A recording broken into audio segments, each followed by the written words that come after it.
Oi! Oi! Calm down. Come here. Come back here. Come back here. Come here. I'm going to say hello to the people in a minute.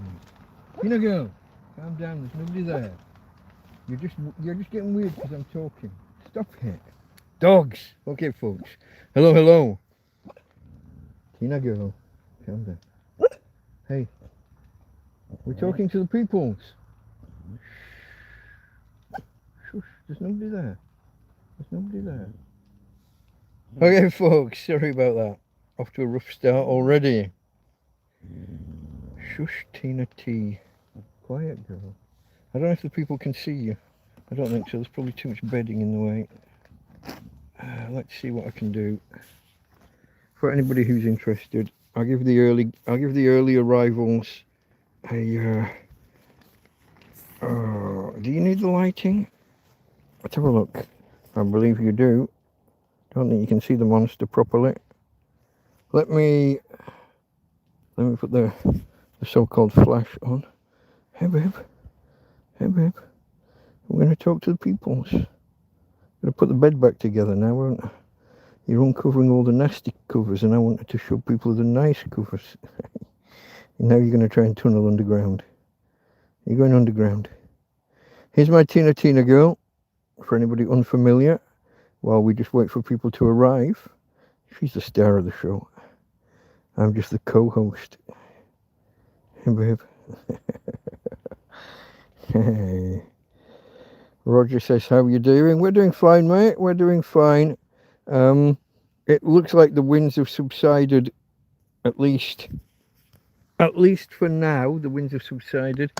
They were supposed to disappear at like 10 o'clock, 11 o'clock last night. That didn't really happen. They carried on well into this morning or even into the afternoon, I think. Had a little break. I managed to make coffee somewhere between 8 and 9 this morning. I managed my first cup of coffee since 3 days or 4 days. It's just been blowing a gale ever since Thursday or Friday. I'm not exactly sure when it started, but yeah, I managed to get. I've got 2 cups of coffee here, cooling down. Well, one's cooling down with the lid off. What's this? Coffee number 5 and 6 today, I think. So it will be a little bit later. It'll become two-fisted drinking again. I have got some of the usual on standby, as well as the tripod, the traditional tripod. I can show you the tripod if anybody's not familiar.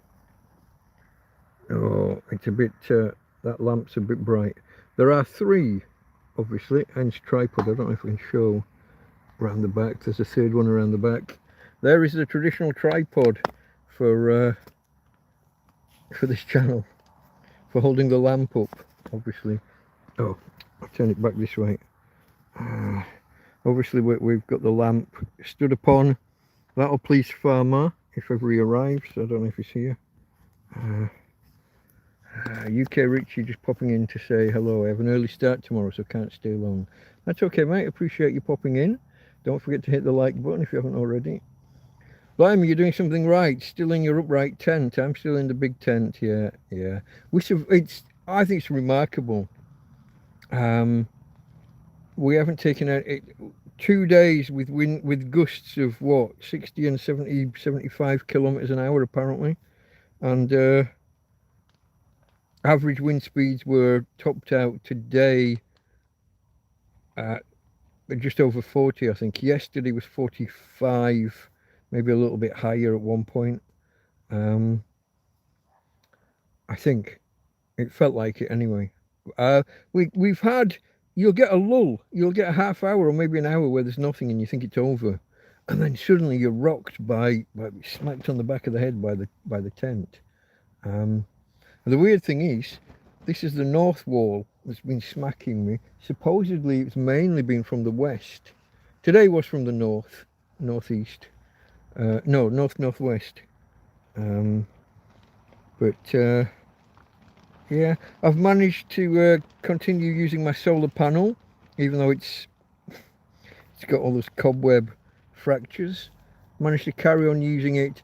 I haven't been able to gauge how much um, efficiency or effectiveness it's lost.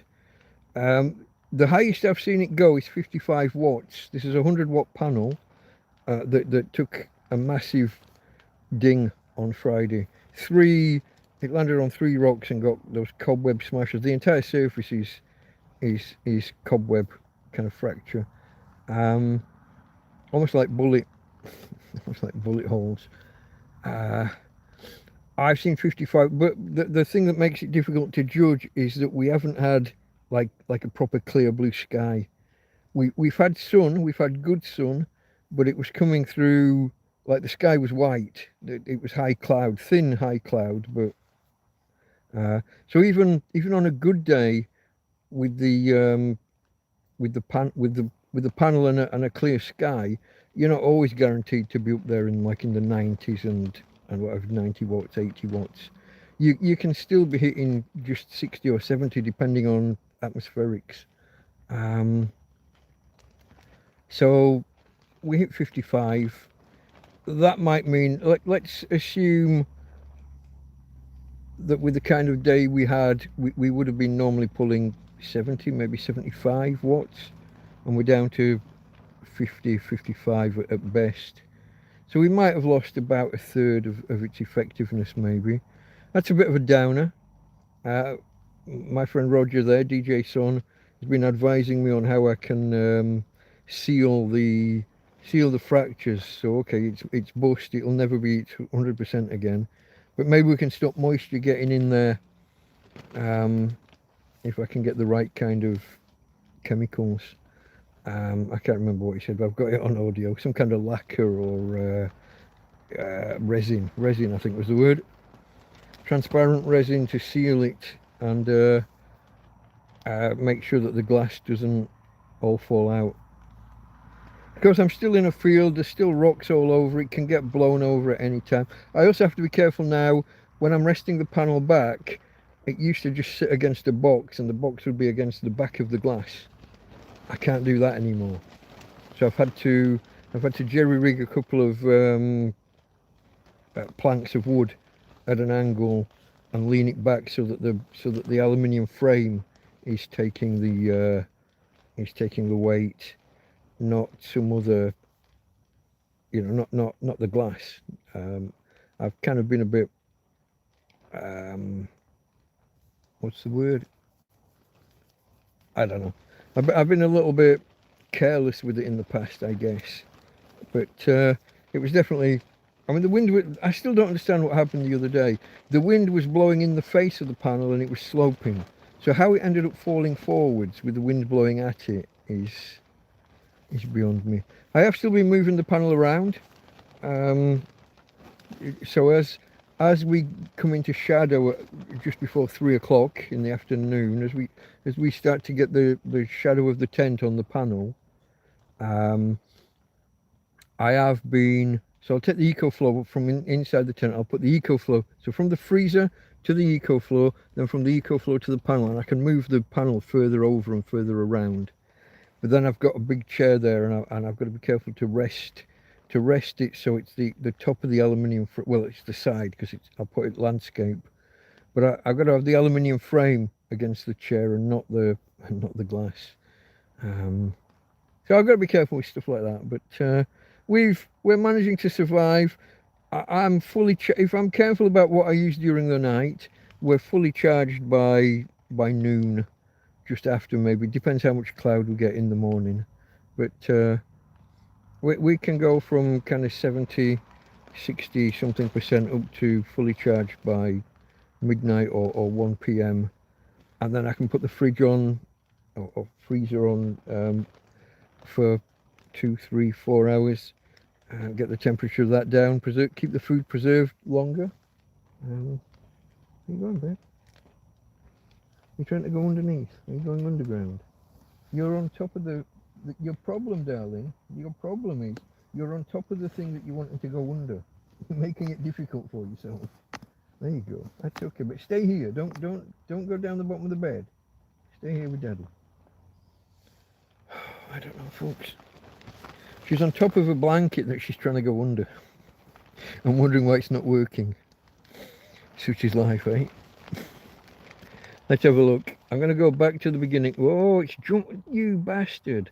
It's all. Where are we? We're 10 minutes in and chat is jumping like a fucking kangaroo already. Oscar says, hello, mate, lurking.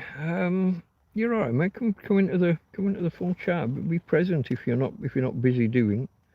Blimey, you're doing something right, still in your upright tent. Yeah, I did see that, Keith, Sign of Nature. Yeah, you know, it's a good tent. It has done me proud. Some of the bad weather that it has survived, you wouldn't believe. These winds, I feel like it's been all week. I've been wanting to cook. I've got shit going off. My leeks, my celery, my cauliflower, and my broccoli, in particular. But there's probably other stuff that I'm not mentioning. I've got a tomato left. I got potatoes that are getting a bit old now. I noticed some flies buzzing around them early, so there's probably at least one gone bad in the bottom of the potatoes. I have got them like sat next to onions, which is it's a bad idea, but I've got too much stuff in here. Some of the food that Pat and Sue brought last Friday, so not the one 2 days ago, but the one the week before. I gotta get on with that as well. I've got bread buns. I think 3 different lots of like finger buns or hot dog buns, whatever you want to call them. I got 3 of those. I got a baguette, and I've got a loaf of bread, a sliced. Now the sliced white family loaf we've discussed many times, does not go off. Doesn't need refrigerating, doesn't need protecting, that will be fine for a fucking month, as long as you don't let moisture get to it. And I've had them in the past that have lasted 3 months, even in the hot summer. So I don't worry too much about that, but the stuff that I want to put on them, the cheeses and the pate and I got to be careful of. But I want to get my veggie used. I don't want my cauliflower and my broccoli going bad. I already had a tub of mushrooms go bad. They started to they created their fluff, their fungus spores, and I thought that's okay. I can just wipe that off, give them a quick wipe with a cloth or whatever. But then 2 days later, they were mush. They were just they liquefied in the. There was a spot of liquefaction undertaken inside their punnet. So that wasn't fun. I hate wasting food. UK Richard just popping in to say hello. I think I responded to that. Kev O'Hara, evening Mike, just back from a nice evening of Guinness with relatives. Hope all is well. Mainly, apart from my broken solar panel and my broken dog, I guess. Definitely deteriorating. But you know, let's not dwell on that. Oh, didn't manage to get a nap this afternoon. A bit annoyed about that. Yeah, so this is probably not going to be an ultra long one, folks. Don't expect to be here while 3, 4, 5 in the morning. Don't see that happening. I've also got to start planning for Tuesday's events. So anyone who doesn't know, Tuesday the 17th of February was when I arrived in Spain 10 years ago. So to mark 10 years, I'm going to try and do a 10-hour TrampCast. Marie, like I said, DM, don't ever invite me to do. What was wrong? My dinner was fantastic. I mean, the one the other week where I burnt everything, that was a bit different. But that was me too busy nattering to you lot. I don't think the what was it? The chicken, the garlic, ginger, and what did I do? Garlic, ginger, and paprika chicken stew. Delicious. Had that for 3 days. What was the thing I did before that? I did the full breakfast, didn't I? But I diverted slightly from the traditional full English breakfast because I added sprouts and what did I add? Sprouts. It wasn't broccoli, was it? Unless it was. Was it an old bit of broccoli? The previous. I've got a whole new broccoli here. It was something green. It must have been broccoli. It's delicious. It's a fantastic breakfast. Took a long time to cook because doing different elements. I did 2 days worth at once. So I plated one up and I ate that, and then I Tupperwared. Is that a word? Can you use that as a verb? To Tupperware. I stored, I guess it's probably a correct verb. I stored half of it for the next day. Fantastic. I had no complaints with my cooking. I did a lot. Furry potato? I didn't have a furry potato. I had a few, it had chittered a little bit. It had a few sprouts. There's nothing furry.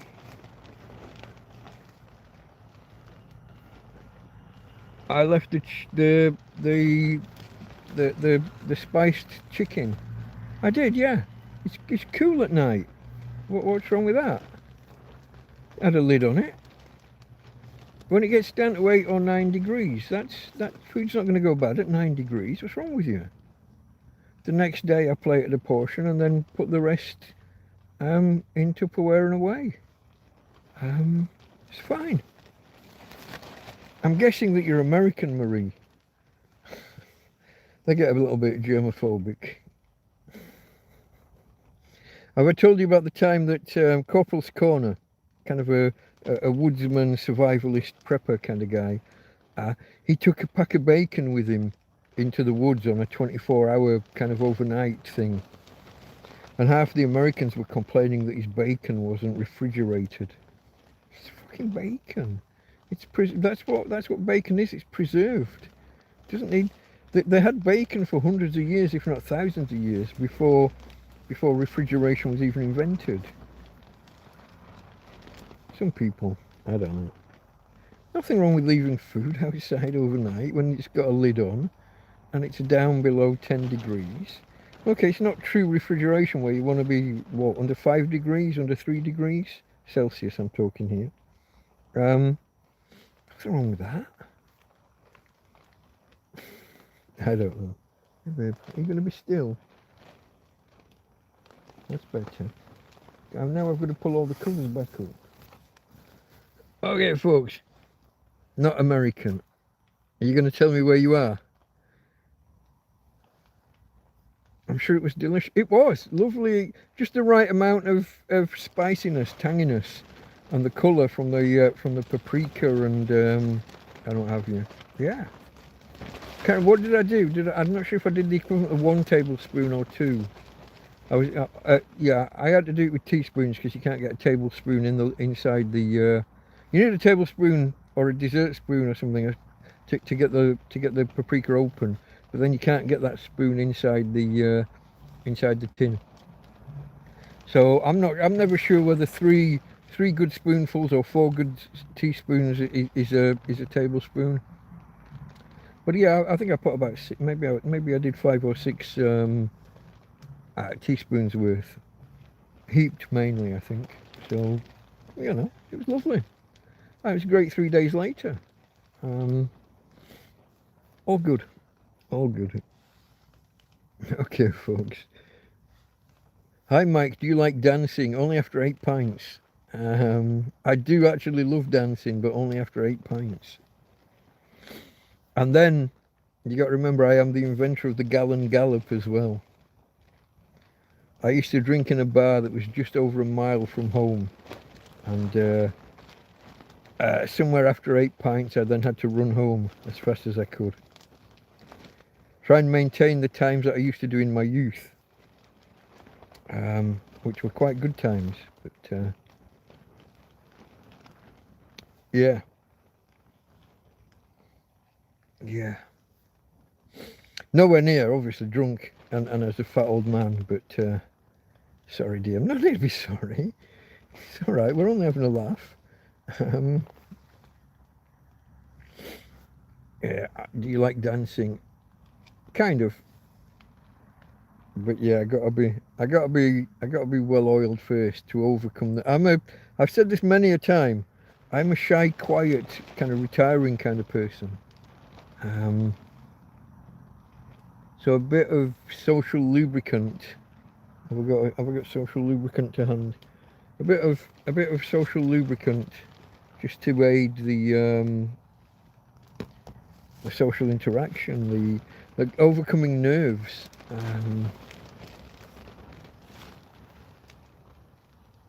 Quiet, shy guy.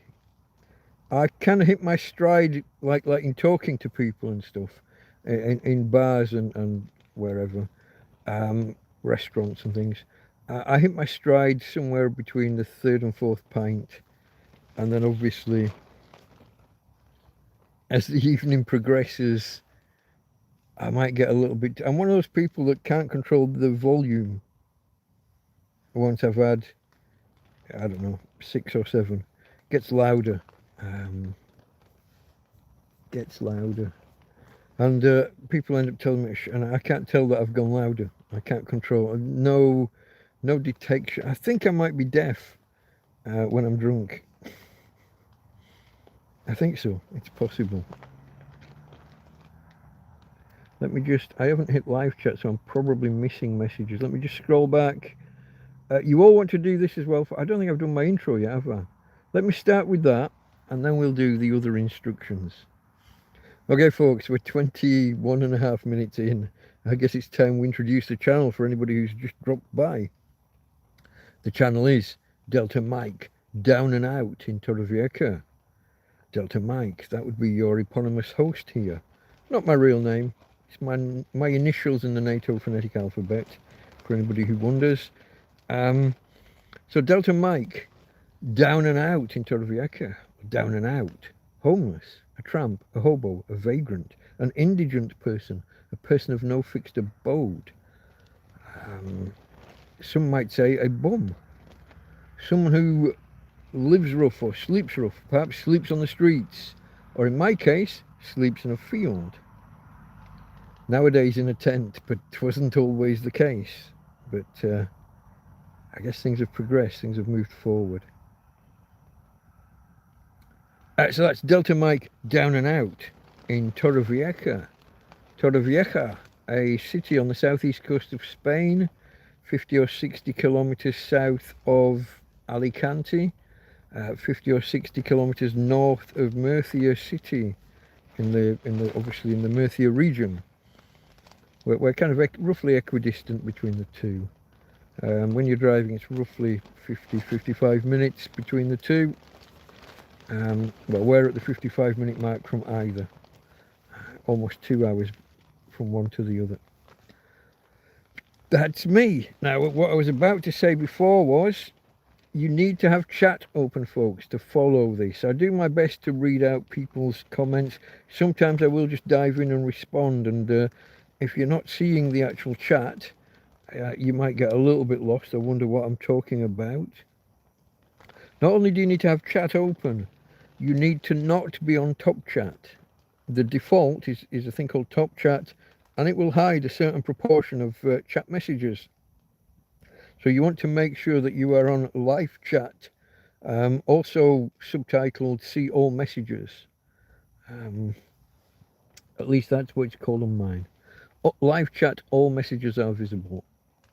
That's where you want to be. If you're watching this on repeat, likewise, you will want to have live chat, what's it called? Live chat replay, or just chat replay, not sure. The symbol for that, if you're in landscape mode, the symbol on the screen is 2 speech bubbles, one behind the other. You want to have live chat replay, and again, you want to go into the settings and display all messages rather than just top chat. If you're here now live on Sunday evening my time, what would that be? Afternoon US Eastern, work the rest out from there. If you're here now live, you want to make sure you've got the word live in the bottom left corner with a red dot next to it.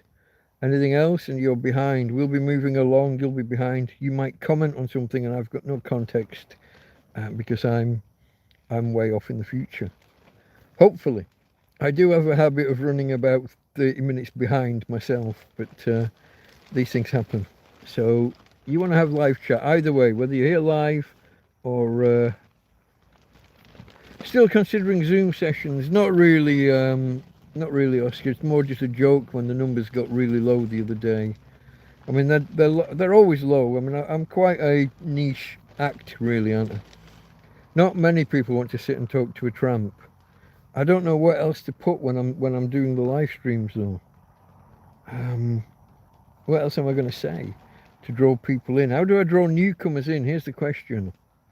One thing that would help is if other people share this out there after, well, either live during the stream. I mean, that'd really help. Onto Twitter or if you've got a channel yourself, whatever, just share it out there on YouTube. You are great, Mike. Well, thank you for that, Tazami. I think so as well, but you know, you got to accept that that the draw for people come and chat to a tramp isn't probably the greatest. What does help is when life's in danger, or when the tent is about to fall apart, when there's a big storm and I'm lying in a puddle of water in my bed, when the tent gets ripped to shreds when it gets older. Those are what do draw people in.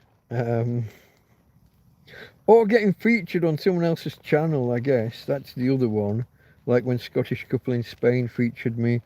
My mate Tez, who has a channel, Very Nearly Interesting, folks. I do urge everybody to go and take a look at Very Nearly Interesting. He's just over a year old, I think, as a channel. And he must be up around 80, 90,000 subscribers now. It's a bit like QI, but you know, he covers interesting topics. So go give Tez Very Nearly Interesting a look. I promoted Rob B as well earlier today. Rob B does some music most Fridays. That whole mixing deck stuff, the DJing, whatever you call it. And the songs that he uses are throwbacks to the 80s and 90s. I don't really fully understand all that scratching and mixing and twiddling the speeds and the volumes up and down while it's playing. It's all very clever. I like the sound. I don't understand, but I think I put a link to him somewhere. Not in this. A video I did, I think, on Friday. Did I do a video on Friday? Yeah, it was the one I was waving my finger on the clip. What was that about? I don't remember. It wasn't a cookery one. I was just sat here prattling on. It was about the wind. It was an update about the wind. The tent was blowing from fucking side to side, and I did an update about the difficulties I had been having with the connection, the wire into the solar panel. If only that was my only if only that was my only problem with the solar panel. Obviously later that same day the solar panel got blown over and broke, and now has reduced capacity or ability, and probably a limited lifespan if I don't get some of this waterproofing, whatever the word was I said before. It wasn't lacquer, not polymer, not lacquer, can't remember. I'll have to replay. Tom says it's relentless, the wind. Yeah, and it was even worse up Valencia way, wasn't it? You had 90 kilometers an hour winds, I think, just north of Valencia. Oscar says, friend had a smart meter fitted last week. He's fuming. It's obviously malfunctioning. His average usage cost for winter is £80 per month. He's already on 125 after 1 week. Yeah. Unless the £80 was like a smooth curve, a running average, charge less in winter, charge more in summer to balance out. I don't know. But yeah, if the 80 was actual usage, actual kilowatt hours being measured and charged, then yeah, it sounds like something's wrong. I got a mate here in Torrevieja. I'm convinced that the downstairs neighbour from his apartment, I'm convinced they tapped in on his wires. He's very, is parsimonious the right word? Very stingy with electricity. And when his neighbours rent out the apartment and people take it, they'll put the aircon on and have the doors and windows open while the aircon's running. And suddenly his electric bill goes up. And there was one time his roof leaked and water got in the wall and his power cut off like to his kitchen. And so did theirs. But yeah, smart meters. I would never allow one. I wouldn't have it. I would reject it. Smithy 2025. Hello, hello. I don't think I said hello, Tom. Tommy Tombstone. Yeah, you commented on. I think was that your first comment about the winds being relentless. It was, as far as I can see. Smart meters are no good. They're overreach. They're overreach in many ways. It allows the electric company to either turn off your electricity or to restrict it, limit it, if ever there's problems their end. And I'm like, no, you got a problem your end. That's your fucking problem, not mine. Don't start limiting me or charging me extra, like a peak demand fucking fee or whatever. It's surge pricing, it's called, when it's the car delivery people, what they call the car taxi fucking things. Uber and the other one, can't remember. Never used one. Never had a fucking Uber in my life. Probably never will. I hardly ever, in fact,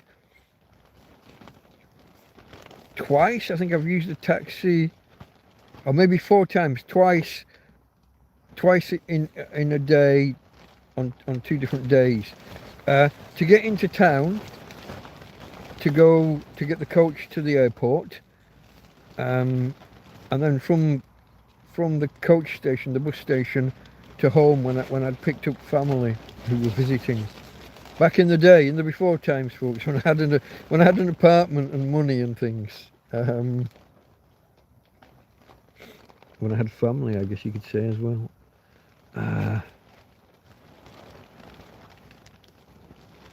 Eamon Shields. Hello, Eamon. Stay well, Mike. Heading back to Dublin tomorrow. Eamon and Barbara, who came around a few weeks ago and brought me some goodies. Thank you. Good to see you, mate. Good to see you. Tom saying good evening to Smithy. Okay, folks, I think I'm up to date with chat unless I've missed something, which is always possible. Thumbs up if you haven't already, folks, if you wouldn't mind. We appreciate it. Always like to try and hit that 20 mark. I had the lid off my coffee so it would cool down more rapidly. I only just made it 10-15 minutes before we went live. I may have allowed it to cool down too far. A little bit, not too much. Do excuse me, folks. This is the cup where between the top of the cup and the lid leaks a bit, so I have to clamp my gob on there properly so that it doesn't stain the beard and run down the clothes. And even then I get it wrong, pouring too fast. A mouth this big and I managed to miss. Who'd have thunk it? Alright, here we go. I thought it'd been too calm too long. I think it's been calm for the last couple of hours. And now it's kicking off again. Tomorrow is in the high 20s all day, the wind kilometers per hour.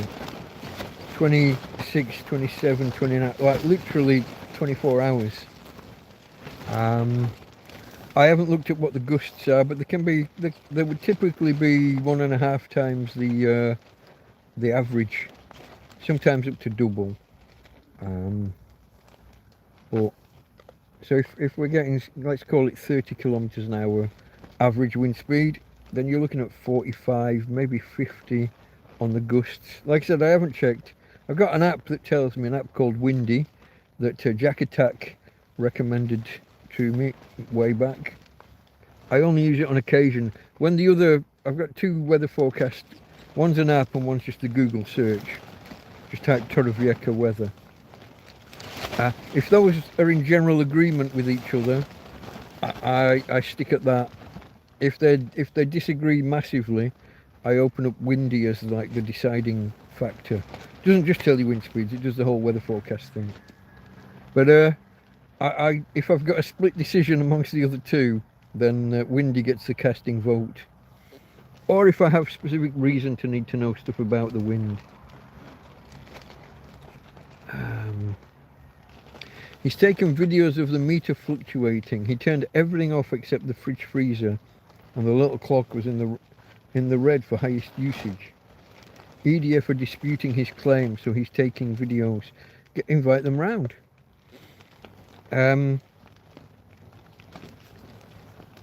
Maybe throw the main breaker. Oh, hold on, is the meter... Well, the meters, no, those smart meters are on the outside of the house, aren't they? If you throw the main breaker and the meter carries on fucking spinning or racking up or whatever they do, I'm not sure. What do? They don't move the main breaker to the outside and put in an external cabinet, do they? That would be weird. Instead of the average monthly usage of £80, he's estimating it being 500. Is he absolutely positive he hasn't been getting away with having it cheap for all this time?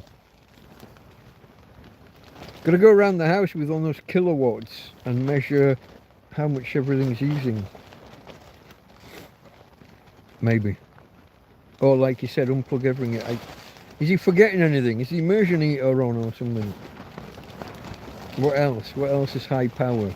Washing machine, immersion heater, kettles, but the high use 2 kilowatts typically, just over 2 kilowatts. But you only use them for 3 or 4 minutes at a time. Oven, electric hob. It's not accidentally left a hob on or something permanently and not noticed. Just spitballing, I've got no idea. What are the high usage things in the house? The washing machine, but you're only using it for like an hour at a time. Yeah, a battle between, Tom says there's a battle going on between private homeowners and the power companies and government to install these. There is. But if you don't give permission, your problem is once your meter gets to be like 15 or 20 years old, they want to replace it. And they're not going to replace it with another old style meter, another analog meter. That's your difficulty.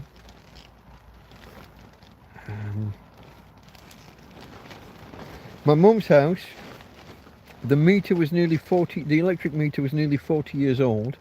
When they eventually came round and told us that they wanted to replace it, they were kind of trying to tell us off. Why haven't you had this replaced? And we're like, your guy comes out every couple of months to fucking read the meter. Why hasn't he reported to you that it needs changing? Don't blame us. What the fuck do we know? We're just your customer, you cunt. Apologies for the profanity, but that was our attitude. It might not have been the words we used, but yeah, trying to tell us off. We had the same thing with the telephone socket. It was one of the earliest sockets. So once upon a time, your phone was like hardwired into a box with a screw through the middle, and there was no unplugging and plugging a different phone in. Your phone was your phone. It was usually like either a cream or green plastic thing, like almost Bakelite, a heavy, thick plastic. And this socket was one of the first ones from when you could just plug a different device in. I'm going to guess early 80s. And so there we were in like 2015 or something. And there was wires loose and disconnected, but like frayed and popped out. But it was a wire that obviously wasn't essential. But we didn't like the fact that the socket was loose and these wires were frayed and hanging out. I don't think there's much power in the telephone line. It's a separate circuit from the normal electric circuit. It used to be, anyway. So that if there was a power cut, there was a good chance your phone would carry on working in case of emergencies. Didn't help us when we did get the big power cut in 2014 or 2015. 4 days with no power, phones went off, mobile phones went off almost immediately. But yeah, you know, I asked the guy to change it, and he didn't want to. Oh, it's not doing any harm, it's not essential. I'm like, fucking sockets hanging off the skirting board or wall, wherever it was, and the wires were frayed and hanging out. It's like, it's only a matter of time. One accidental kick from someone in the dark or whatever, and it would have been gone, and it would have needed changing. So yeah, when you've got a tussle with these companies, sometimes you want it changing and they won't. Other times they want to change them and you don't want. Especially if they're pushing this newfangled fucking technology. These smart meters are not smart, and all of the ones that they've installed until now use second generation 2G phone, or is it 3G? I can't remember. I think they use. Do they use 3G? And 3G is now deprecated. I think they're keeping 2G because some pages and things still exist. Some emergency service communication stuff runs on 2G, so they're keeping some of that. But 3G is deprecated and going to go out of use, and that's what these smart meters were all using. I could have the generation number wrong, but a lot of the smart meters out there are going to need replacing again because they run on the wrong phone network generation. So yeah, that's interesting. But when they're forcing shit on people and they're unreliable, faulty, unreliable, give too much control to the power company, yeah, no. I was never a fan of the idea.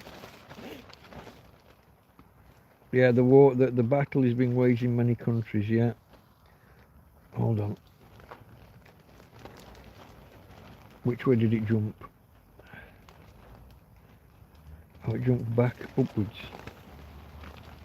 Okay, I'm just coming through, here we go. The meter outside is replaced and the display like an iPad is in the house. Okay. He lives alone and works during the day. He couldn't possibly use 500 quid a month. I mean, you could if you tried. But, yeah, I suspect either the meter's faulty or somehow it's tapped into someone else's power, but I'm not sure. See, in these urbanisations here, all of the electrics for all of the apartments in multiple come in at one place, and all of them, everyone's meters are either out on the street or on a garden wall in one place. But it's easy here for them to mismatch the wires. You could be getting your neighbours, if the electrician has plumbed into the wrong wire, you could be paying someone else's bill. And if you're being really cautious with your electric usage, and your neighbours renting out to people, and the electric's all included, so they're running the aircon with doors and windows open. You could easily see. It was incredible with my mate there. It was incredible that whenever the house, in the months when the apartment downstairs was being rented out, his bill went up massively. Like up from €50 a month up to like 150 and 200. Just no fucking way. But I don't know. I don't know what. I don't know how it's done.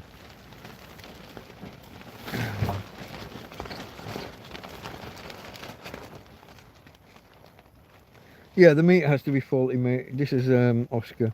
The meter has to be faulty, mate. He's not a heavy user. He's also a rare breed in today's world. Honest and trustworthy.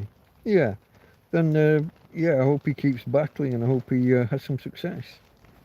He might end up having to pay an electrician. And then I think if you prove your case, they'll pay you back, not just what they've overcharged you, but they'll pay you back the cost of the electrician. But it often ends up in the terms and conditions that it's up to you to prove it, and the only way to do that is to have a proper certified and approved electrician do it. Yeah, he just texted me to say he's booked an electrician to visit Tuesday. Yeah, fair enough. Like I was just saying, you probably have to pay, and then if you win your case, if you prove your point, then they'll... it's all right, man. I can interpolate. I can make up for. I can do my own autocorrect on the one letter out of place or wrong. But yeah, I have terrible trouble typing in Big Clives and Scruff Dogs. The keyboard and the autocorrect on my Samsung devices, terrible. I keep catching the bottom row halfway through a word. I want to get like let's say that I want to get an X or a C or a V in a word, and I'll accidentally catch the space. Autocorrect will fill the word in, finish the word, and then I'll carry on typing the ending of the word, and I end up with ing or something like that. Bad example because N's in the middle row, isn't it? Hell, no, M's on the bottom. LM. Yeah, N was a good example. I got my keyboard wrong.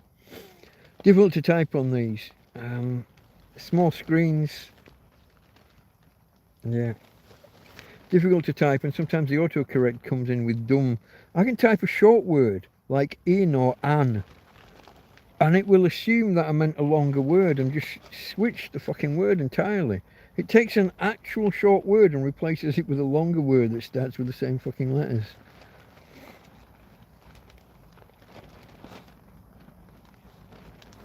Tommy Tombstone's going to get a flat and a computer somewhere. Okay, mate.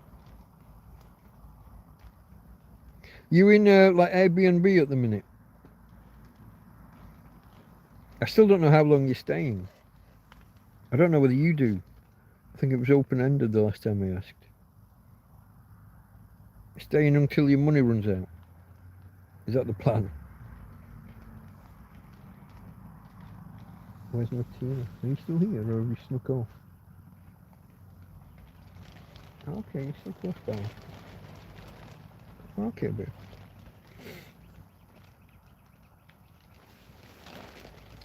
Karen hasn't blocked you. Stop it.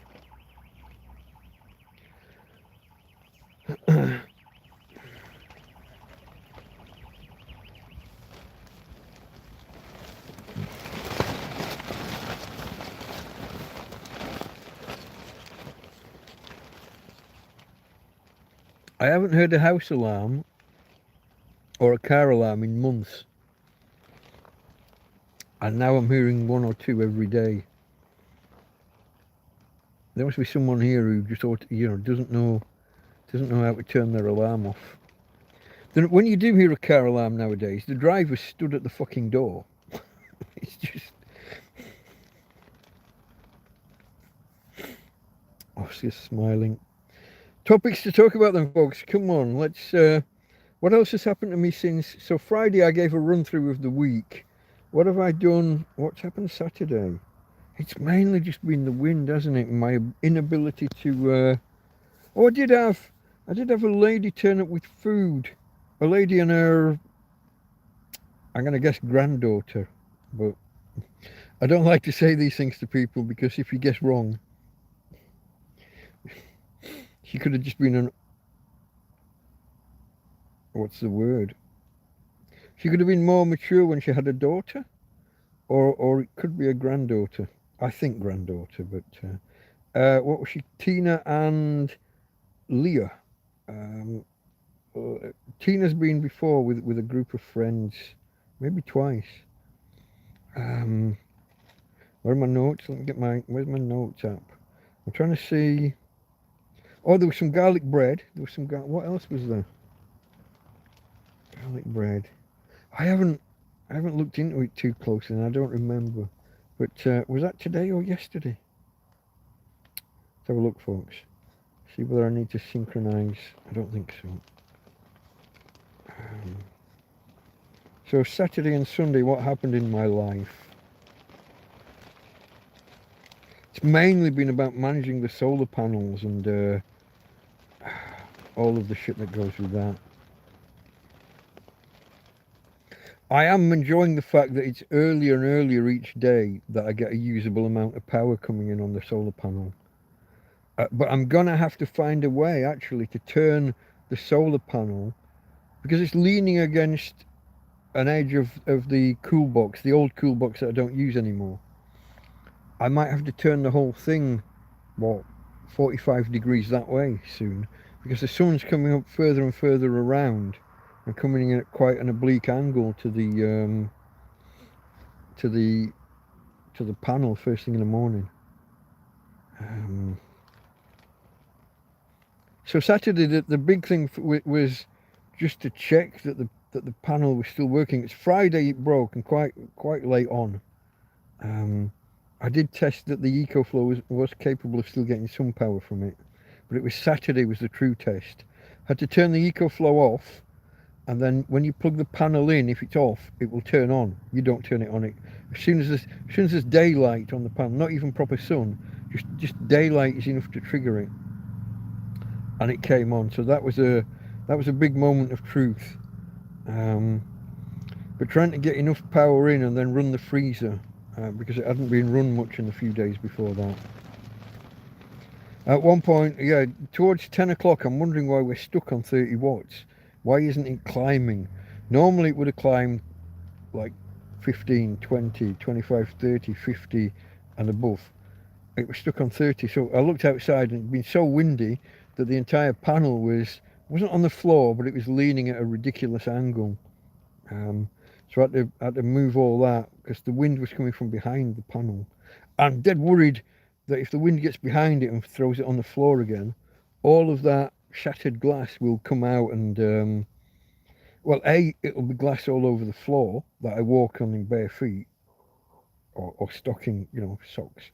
I often just go out into the field just with my holy socks. I still haven't put my good ones in that I bought from Temu.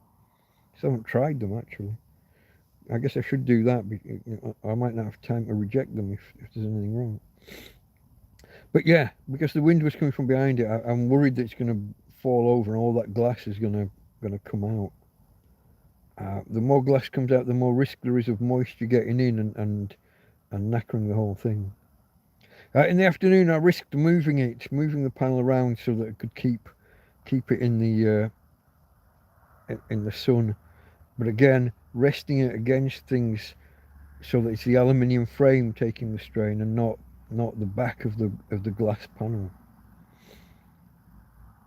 Wanted to watch Big Clive last night, but I couldn't stomach it. He had a few technical issues with his wireless microphone being all scratchy and horrible, and then he switched to just a phone microphone. It was so quiet, and with the wind and all of this going on, I couldn't hear a fucking thing. And it was buffering and stuttering. For some reason, Twitch, he was broadcasting on Twitch. For some reason, Twitch wasn't allowing you to select a resolution.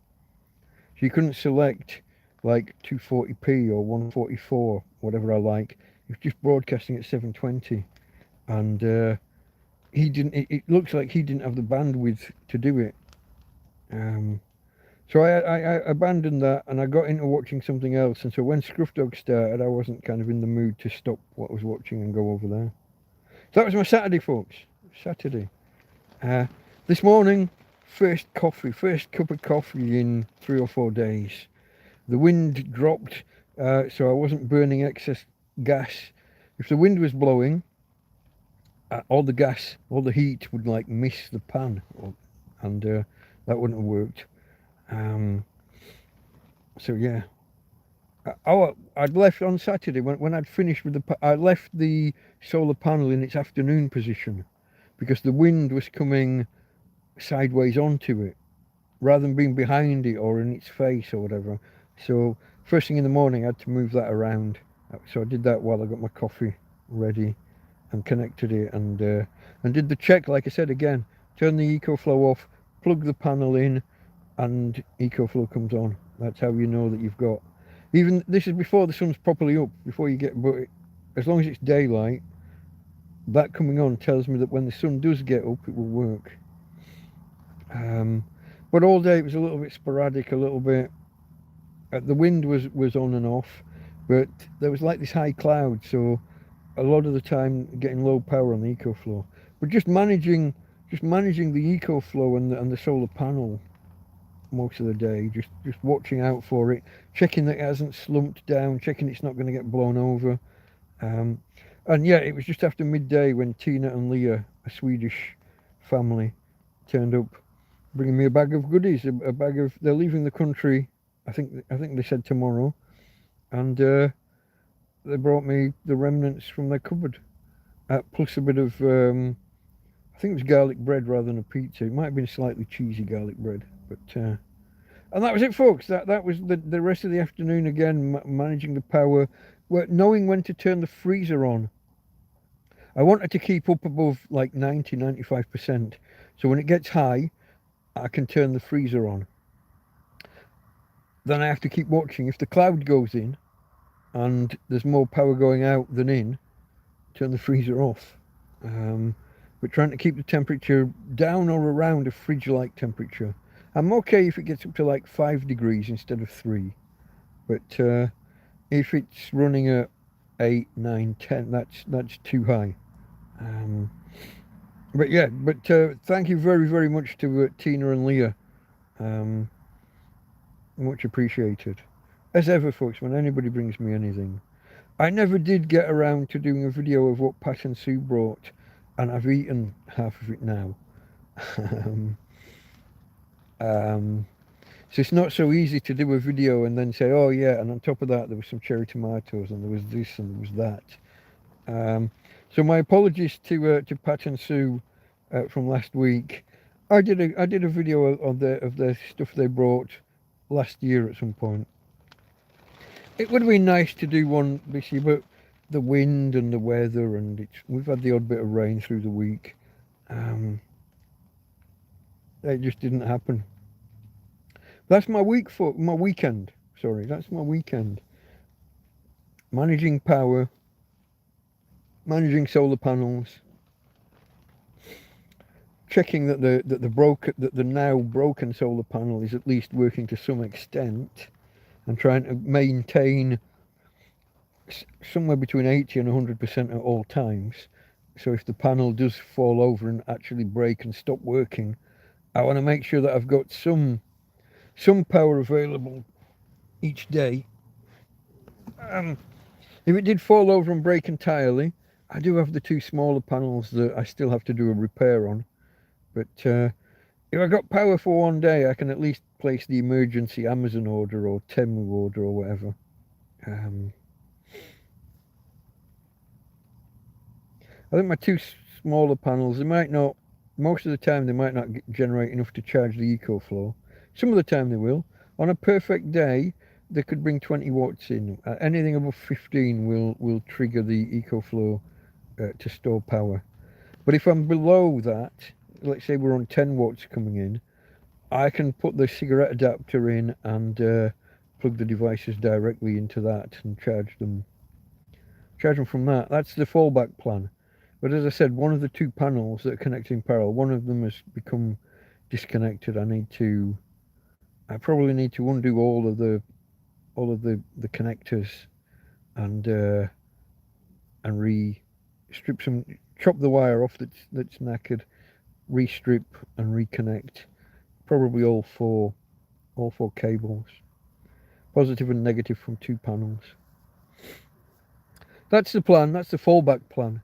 But as long as I've got some power and can place an emergency order, I'd have to check how much money I've got if I did go to place an order.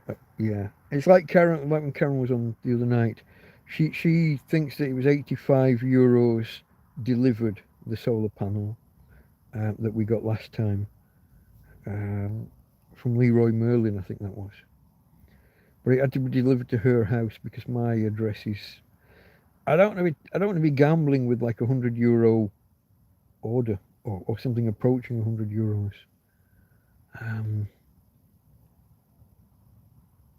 My address, the tent opposite Repsol. It's not the most fucking thing.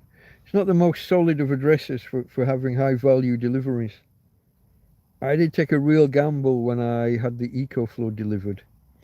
And that one, the guy pulled up, waved it out of the door, and just drove off. And I'm like, you want a signature? Do you want to see do you want to see any kind of ID?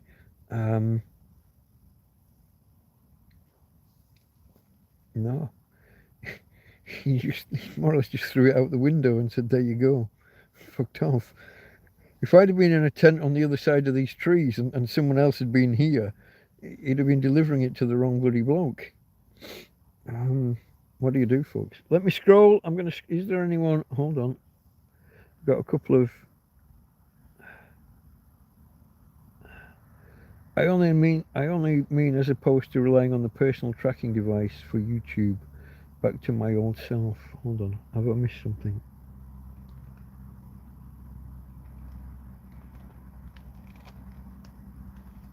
I need to scroll back. Tom's going to get a flat and a computer somewhere. I only mean as opposed to relying on the personal tracking device. You mean the phone? Back to my old self. Temper has gotten more agreeable lately despite the wind. That's nice. Yeah, temperature has gotten more agreeable. Okay, sorry. Temperature, not temper.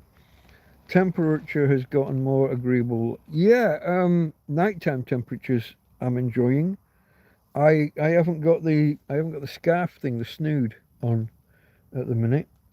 I did have early evening, but I've just walked Tina, and carrying her, that bit of exertion, I was warm enough without, so I've taken that off. But yeah, we've got nights at 13, 14, even 17 degrees recently. And the daytime temperatures 20, 21, 23 some days. That's all right, isn't it? Most people in Britain, that's summer. That's peak summer. 23 degrees. We call that winter. We have had some days where the temperature didn't get into double digits. I'm not a big fan of like 8 and 9 degrees through the day. That's ridiculous. Especially when you've adapted to Spanish temperatures, when you're acclimatized, as I think I must be, because I now find anything less than 16. Even I had some days where it was less than once it turned less than 20, it felt cold, cool, like uncomfortably cool. Put a shirt over the top of your t-shirt, or sorry folks. Or this is because I didn't get a nap this evening. Put a shirt on, like my lumberjack shirt thing, or put a thin jumper on, or a long sleeve t-shirt over the top of a normal t-shirt. All those things. What do you think of the underwater volcano steaming in off the coast of Italy? Haven't heard about it, mate. Haven't heard about it. I don't think I've really done the news this week. I can't think of anything. I can rely on YouTube for my news, which is a bit lazy. But if somebody not even like a news channel, but somebody else who's commenting on the news. I get my news kind of third hand. Somebody will publish some news, someone else will do some kind of commentary on or around it, and then I watch that. I'm trying to get, there's two little bugs jumping around my light, and I can't, when I go to get them, they jump away. Little buggers. I don't like having biddies in here. So no, I haven't heard about underwater volcano in off the coast of Italy. I didn't even know that Italy had volcanoes. I'm assuming off the coast means in the sea rather than on an island. Let's go and have a look. Italy volcano. It'll probably bring up Etna, won't it? Volcano eruption today. 2025 Mount Etna. Does anybody remember when Google used to be able to fucking show a proper result? Mount Etna a month ago.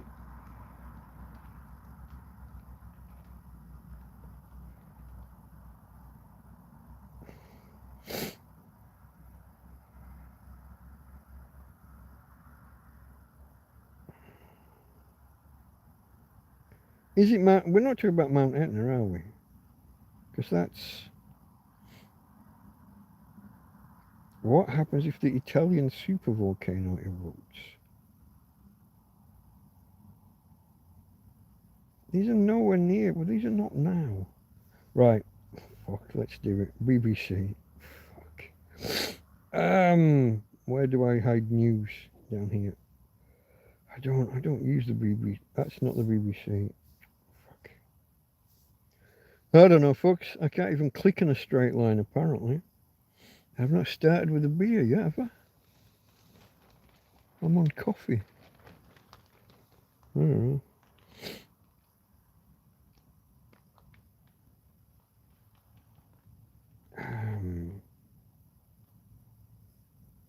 Is this going to be on the front page of the BBC, or do I have to go delving?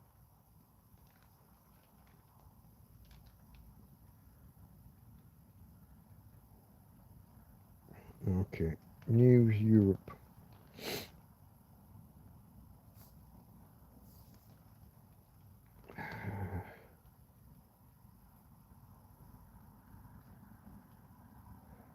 French Alps avalanche, hadn't heard about that. Somebody did something political at the Winter Olympics and got banned. Disqualified, whatever the word would be. I haven't seen any of this. Motorway collapses as deadly storms hit France, Portugal and Spain.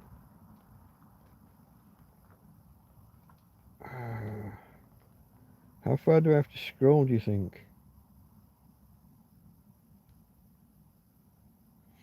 I'm not getting anything. Can I search for volcano in Italy? Where's search? Under more. Of course it is. Italy volcano. You know it's going to bring up stuff from fucking years ago. Search is balked in the world nowadays. Search is seriously worse now than it was, what, 2000, 2001. Even Google is fucked when it comes to search. Huge landslide in Sicily after Storm Harry. Mount Etna erupts 28th of December.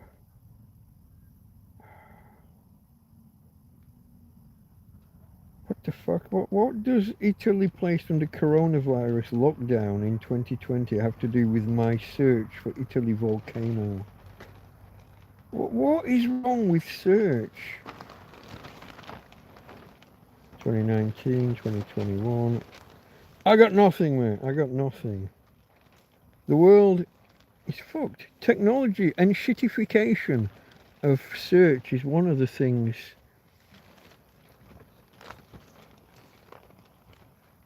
Colombo volcano near Santorini. I mean, Santorini itself is a fucking volcano, isn't it?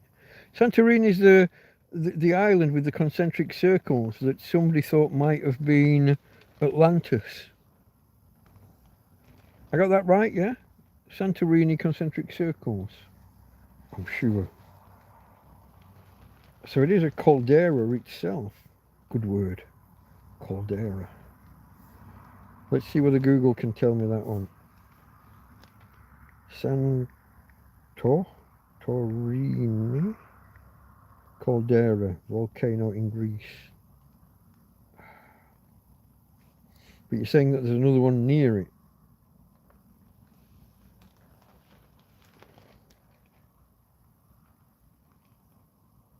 A large, mostly submerged caldera located in the southern Aegean Sea, 120 kilometers north of Crete, in Greece. Visible above the water is the circular Santorini island group, consisting of Santorini, known as Thera in antiquity, the main islands Therasia and Apronisi.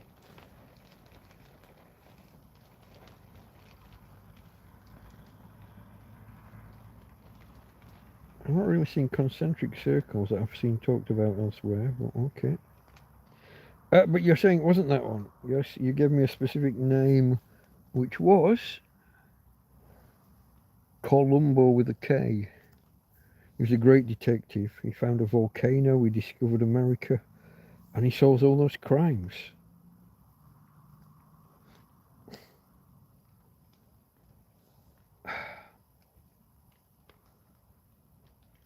Columbo with a K.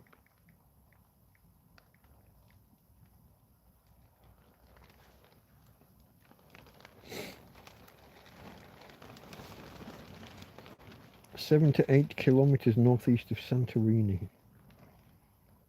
It is the most dangerous submarine volcano in the Mediterranean.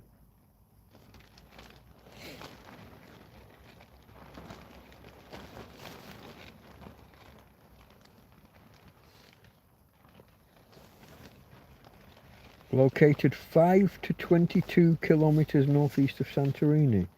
Does that mean you're not sure where it is, or does that mean it's 17 kilometers across the structure? The crater is 1.7 kilometers in diameter. So where did the other 16 or 15 and a half kilometers go?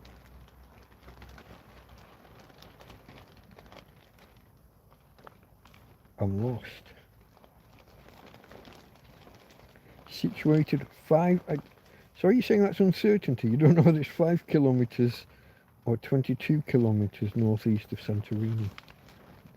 That's a weird way of detailing something. I would read that as meaning it was 17 kilometers across the diameter. But then they say it's 1.7 kilometers across.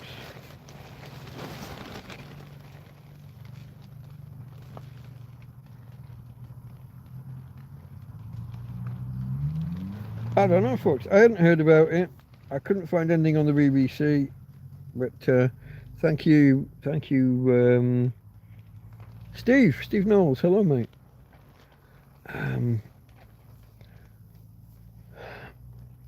Steve stepped in with the actual name that got me what I needed to find out. 175 kilometers off coast of Italy. It's nearer the coast of Greece, though. Yeah. It floats about. Okay, I guess you've got different vents, and one eruption comes out of one, and you get an island, or well, it's not. It's just under the surface. It says.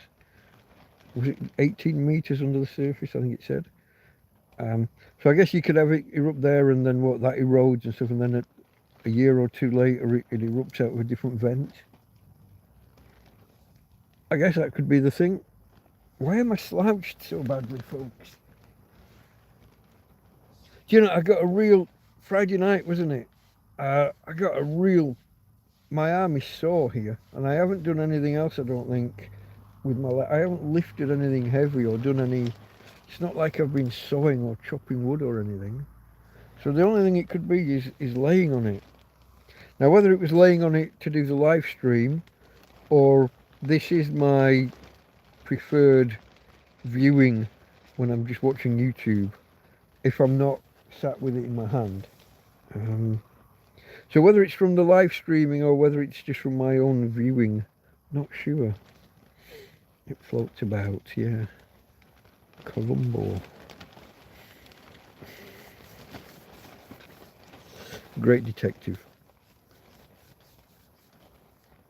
But it was always Robert Culp what done it.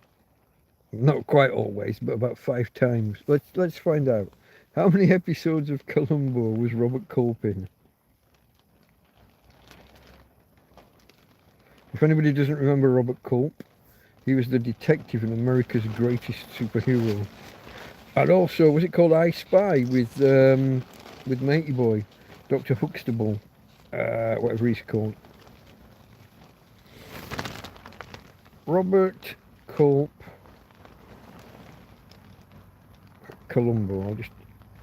Columbo. Do I need to write appearances? No. Robert Culp, Columbo appearances. 4. Playing the murder in 3 of them. And the father of the murderer in a revival episode.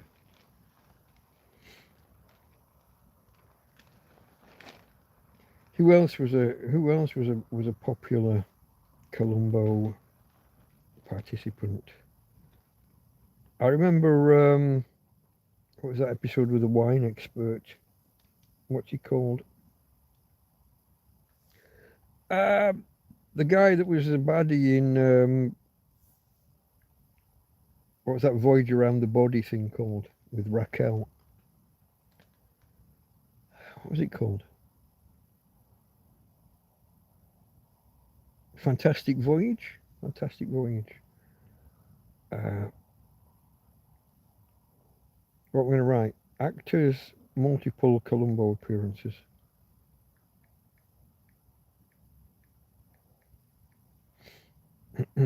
Actors who appeared in Columbo more than once. Let's go. Patrick McGoohan 4 times. Jack Cassidy, I've got no idea who that is. Robert Cook, George Hamilton. Oh, and Bill Shatner, Captain Kirk. Other recurring guest stars include Sheridan East, Vito Scotti, Martin Landau, okay, Commander Koenig, Tyne Daly, and Leslie Nielsen. Now you know, folks. But Patrick McGoohan and Robert Culp seem to be the most. Oh, Robert Culp's listed as 3 because that. Oh, because he wasn't the killer in one of them. Okay, he's only listed 3 here. It was an appearance, but not the killer. I'm still trying to remember. I gotta. Fuck, what am I like, folks? Sorry, I'm probably boring you. I gotta go and find out the guy, Milland. Ray Milland? That doesn't sound right. But probably Raymond, Ray Milland.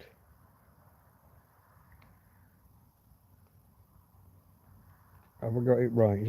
That's the guy. He's young there. That's not him. Well, it is. That's him.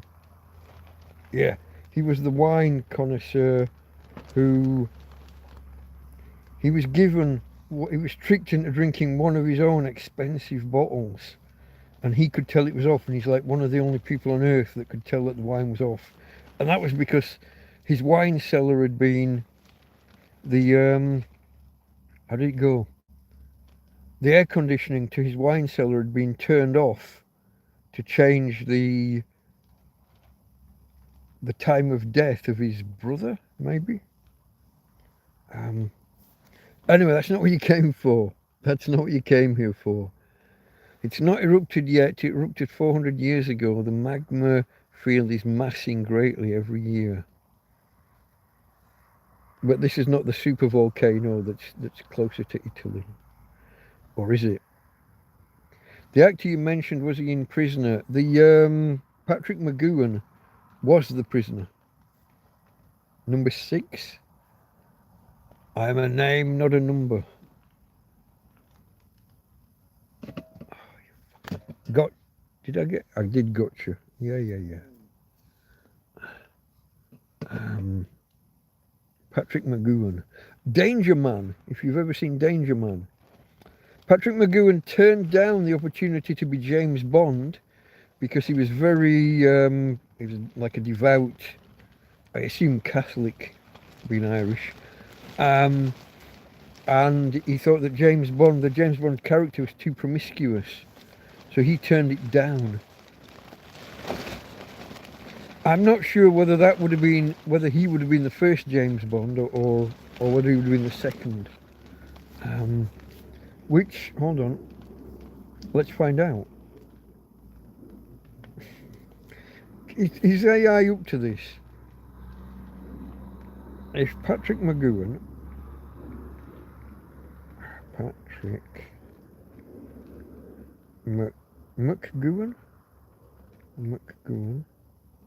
McGoohan, yeah,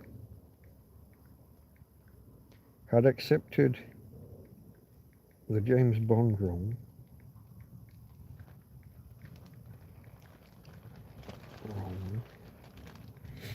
I caught the V instead of the space. If Patrick McGoohan had, where did accepted go? How did I miss a whole fucking word?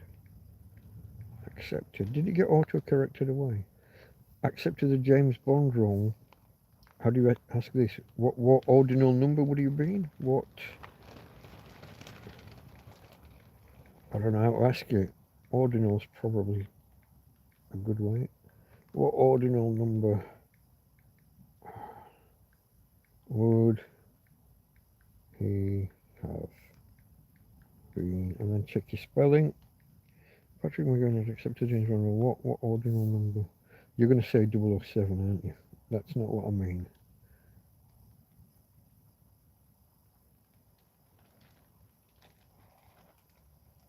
He would have been the first. It was for Dr. No. So he was preferred over Sean Connery. That's interesting. I think so anyway. And it's my channel, so fuck off. Considered him top choice due to his charisma and his role as a suave spy in TV series Danger Man, which I mentioned some moments ago. Good series.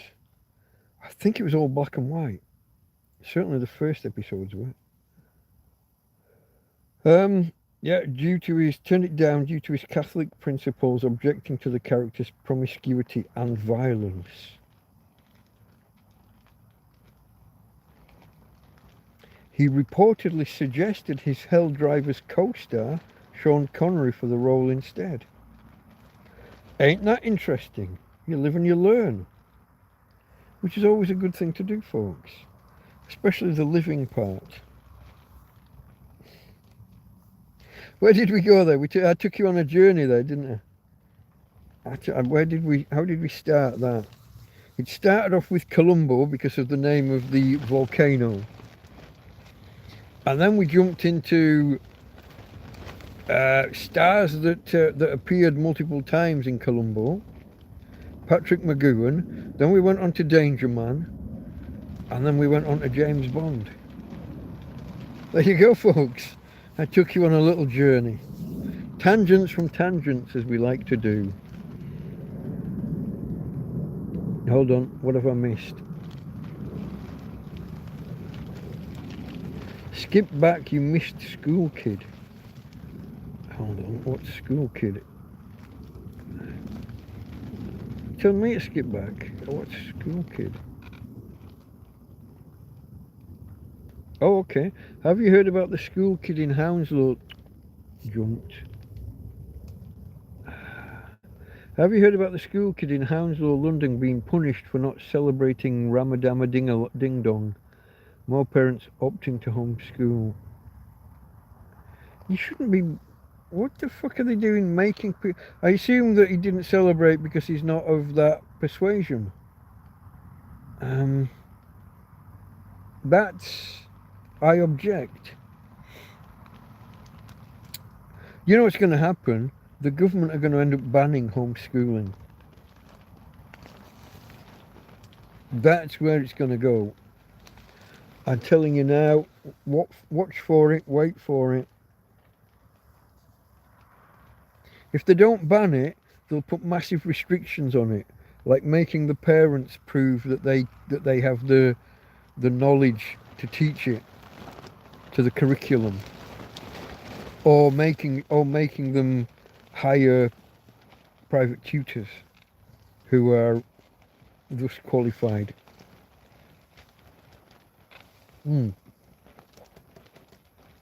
I got to finish this. It's a little bit tepid now. We've been going nearly an hour and a half. That must make it nearly midnight my time, yeah? 23:56, yeah? Andy's computer tube. Hello, my friend. Oh, Mr. S at the same time. Hello, Mr. S.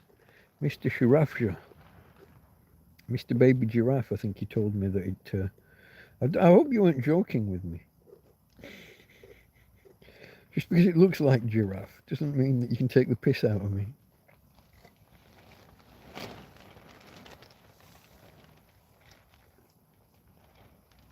I'm not enjoying the end of this.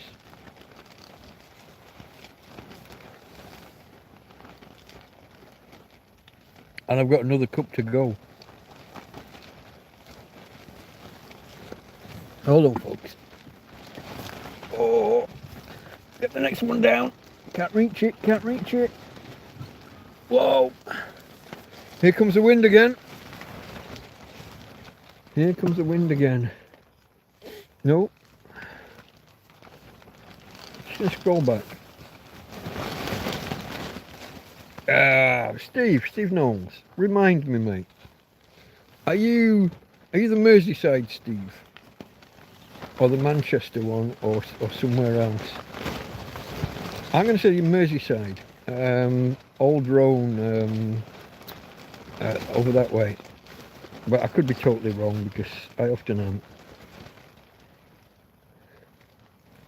It is indeed the phonetic spelling of baby giraffe. How's the weather in tent doing? Asks Andy. The weather's been okay apart from the wind. On and off. Now the wind was supposed to have gone by now. The alert was supposed to end midnight Saturday, but actually the weather forecast showed it dropping off before that, like from 8 p.m. onwards, and it kind of did, and then it didn't. The Manchester one, okay, mate, I got you. I got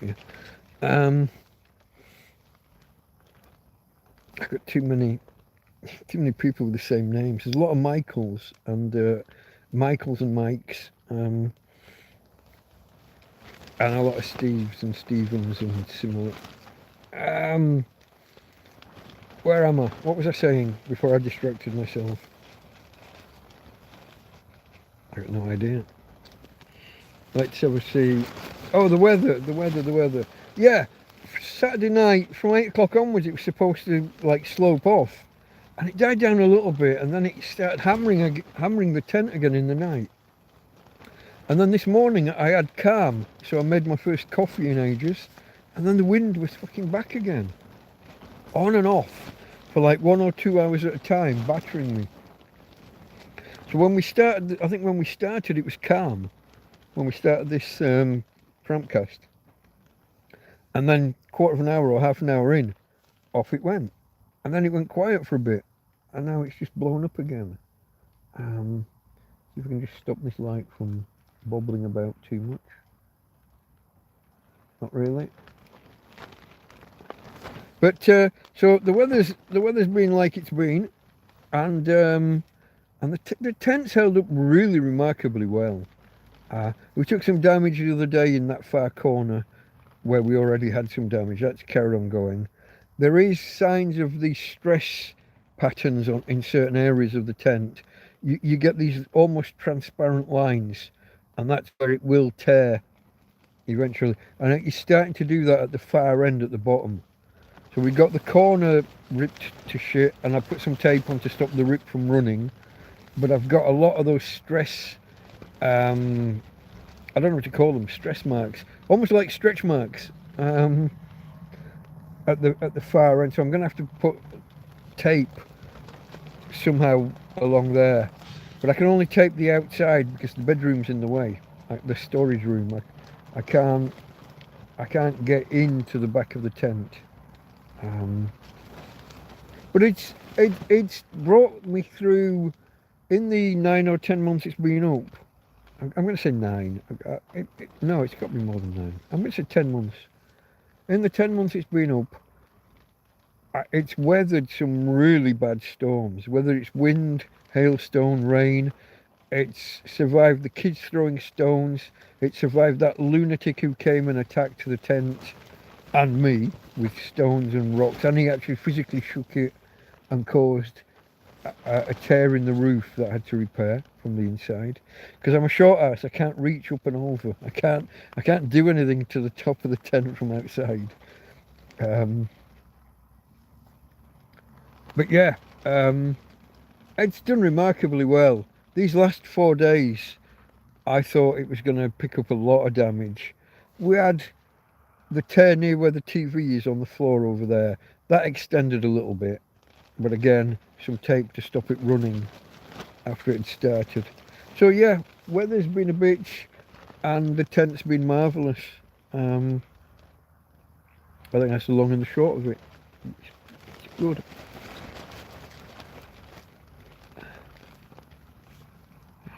Manchester on the parish on this. Okay, mate. Glad it's holding up for now at least. Yeah, no, well, it won't last forever. It will get those rips and things. I'm hoping that doesn't happen until we're past the Gottefriers, the Danas, whatever you want to call them, the big storms that happen at the beginning of spring. Probably March, maybe April. If we get through those without it, it can fall apart all it wants in summer, because that's summer. What's going to go wrong then? Summer you can sleep outside. You don't need 12 likes, says Andy. Well, we're on 14 now, so yeah, okay, that you reminded everybody. Thank you. That's always good. It's always nice to try and hit 20. That's always my target, to hit 20 on the thumbs ups and or likes, whatever you want to call them. And I usually like to try and hit 4 hours on the timing, because then it gets post-processed quicker by YouTube. Anyone who joined late, if you join just after we finish, you don't get the live chat if I don't hit 4 hours. You'll have to wait until like tomorrow afternoon to be able to replay the live chat replay. So yeah, I like to get there over the 4 hours, get the live chat replay processed within 20 minutes, half an hour, for those that join late. So that's the target, folks. That's the target. But yeah, thumbs ups are always appreciated. I never know whether to call them thumbs ups or likes. Seems a bit childish either way, to be honest. But you got to do what you got to do. You're on the YouTube system, so you got to play the game, don't you? Go by their rules, their system.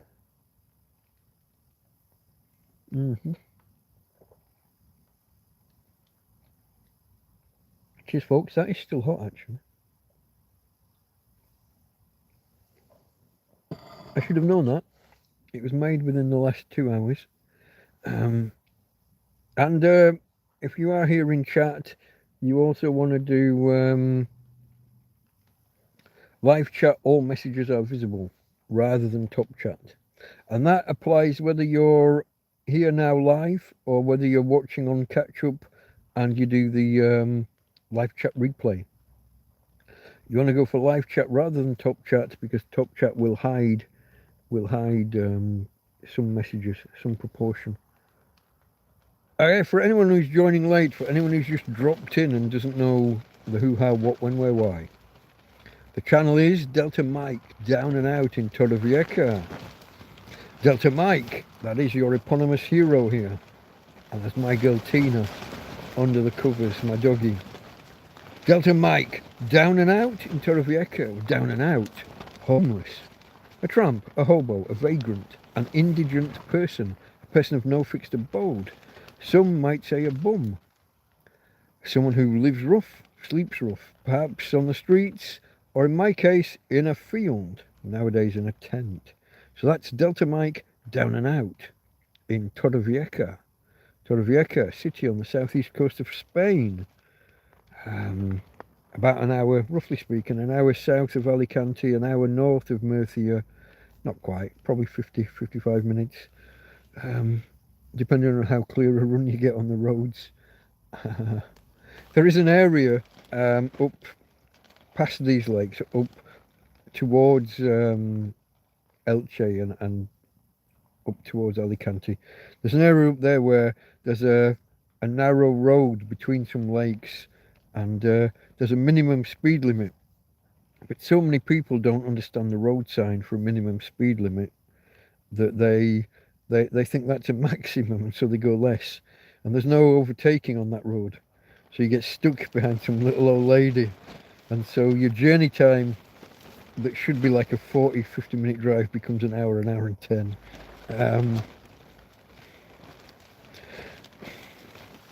I was once in a car with one of those little old ladies.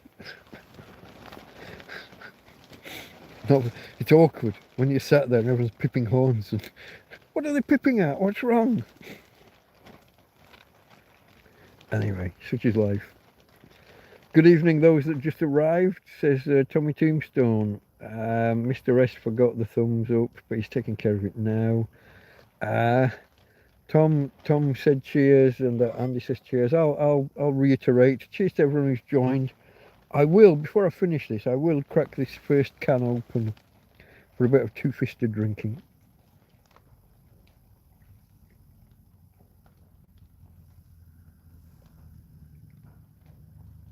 Instant coffee, black. Even though I've got milk in the fridge, I always forget to use it. Put that over there. I will crack this open now. I think I put a little bit too much coffee powder, instant coffee, in the cup, or maybe not enough sugar. It's a little bit bitter. I'll give you a proper cheers now, folks. A man's drink.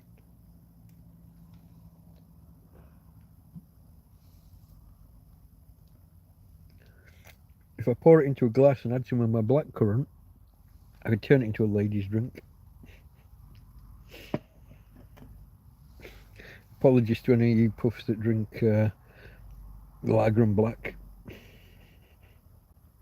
EcoFlow holding up. EcoFlow is holding up pretty good. The solar panel not so much. I mean, it's carried on working, but it is smashed to bits. I'm having to be really careful about it. I reach a point in an afternoon where the solar panel in its normal position is, you don't have to cover much of it with shade for the whole thing to just reduce in power. You end up getting like 10 or 15 watts, and you've only covered the tiniest portion of a corner. So now I move the solar panel around, and I'm having to be really careful to balance it against something at an angle where it's impossible for it to fall forwards, but it has to be leaning against it with the aluminium frame taking the strain, and not whatever you're leaning against being on the glass, which I probably would have done in the past. But yeah, it's holding up.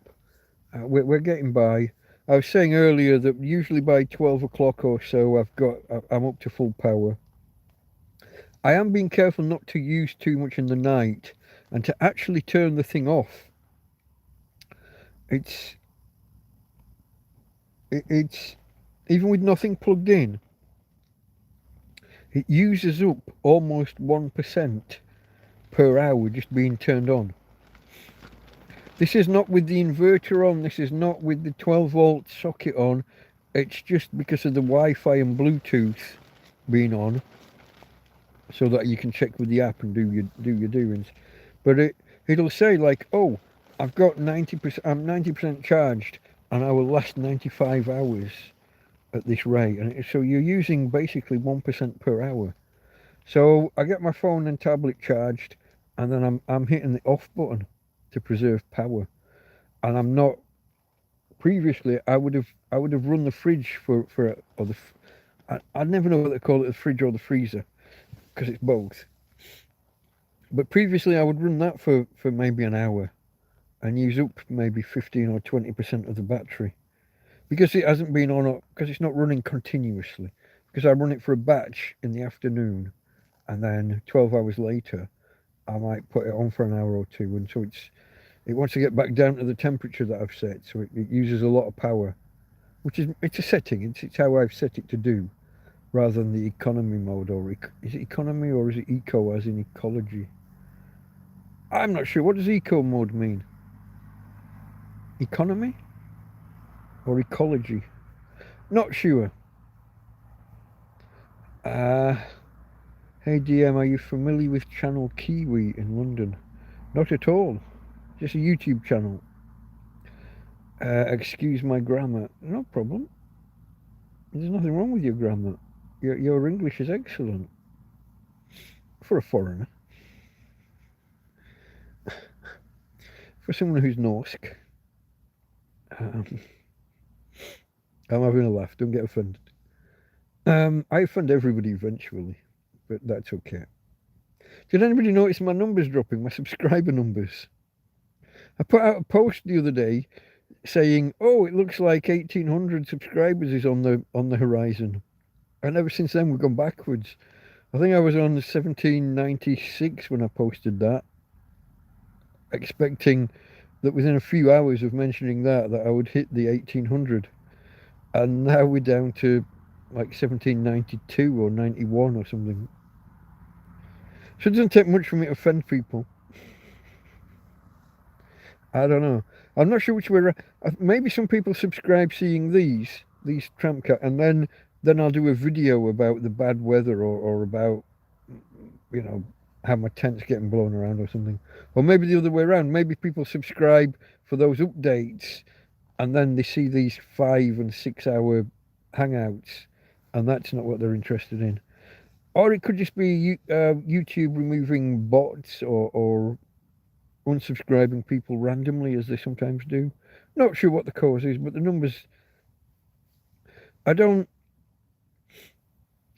This past year or so, I've struggled to get new subscribers. It's been a real slog just to maintain the numbers. Never mind. If you look at how quickly I reached 1,000, and then you look at how long it's taken to get from 1,000 to 1,800. It's been a slog, folks. It's been a slog.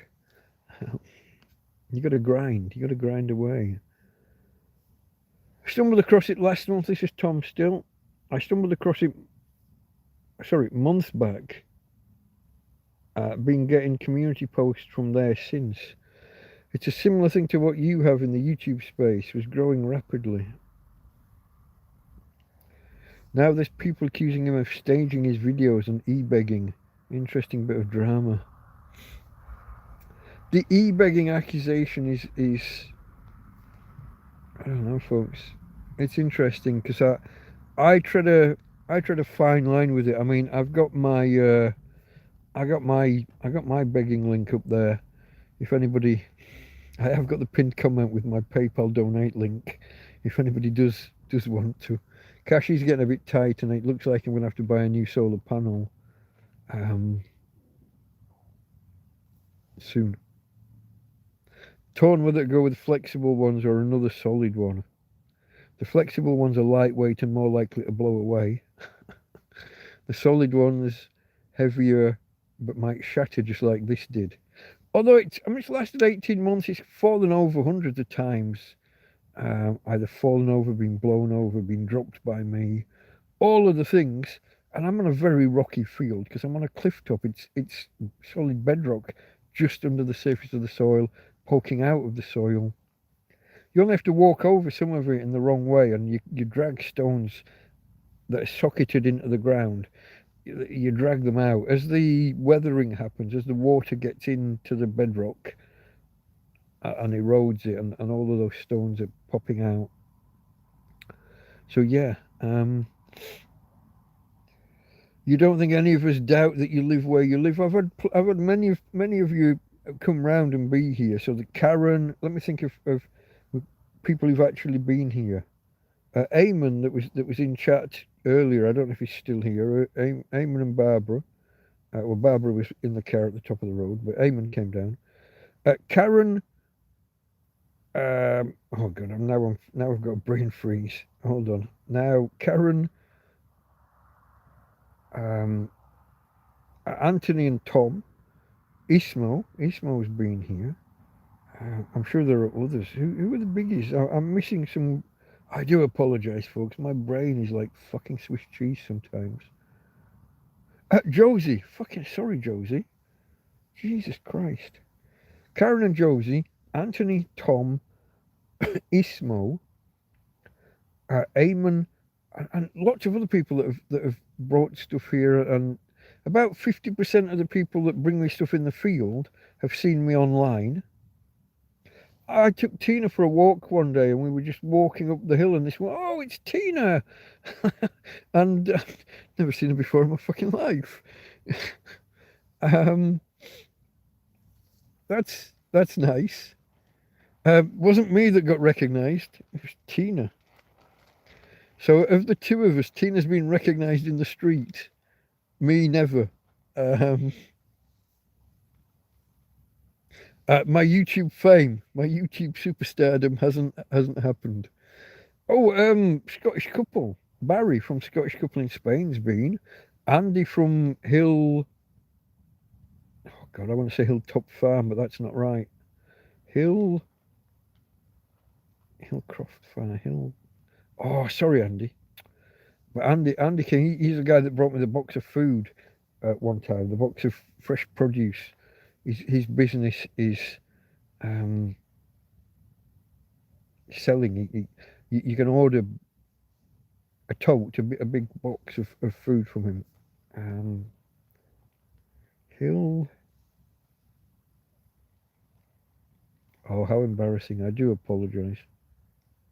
Because I had him. He was a pin in my descriptions. He was listed for about a year, I think. I just got too much info and had to refresh the description, cut it down a bit.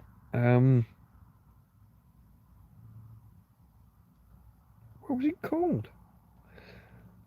What's another word for a small farm? Was it that? Like a small holding? No, it's not right. That wasn't the word. I want to say Hillcroft Farm, but that's not going to be right. Anyway, loads of people have been here, and anybody's welcome to come here. David Schofield, who's sometimes in chat, has been. Obviously, he brought me about 50 litres of water one time when I was running out of water, and I didn't have anybody in country to bring me any. And obviously, with Tina the way she is, and unable to get out. Even now, with the chariot, I couldn't drag a trolley of water with one hand and a dog in her spaz chariot. I couldn't be dragging two things at once. I tell you? I think I told you. My missing trolley turned up. You know, I've got the two old lady shopping trolleys, but I had a proper trolley from Harry and Jill, who have been. Harry and Jill, yeah. I thought that had been robbed, that had gone missing, but it hadn't. It'd been knocked over, and then other things had fallen on it. Mike and Yvonne, I've seen the channel. I've never met them.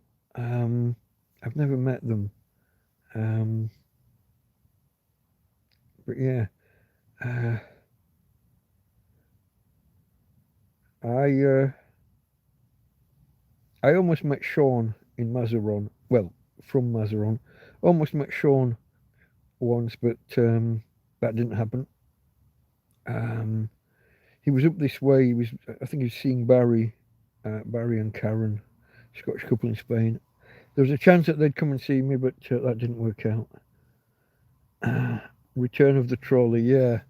I haven't got the bungee cords anymore. My bungee cords perished. How long are bungee cords supposed to last? This was mainly inside, and it was attached to the trolley, but it wasn't stretched. I haven't left it stretched for like a couple of years or something. But within a couple of years, those have just fallen apart. And when they go, they're dangerous because things can snap and lash about. Those metal hooks.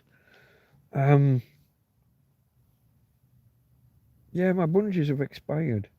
Joby was going to bring me some. The Chinese near where he was had some for cheap. I think he said there was like a 6-pack or a 10-pack or something for about €3. See, I never get to make use properly of this Chino Bazaar near me. So Chino Bazaar is like a Poundland or a Euro land, like a Dollar Tree if you're American. But I never get to walk around this shop. I don't get to explore it. I'm in and out like the SAS because I've got to get out because my dog's barking once a second every second. Or because I've left her home and I've fucked off for 5 or 10 minutes. Got to get back before she starts ripping the tent apart in frustration. I never get to look around the place. I know where about the 3 things that I buy from there. I know where they are. In, grab, out.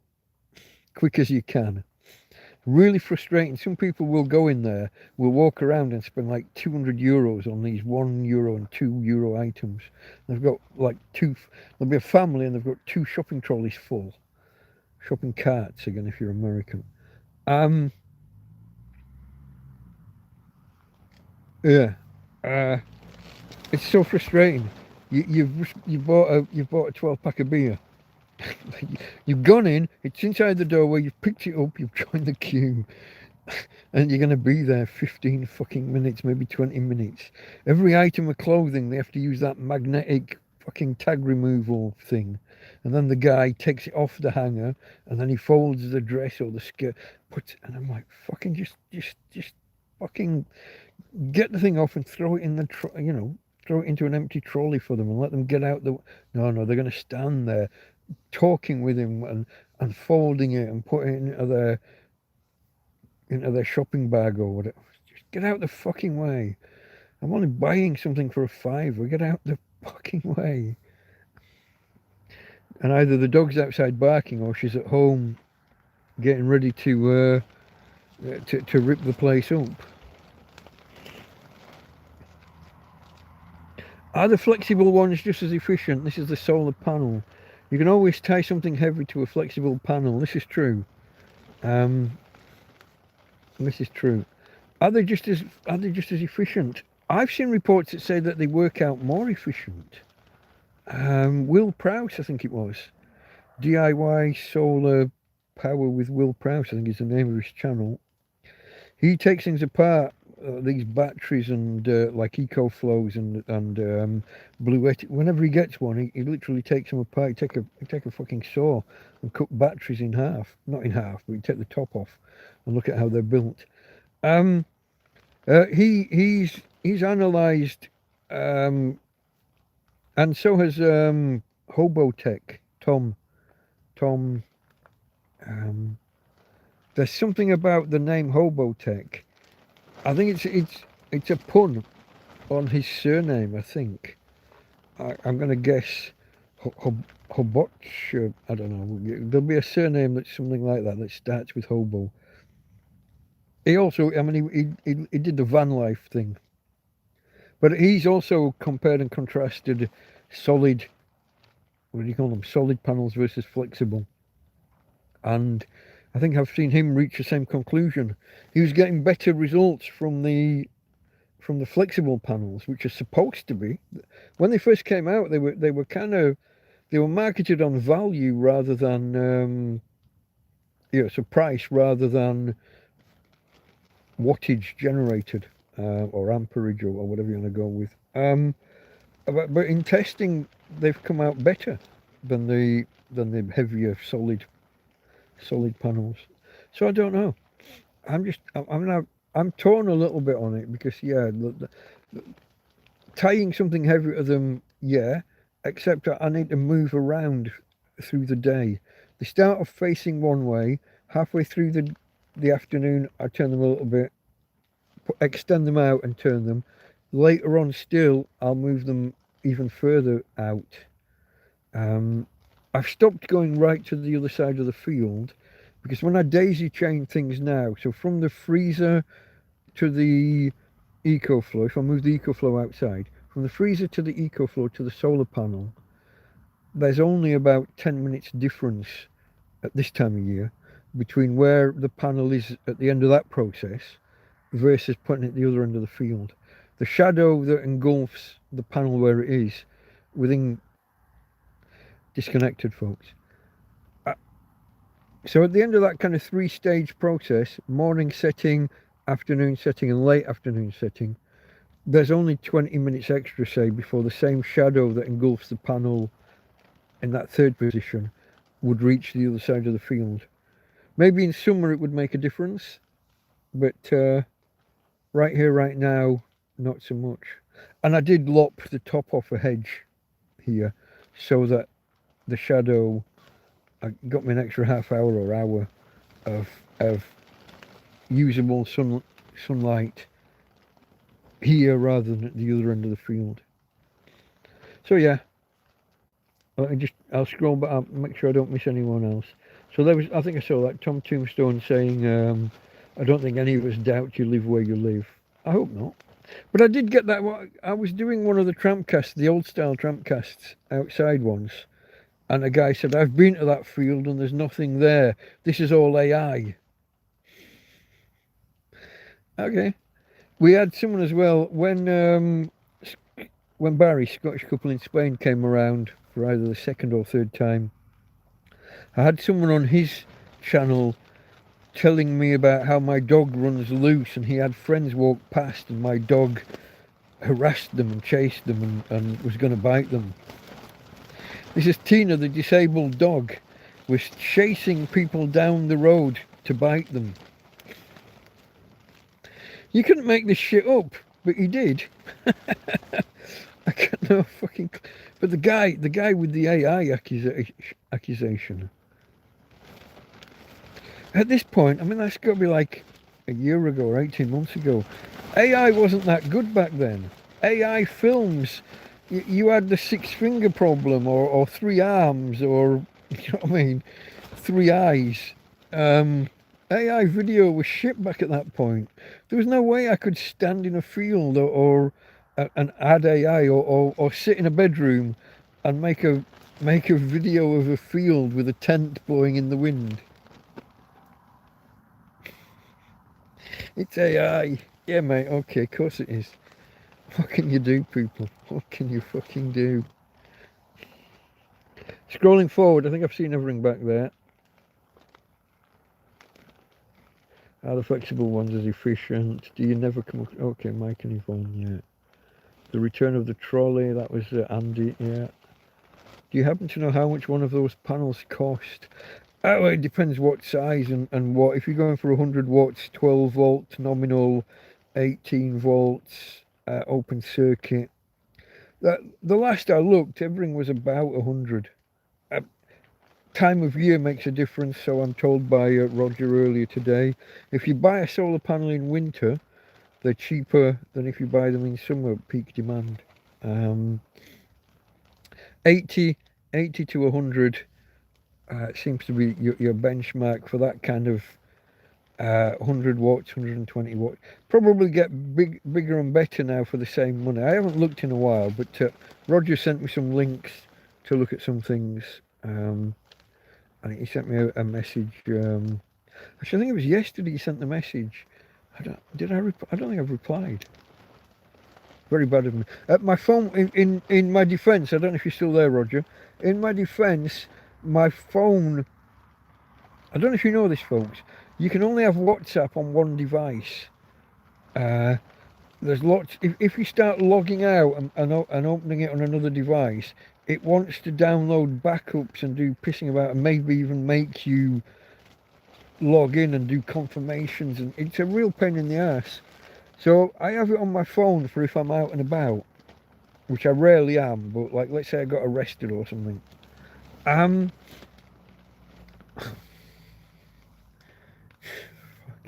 I'm not hoping, it's just in case, okay? You understand? It's just in case.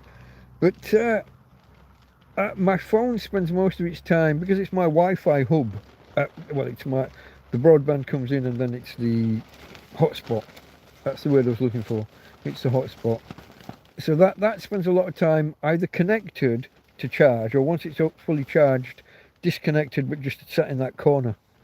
Because it uses power so rapidly, after 6 hours it will need charging again. So it lives over there. But that means now that if I'm not paying attention or if I'm napping, it will plink over there. Maybe I'm walking the dog, and and I don't hear it. I don't know when I. So I saw this morning that Roger had sent me a WhatsApp message, I think yesterday morning, and I looked at it, I listened, I thought, okay, mate, yeah, and I don't think I've replied, so that's very bad of me. But in mitigation, the phone lives over there, it's not in my hand most of the time. Poor excuse, I know, I do apologise, Roger. Tina does look ferocious with those huge fangs and spiked collar, yeah. Chasing people up and down the road when she can't walk. I have to carry her. So in order to chase these people up and down the road, I'm having to sprint alongside her. Come on, Tina, eat them, bite them. I don't know how people make this shit up. She is a little bit 50-50 with new people and with other dogs. I mean, I won't deny that. I do have to watch her when she's been introduced to people. Basically keep her on a short leash, and if she starts growling at people, pull her away. But she's never bit anyone that I know of. Although I did have the police try and tell me once that she had. Probably after you kicked shit out of her and made her fucking disabled, you cunts. If that's what it is, that's a 50-50. There are two potential theories for what's wrong with Tina. One is that the police I know they kicked her. I saw them kick her twice, and then I got dragged away and taken away. And she was here with them. So that's one theory, that the police what done it. And the other is that she's got some kind of degenerative disease.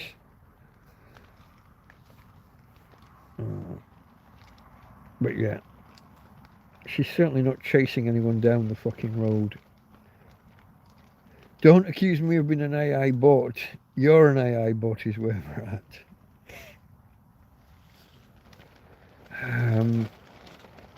Let's have Mr. S's question about how much the panels cost. Oh, you see, if I could open, that's the phone is where the message from Roger is. So I can't open that, but I'll just do a.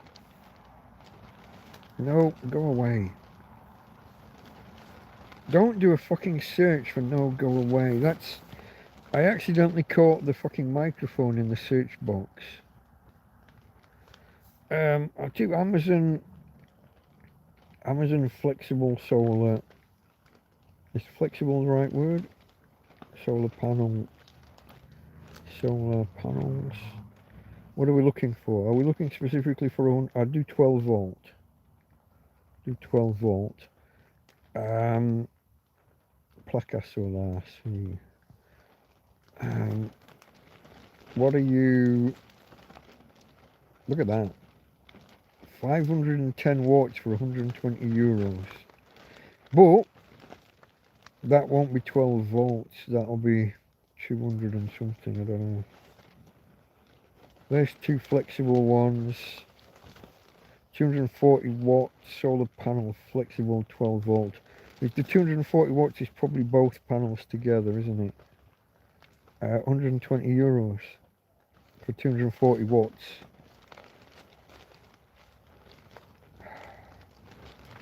$180 watts for 89. What's the... I don't even know. Oh, I've got the EcoFlow here.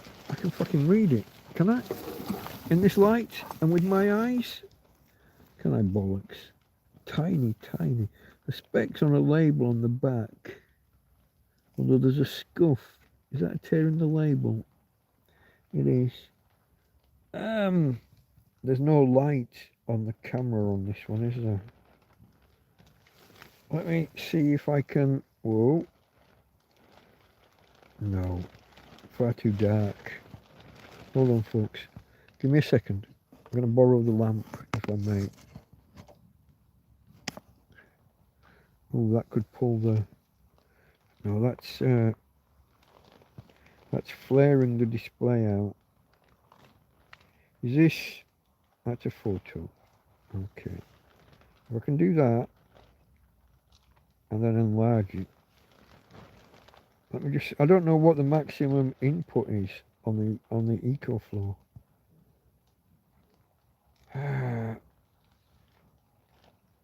Solar DC input 11 to 30 volts at 8 amps, 110 watt maximum. That doesn't compute. 110 watt maximum from solar.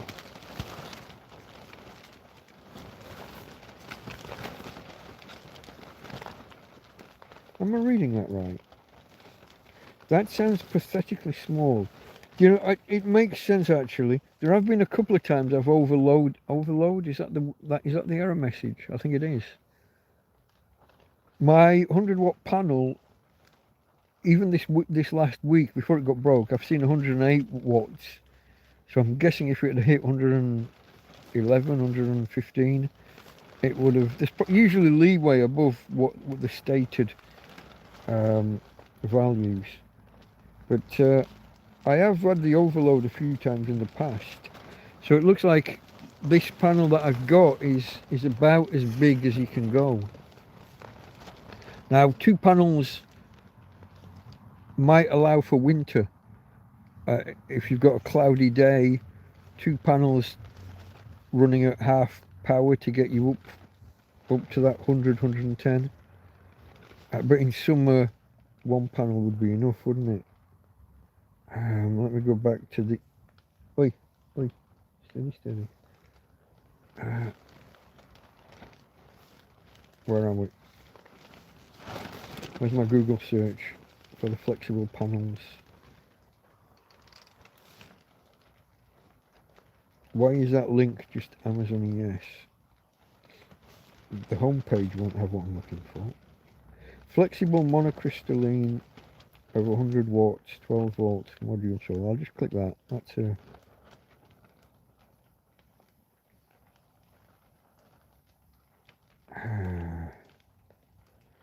Two times 100 watts for 90. 100 watt, 55 euros, folks. 55 fucking euros. You know that euros, dollars, pounds are all fucking... They're all within 10% of each other nowadays, more or less.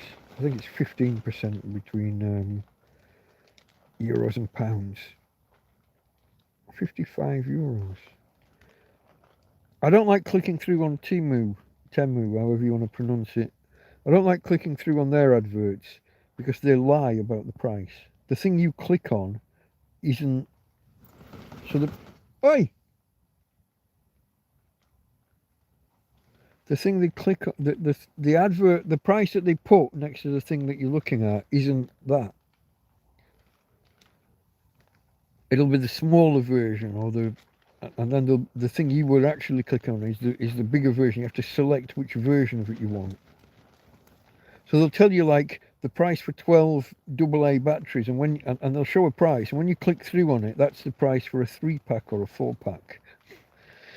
Double it or triple it for the 12-pack. So I don't click through to look at prices on Temu until I've got a benchmark price from somewhere else.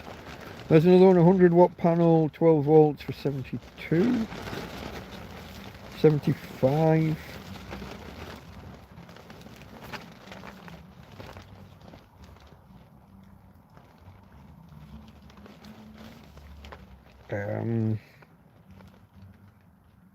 That one comes with a charge control. I don't want the whole kit, so that's why that one's more expensive. I just want a panel. But then you need to know what wiring it's coming with. Is it an MC4 or is it some other weirdness? You don't have to start opening up that little box on the back and swapping out cables. I'm not a fucking electrician. That's a kit. That's 100 watts. ETFE. That's very flexible. That's literally a fucking ribbon. That one bends in half. Eco 130 watts. 85. Very short cables on some of these. So yeah, they're not expensive, folks. They're not. There's 100 watts, 55 euros again. But I can't see the cable. I want MC4 connectors because that's what I've got. Some of them just have a barrel fucking connector, and I'm not keen. And of course, the specs won't tell you. Nowhere in the specs will it tell you what the fucking wire is, what the connector on the end is.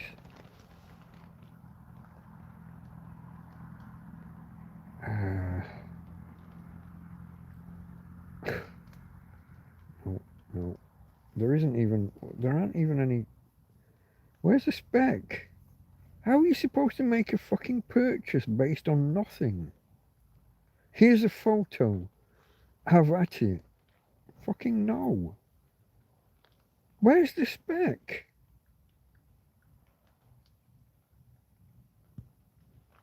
Am I just to assume that because you said it's 12 volt nominal that it's what? That it's 18 volts open circuit? Am I just a guess? Let's have a look at the pictures, see if I can make out the connectors.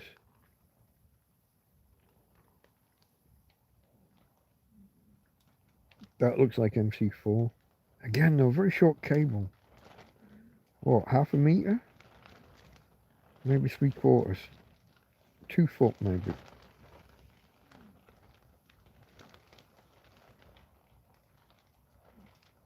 And there's something weird halfway along the cable. Like it's some other connector with a little short 10 centimeter MC4 stuck on the end. Don't know, folks, but that's your 55 euros and upwards for 100 watts, 12 volt flexible panel. Looks like it's MC. You got to trust the picture though, haven't you, to find out whether it is a fucking MC. What if what you get isn't what was in the picture? They make a point of not really showing the connectors anywhere. Oh, there's a video there. They've joined the positive and the negative together. Will that not damage the cables? Are you not short-circuiting your own panel? I don't know how that works, because that's outside. So it's getting light on it. I don't know, folks. I'm a little bit lost there. Obviously, I'm not going to play this video while I'm online with you guys. But,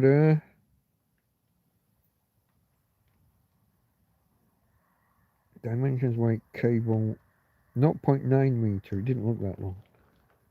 2 times 2.5 millimeter. 2 times 2.5. Is that the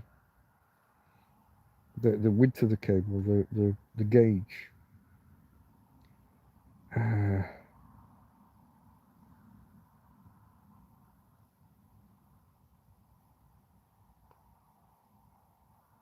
What are those? Operating temperatures -20 to +65. Should be safe enough, eh? I don't like the fact that they don't state anywhere that it's MC4.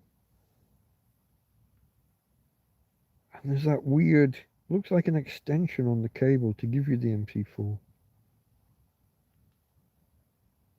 Anyway, that's enough of that. Oh, hold on. If you buy one, it's 55 euros. Get this. Have a look at this for a discount. If you buy two, it's 115.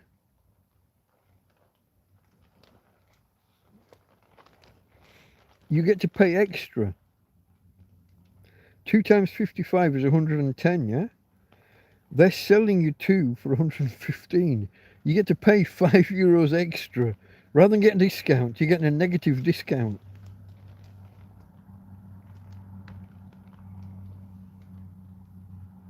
And again, when you buy three, 172 instead of 160 if you put the two and the one together.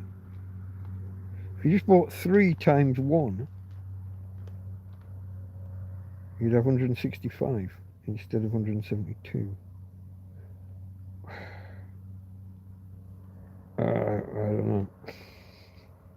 How does that work? A negative discount. Buying in bulk is more expensive than buying individual. Anyway, folks, like I said, I'm not, this isn't why you came. Let's, oh, can I turn the EcoFlow back around? I can't read most of the instructions, but I can enlarge that photo if I need anything, if I need to know anything. I'll be honest, I didn't know its maximum input on solar was 110 watts. It's more than that on the AC. It'll charge the whole thing in 40 or 50 minutes. So 250 watt hours in under an hour. So the input must be, what, 350 watts on AC. Let me see if I can finish this coffee, and then I think I'll need to visit the little boy's room.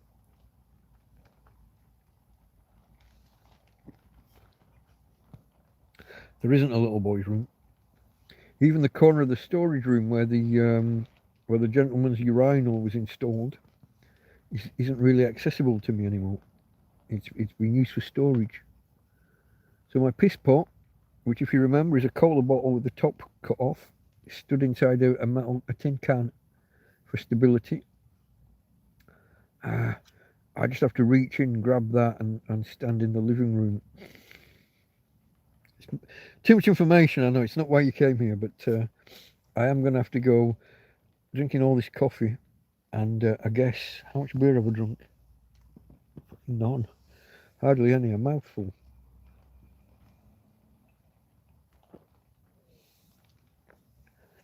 Give me a minute, folks.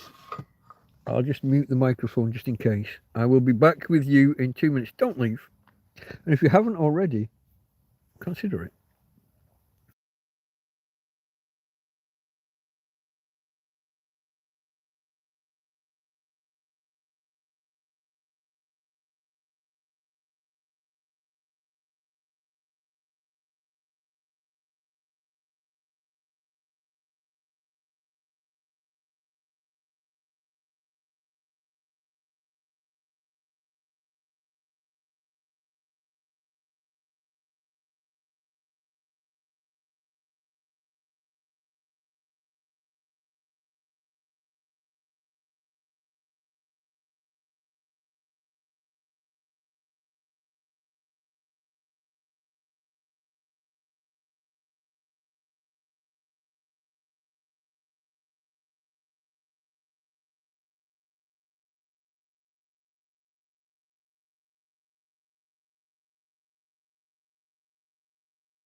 Okay, folks, I think I just stood on Tina.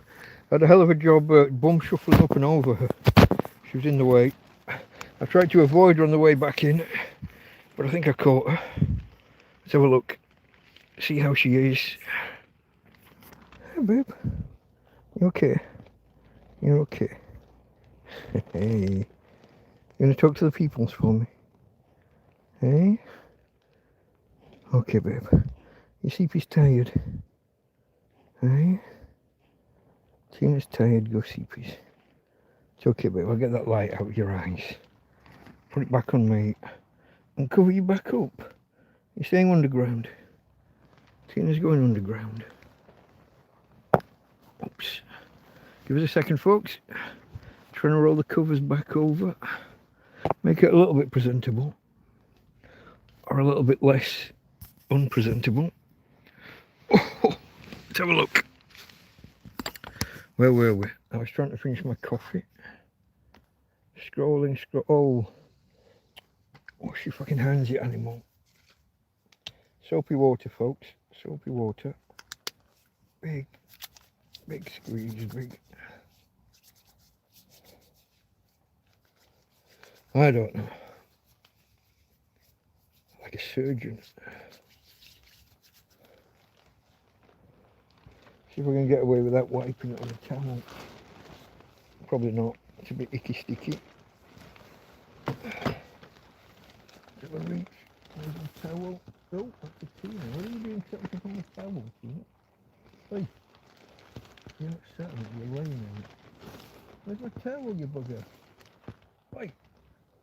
That's your bum. What are you not... Here, hold on, I'm not having that. Get on the fucking bed. You're meant to be on the bed, darling. Come on. You're not supposed to be off the fucking side of the bed in the gutter. Stopping me get... Where's my towel gone? Where's my wash kit? How's it not there? What the fuck?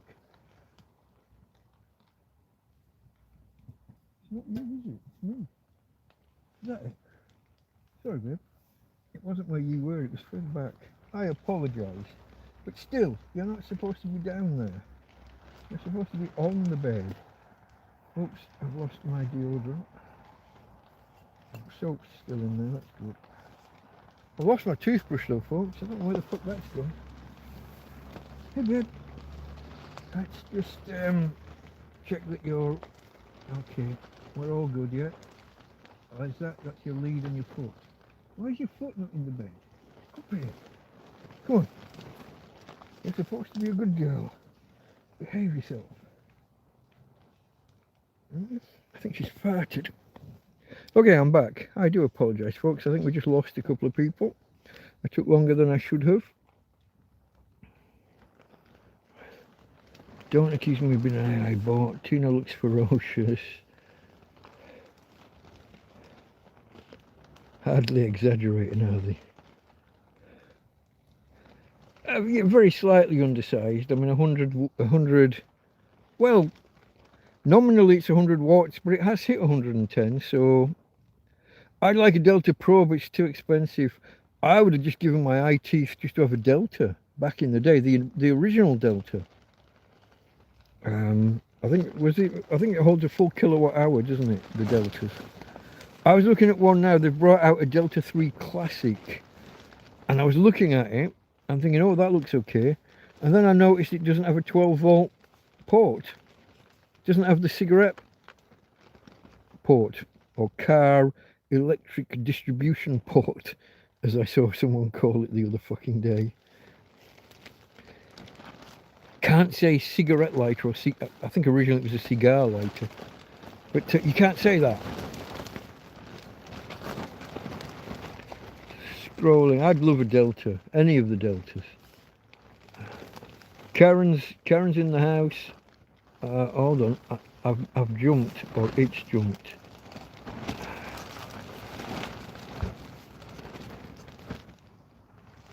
Where are we?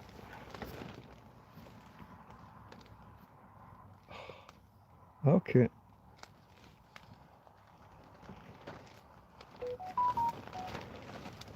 Okay, slightly slightly undersized. There, yeah, maybe. In winter, maybe. Oh shit. XT60i, yeah, except not really needed for this, is it? XT60 versus XT60i, the main difference is the amount of power you can pump through. Whether that middle pin is tied to the negative or to the positive, or missing entirely. So the cigarette port, the cigarette lighter adapter that's got an XT60 on the end, doesn't have the middle pin at all, because you're only going to draw at maximum 10 amps at 12 volts or 12.8, 13, whatever. So you're only going to draw 120, 130 watts total. So you don't, technically, you don't need an XT60i.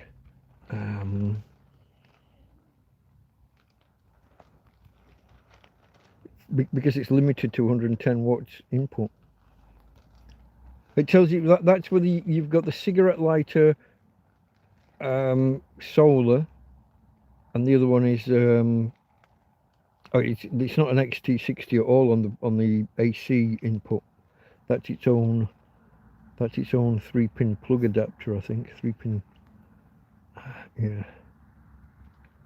Yeah, 11 to 30 max, 8 amp, I think it said.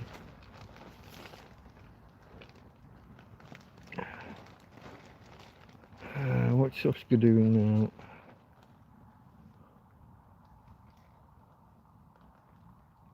I don't see anything.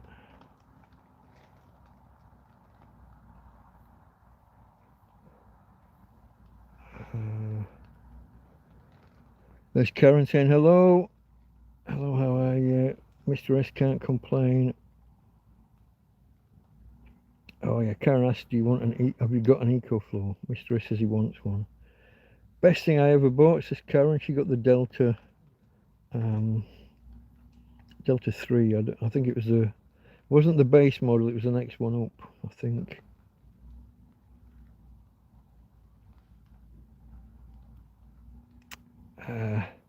Mr. S would be in Holland, Netherlands.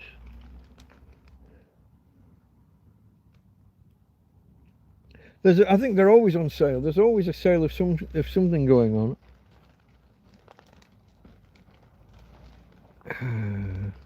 Off you go then, Oscar. Catch you later, mate. Your choice. Arguing with the mods. Bless Tina Pooch. Yeah, okay. There's Andy. Okay, folks, I think I'm up to date.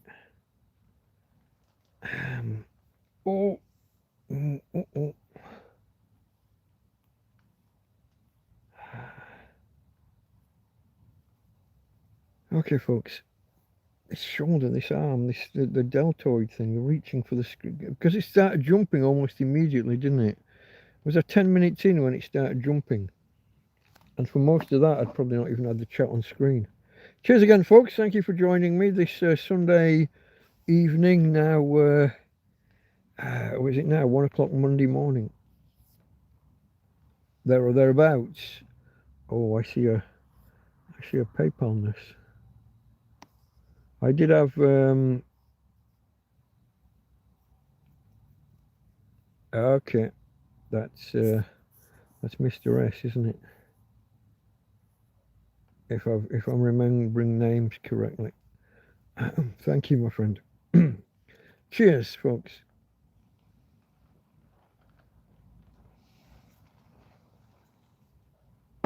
I don't even notice that my memory for names is getting a little bit better as I'm forcing myself to try and remember things. Like when people drop things off in the field here, I try to always ask them their name and then try not to forget it before I get inside and write it down.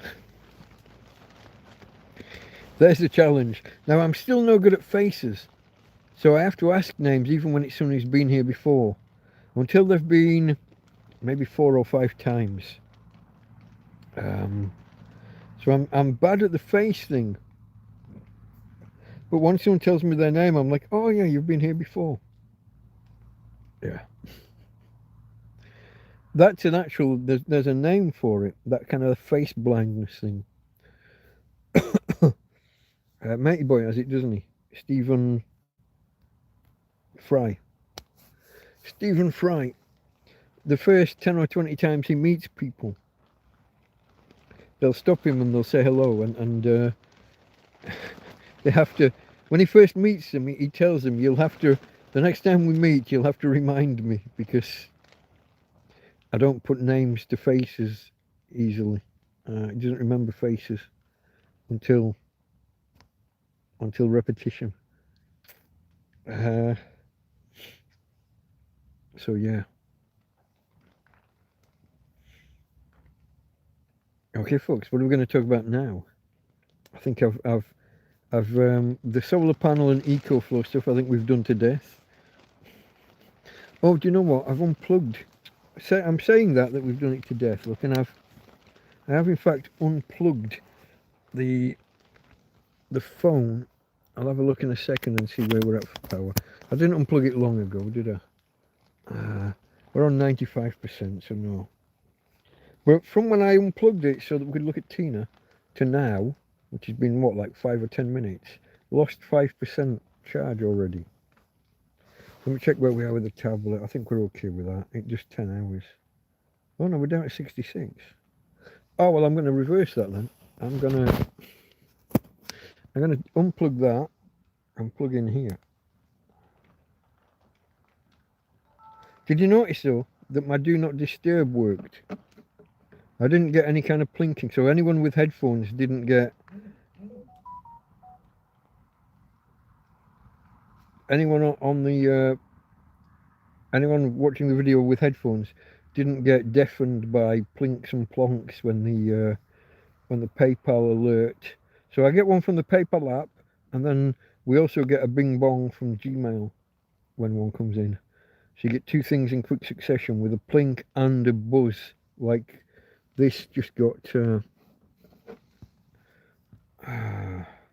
what's this? This just got an alert of some kind.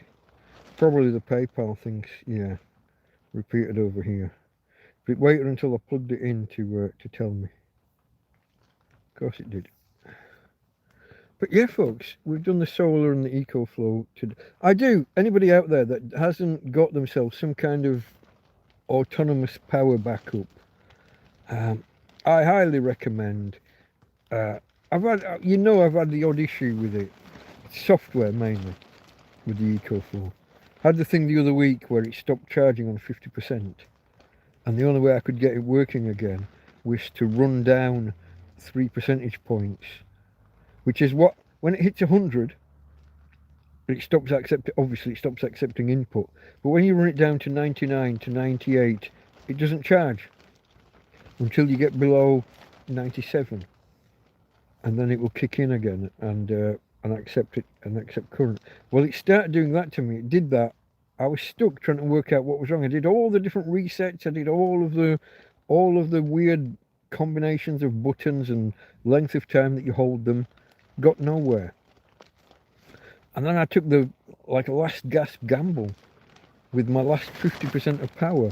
I thought I'll use 3, 4, 5%. I'll run it down and see if it then starts accepting a charge. And lo and behold, it did. So somewhere the BMS knew it was on 50% and was displaying 50, but the software had told it to stop accepting a charge until I ran it down. Keith, any mileage left? That tent condition, the tent's more or less fine. It's come through the last week with flying colours, my friend. We got the one rip and we've got 2 or 3 ribs. Most are either sealable, fixable, or are not that big a deal. I do still have to get a tarp, I've got 3 here. It would have been impossible to put on this week with the wind. But when we get a day without, I've got 2 ground sheet type dark grey ones, and I've got 1 larger blue one, not full size, big enough for the whole thing. What I'm thinking is I'll put something over the roof here, this bedroom. I'll put something over here and extend it as far as I can that way. And I'll put one partly over the roof and down the far wall, because that's south. That's going to get the most sun. What I've noticed is it gets hotter here now without the shade from the big tarp. It gets hotter quicker, and at night it gets colder quicker, especially when it's windy. It must be a summer tent. The wind just blows right through the wall, like an actual fucking draft. But I do have a fairly big rip next to the door that I keep trying to patch, and it just keeps on doing. It just keeps on sticking. And I've got the far corner low down, and I've got these stretch marks, these stress kind of. They're not actually torn yet, but you can kind of see through them that they're where a tear is going to happen. Quite a lot of them at the far end, quite a few in the doorway off to my left. Not so much in this door to the right. This one doesn't blow around and get as much movement because there's a mosquito net inside it, so it gets extra support from the internal door. The other door doesn't have a mosquito net. Strange decision. I don't get why that is. You got two doors, not quite opposite each other. But you get a through draft and what have you. But one's got a mosquito net, so you can roll the door up and block flies. The other one, you can't. I mean, you can roll the door up, but you've got a big wide opening. Strange decision. And I had to have the tent this way around with the part without the mosquito net over there, because that's where the power. There's a zip. There's a hole in the tent kind of thing for power cords and things to come in. This side doesn't have one. Again, strange decision. I would have put one on each side, and then you could decide where you want the mosquito net. Because over there, that side is straight into the field. That's the side that historically we would use most. But because the floor's crowded and because of Tina's disability, she used to just bum shuffle out here.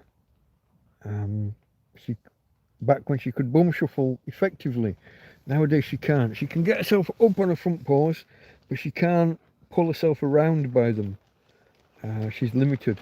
Friends used to come around and she'd be off out of the door. She wrecked the door trying to get out of it, but eventually. But again, I was really impressed how long that lasted before it tore, and it's only, she separated the bottom zip on the mosquito net. So you've got the half of the zip that's on the door, and you've got the half that's on the skirt of the tent, the bottom of the tent.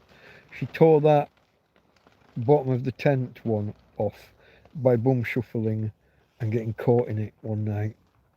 And that was in the night when she was supposed to be in fucking bed. She got up and fucked off in the middle of the night without me.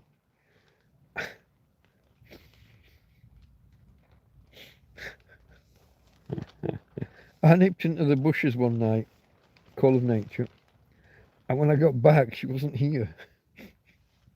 I'd walked right by her in the dark and not seen her. And I went around it. There's a bush that she used to sit under. I went around. I'm looking under there. Couldn't see her. I'm shining the lantern. I'm shining that around. She's not under the. I go walking into I'm shouting her, and she's just small. She just laid out casually on one of the little paths in the field, and I almost tripped over her because dark dog in the darkness. Even when the light caught her, it was dark. It was just like everywhere else on the floor. I'm walking right past her, shouting her, and she didn't whimper, she didn't howl, she didn't bark. Little bugger. Give her the fright of my life.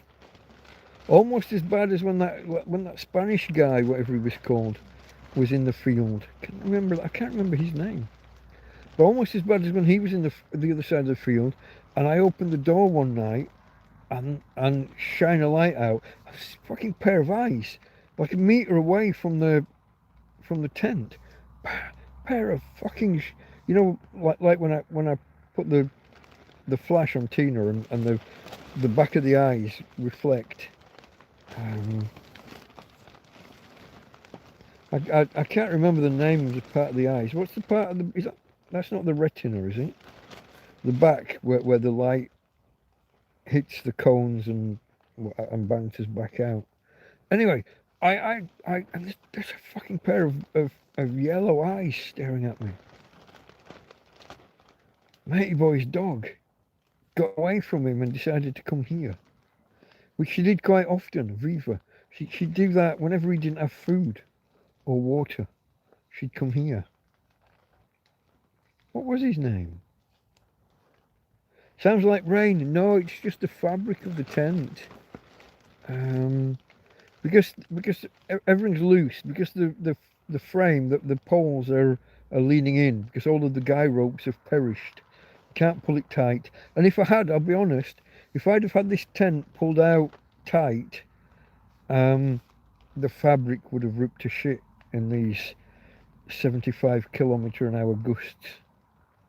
From 45 kilometre an hour average winds. Would have busted it to buggery, I'm fairly sure, because the plastic is becoming that brittle. You're getting these stress marks, almost like stretch marks on the fabric. If it had been pulled tight and getting the broadside it was getting from the west here, I'm pretty sure that the fabric itself would have ripped to hell. So by leaving it loose and having the poles bend and whatever, took a lot of the stress off the fabric. But I am going to have to look at getting some guy line string. What do you call it? Just guy line? Guy line string? Guy string? That sounds what? That sounds weird. Don't know what you call it. Don't know where you'd get it. A proper camping shop? Chino Bazaar? Temu? Don't know.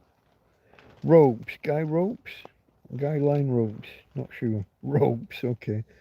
Yeah, but whatever that is anyway. And of course you need a significant amount of it because it attaches to places that are like a metre off the ground and you're going to put them out diagonally. In fact, they attach to two separate points that come together and then that goes off to the ground and you need a loop or whatever at the other end. So each place you got it, you might need 3 metres because of the way two come together and then one goes to the ground. And it has to go out as well, obviously, for anchoring and securing. So each point you need it, you're going to need 2.5, maybe 3 metres. And there's what, 8 or 10? More, because there's 2 at each end and there's 5 poles to give 4 sections, yeah? So you need 5 this side, 5 that side, 2 that side, 2 that side. Is that 14? That might be 14. Fucking maths genius. Government statistician, folks. I can count to 14. Just about. Cheers.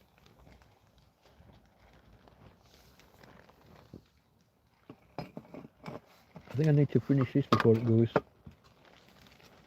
too cold. I think you kept. I probably got some somewhere, and I've got some paracord here as well, which is a little bit thick for the job in hand. Having it and knowing where it is, those are 2 different fucking jobs. 2 very different. There is a bag somewhere of bits and pieces from the tents. I think the tent bag from this tent. I think that's where we put the bits and pieces, the extras that came with it. And other stuff that we had. Here's the other thing. Once I've got the rope, I got to try and locate the tent pegs that are all around because I can't find them. You can't see them. You can't find fuck all. It's like these clips, these big kind of pegs that I've got that were holding the tarp on. When they've sprung off, some of them have gone 4 meters that way. 4 fucking meters.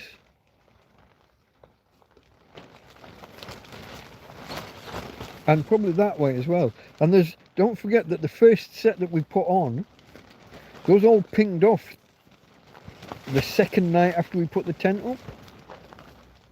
They were pinging off they were smaller. The big ones that Karen and family brought, well, they brought all of them. They got me the little ones, I think, from the Chino Bazaar. But then they brought some bigger ones from home. But they're all from Karen family. But the first batch, I lost a third of them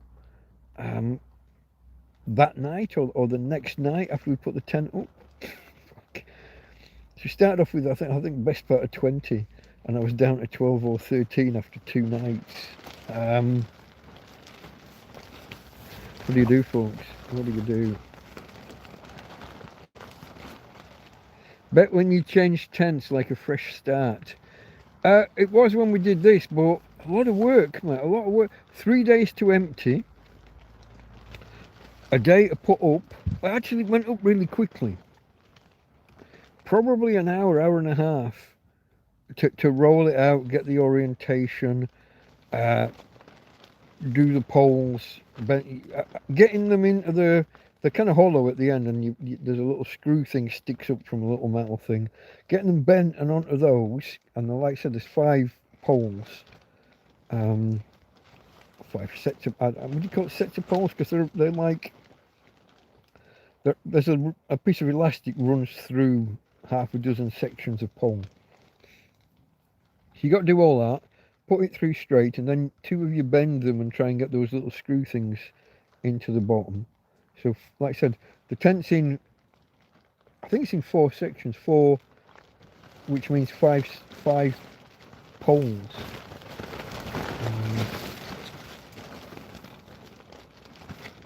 Yeah. Getting that, then getting the bedroom connected, all the elasticated toggles or woggles. What did we decide? Toggles. A woggle has 2 bits of string going through it, and a toggle is when you stick it through a loop. Anyway, don't think about that. That's not why you came here. But it was something we looked at one time, the difference between a toggle and a woggle. A woggle, hold on. A woggle is like those cowboy ties that's like 2 strips of bootlace with a slidey thing that goes up, like the Boy Scouts have, and the Cub Scouts and Boy Scouts. A toggle is like on a duffel coat where you push like a horn-shaped thing through a loop as a fastener. You live and you learn. If you're lucky, you remember it afterwards. I don't remember what it was. Oh, okay, like a fresh start. 3 days to empty it, a couple of hours to put it up, and 6 months to bring everything in out of the field. There's still shit out there. It's been 10 months. There's a coffee table and a load of things that never got important enough to bring back in. But it is like a fresh start, like the storage room, the spare bedroom. I put everything in there in like a U shape around the walls, and so there's a big area you could walk into. And then I brought more stuff in and needed more space, so we piled it up on top of the other stuff, and I knew where everything was, broadly speaking, but then there was more stuff to bring in, and so then I put a pile, a line down the middle of that empty space, so you've got 2 corridors into there, and this line. You've got like a number 3 shape, or an M. An M is a better description. So you've got these 2 channels that you can walk in. But then you pile things up, and then you've got to find something, or things fall over. When the tent gets blown, things fall over. They fill that gap. You bring something else in, you pile it on. Someone brings you 2 bags of clothes or bedding or something. You bring it in, and pretty soon your trolley falls over, things fall on top of it, you lose a trolley. Only for a month or 2.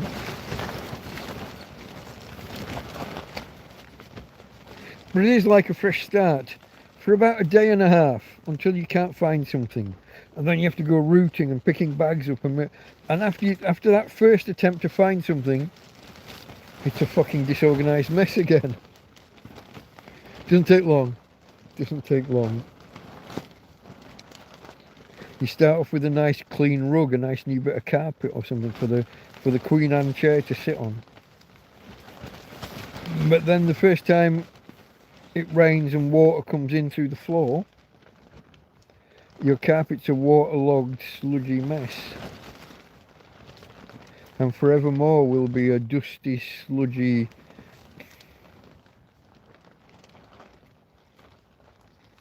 And then someone brings you 4 bags of food. 3 or 4 days after you brought yourself 3 bags of food. And someone else brought you 2 bags of food. And suddenly you haven't got any room left. And you're playing stepping stones to get over things. To get from one end of the tent to the other. Your fresh start doesn't last long, mate. Your fresh start doesn't last long.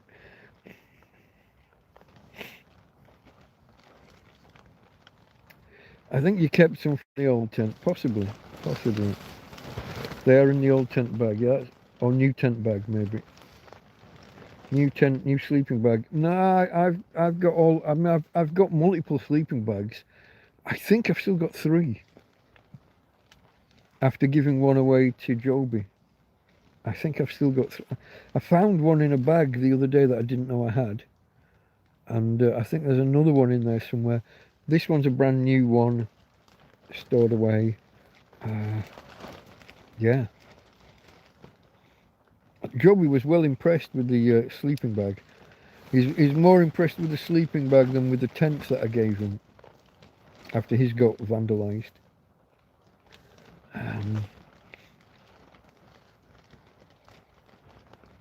You'll need a big... Yeah, we said this last time.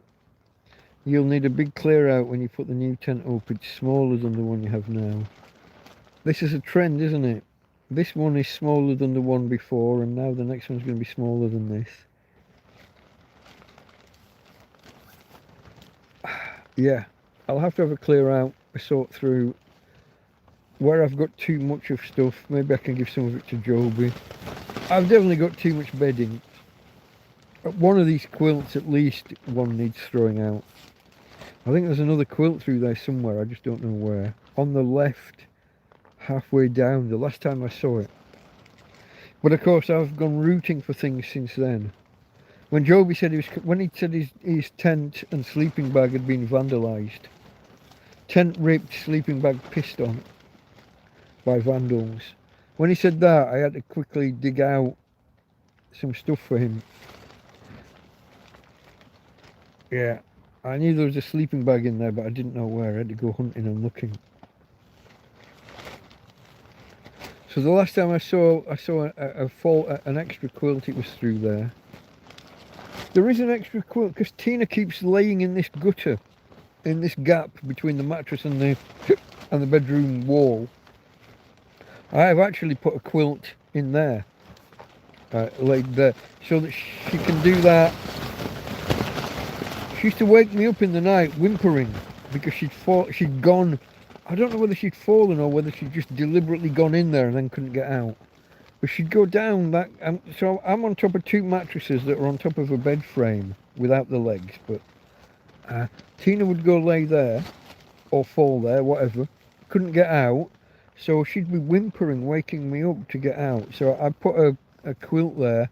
Not that I'm inviting her to do it. As you saw earlier, I just yanked her out of the gutter, back onto the bed where she's supposed to be. But if she does decide to go there and it is the middle of the night, I don't want fucking waking up about it. I have a bad enough time getting to sleep as it is. Very rarely do I sleep for more than 2 hours. Very rarely.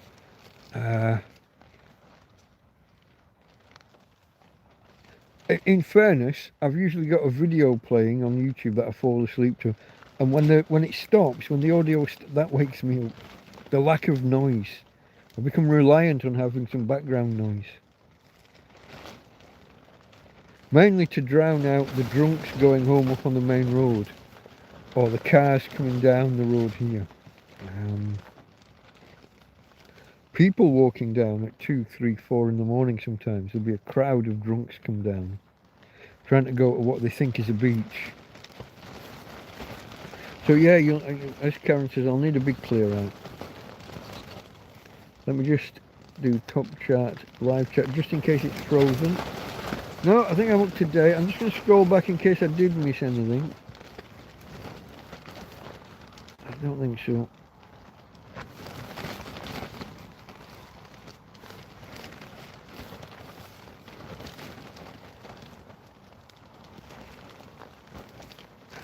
Best tuna pooch, okay. That was the Delta, the EcoFlow Delta. Like I say, folks, anybody who hasn't got any, just ask yourself, what are you going to do if there's a power cut? The power goes off, I don't know, for 12 hours or 24 hours at home. What are you going to do? Generator's one option, but they're noisy. Having a fully charged, like an EcoFlow, they're not the only brand. Bluetti, Jackery, Anchor now do them, and there are some other, All Powers is another brand. Having something that can store 1 or 2 kilowatts of power, so that when the power goes out, you can wait 2 or 3 hours. Don't open the, and if the power's not on within 2 or 3 hours, plug your fridge, your freezer, whatever, into the EcoFlow for an hour, and then turn it off again. Wait another couple of hours. If it's not on, run your fridge freezer again, so that you don't run it all out in one go, because you might be 24 hours, you might be 48 hours. You can keep it going and then claim on your insurance anyway for all the food that's in there. I never said that. But you can keep all your food frozen or chilled in the fridge, whatever. But your insurer's still going to pay out for a freezer full of food if you've got a couple of days power cut.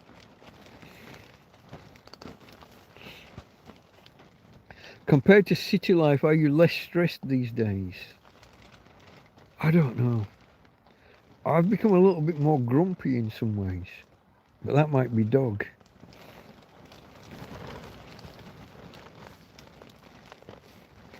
When she's doing things that are really hindering me, not going to go into details, but she does a lot of things that make my life worse now that she's older or disabled, or however you want to look at it. As her condition kind of worsens,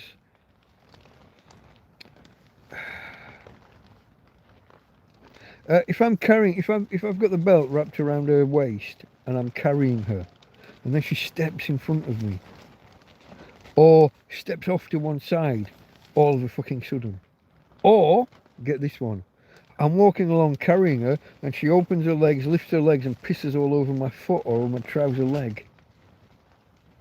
Stinky dog piss legs. Then I've got to go to a shop that day or the next day. And you know how you become kind of nose blind? You can't smell things when they're constantly present. I got no idea how bad I smell on the dog piss front. Bearing in mind that I'm wearing my trousers for months at a time, because I don't have enough water to be washing, and I don't have the freedom to go to the laundrette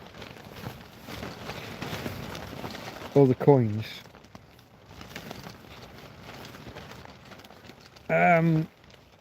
The logistics of going to the laundrette.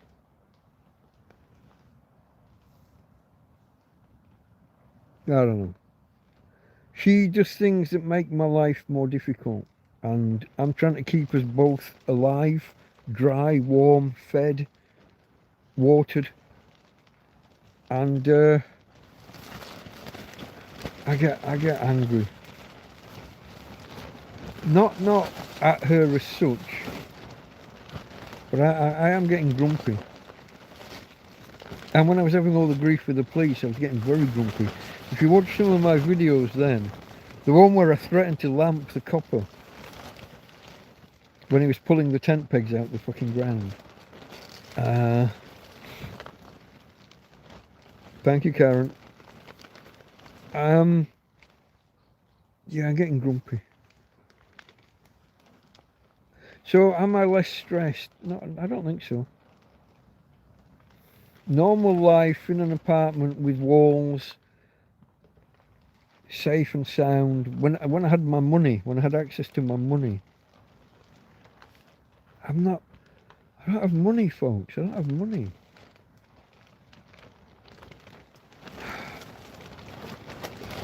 I don't have much money.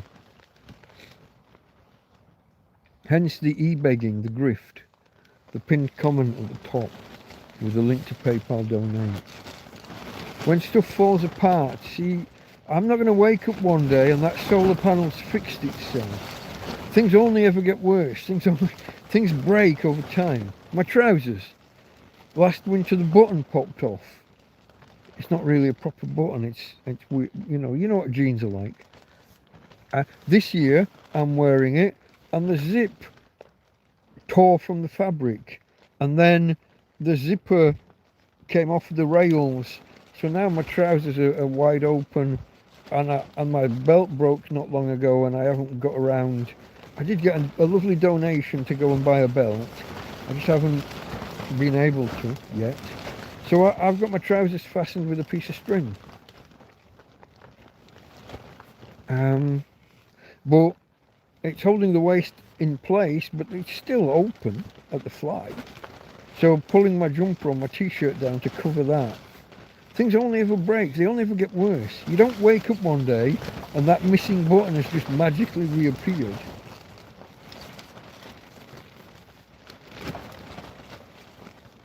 And my stomach doesn't suddenly get smaller to the point where it's not popping buttons and bursting zips. I got some other jeans somewhere, I think in one of these drawers. But in another month or two, it'll be shorts again. If I've got any left. Last winter, I went the whole winter in shorts. I didn't put long pants on. I only put long pants on this year because I got all of those bites that got infected and went nasty. I had to cover them up. That's probably back in August or September. But once you're approaching autumn and winter and you've started wearing long pants, you don't take them off till it gets warm again. Oh, there's my coffee. Drink some coffee, stay awake.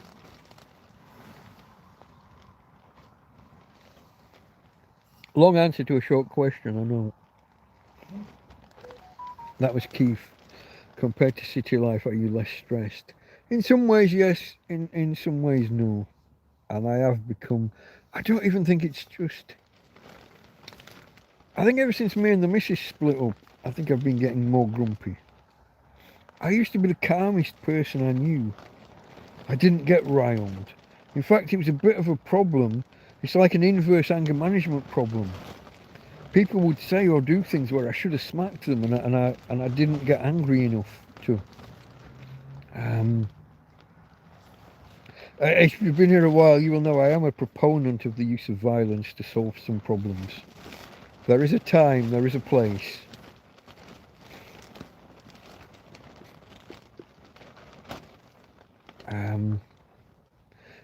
I used to lack that anger. Now I got a bit too much anger.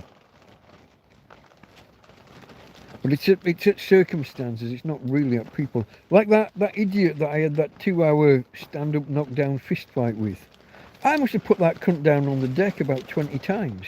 At least 12, but probably more. I should have got a lot angrier a lot sooner. I should have stopped letting him get up. Like, he did end up going to hospital. But I should have done that earlier. I should have hospitalised him a lot fucking sooner.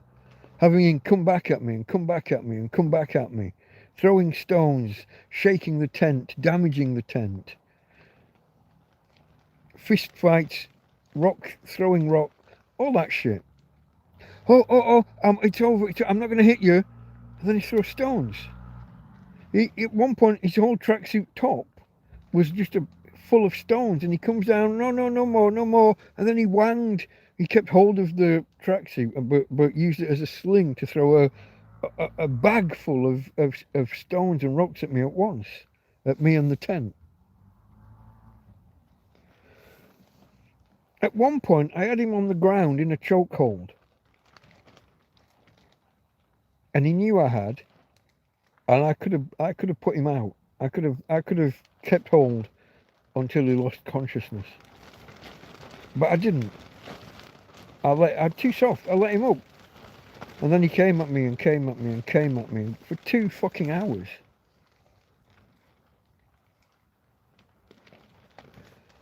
Should have finished it sooner. Like I said, he ended up going to hospital, but he should have done it sooner.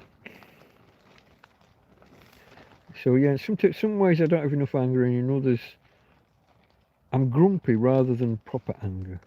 How's your legs now? They're fine. It's like it never happened. Yeah, no, it's all good. It was over a month ago. So Karen got me this, I want to say antiseptic cream. It might have been antibiotic, I don't know. And then Joby got me some alcohol gel. Well, he didn't get me it. He found it and gave it to me. My need was greater. And those two things, one and then the other. Once that little powder was almost out, the alcohol gel, that sorted it. Within days, they started to heal up, and maybe 2 weeks. It was fun for a while, you know, pressing down around them and having the pus squirt 18 inches that way. And I'm pushing and pushing and pushing to get as much manky stuff out as possible. And then putting another batch of the alcohol gel on.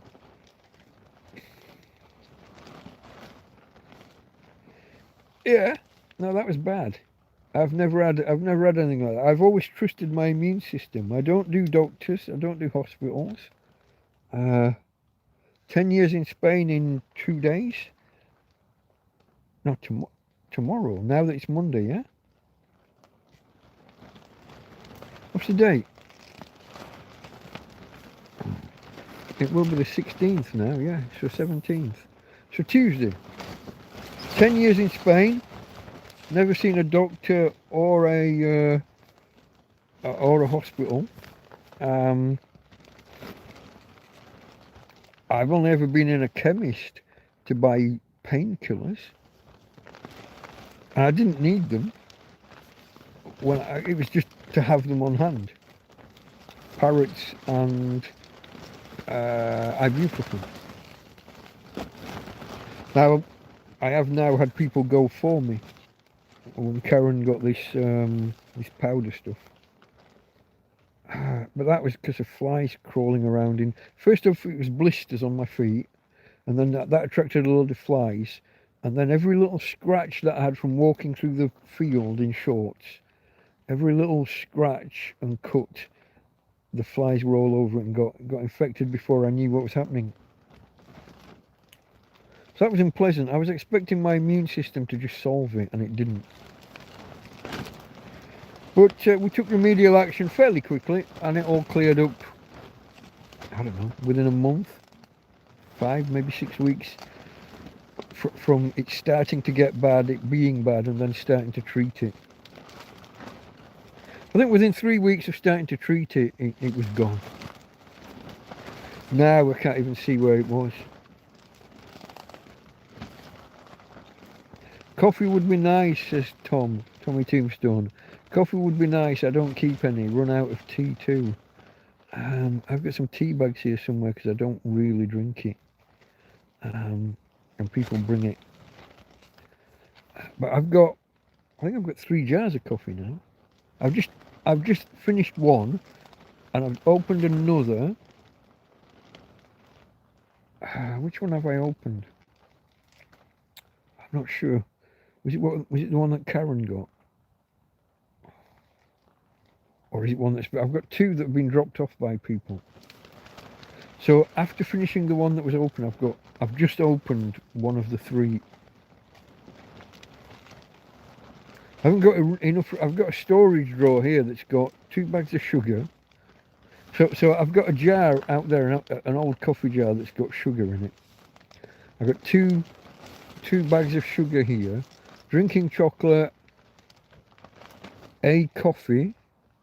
No, I've just taken the coffee out, but there are 2 other coffees out there somewhere.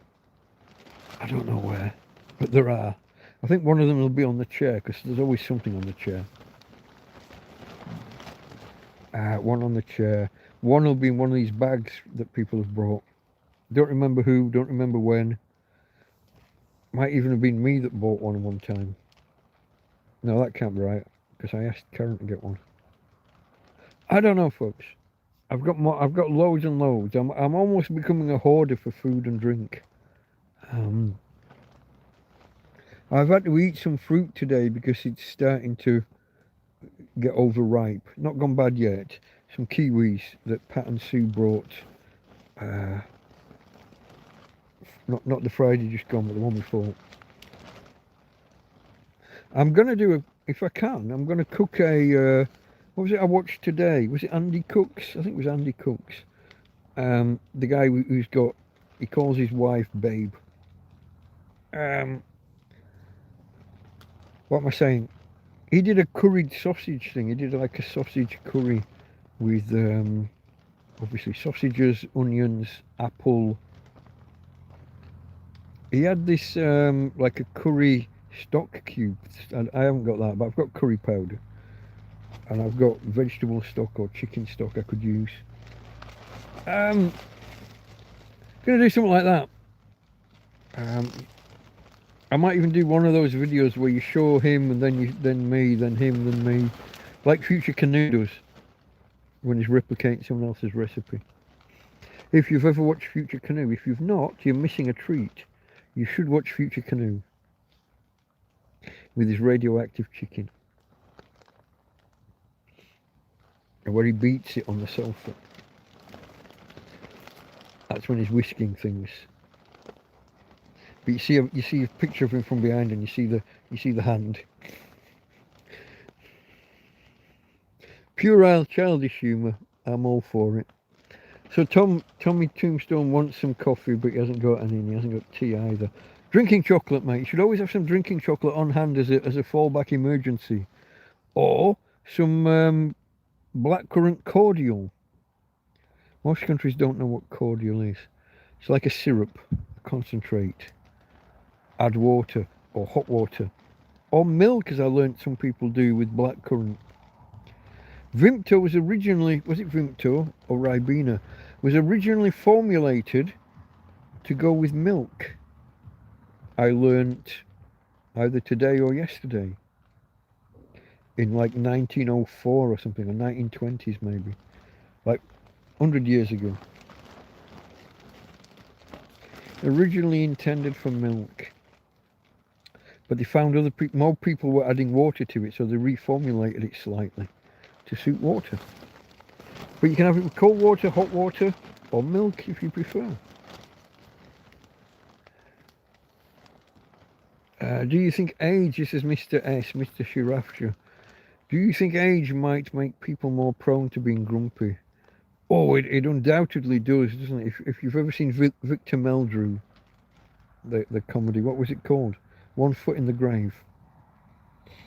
But yeah, age does. What happens with a lot of people is, like once they retire and stuff, once they're not going out of the house as much, they'll sit there curtain twitching, sat behind a net curtain or blinds or something, looking out and spying on the neighbours and seeing what's happening, getting angry about kids in the street playing football, or all the things that they did themselves. You're playing football with your friends and the ball goes in the neighbour's drive or something, and some kid runs in, grabs the ball and runs out, and they're there knocking on the window, "Get over, you little bastard, fuck off, go round your own way, go play round your own end," as the old folks used to shout at us. Got nothing better to do. 10-year-old kids opens your garden gate, runs in, grabs the ball, runs back out.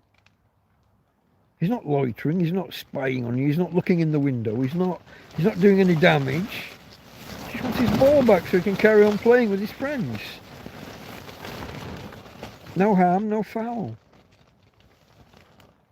But people, get away, get away. A lot like if you watch these American YouTube videos about homeowners associations. So for anyone, for my British friends and maybe European friends who don't know, when they build like a block of houses, not one big, but an estate, we would call it in Britain. When you've got a field and you fill it with houses and little cul-de-sacs and little roads, they will be built with rules that are built into the deeds. You can't opt out. That house will always be in that homeowners association. And it gives the committee the right to make rules and issue fines if you haven't cut your grass or if you haven't cut it short enough. If you park your car not quite on your driveway, but let's say you've got two cars side by side and your drive isn't quite big enough, two wheels are on your lawn, they'll issue fines, and they're allowed to by law because of homeowners associations. It's built into the deeds and you can never opt out, you can never leave. When you sell that house, the new owners are now part of the homeowners association. But they're always run by these retired old, I'm going to say Karens, but they can be male or female Karens. Sorry, Karen. I know you don't like the name being used that way. But it's always these grumpy old folk who are watching out for every little infraction. Oh, you've got a dog. Dogs aren't allowed. Yeah, but I'm blind, you daft cunt. You know, exception to the rule. Americans with Disabilities Act. Whatever.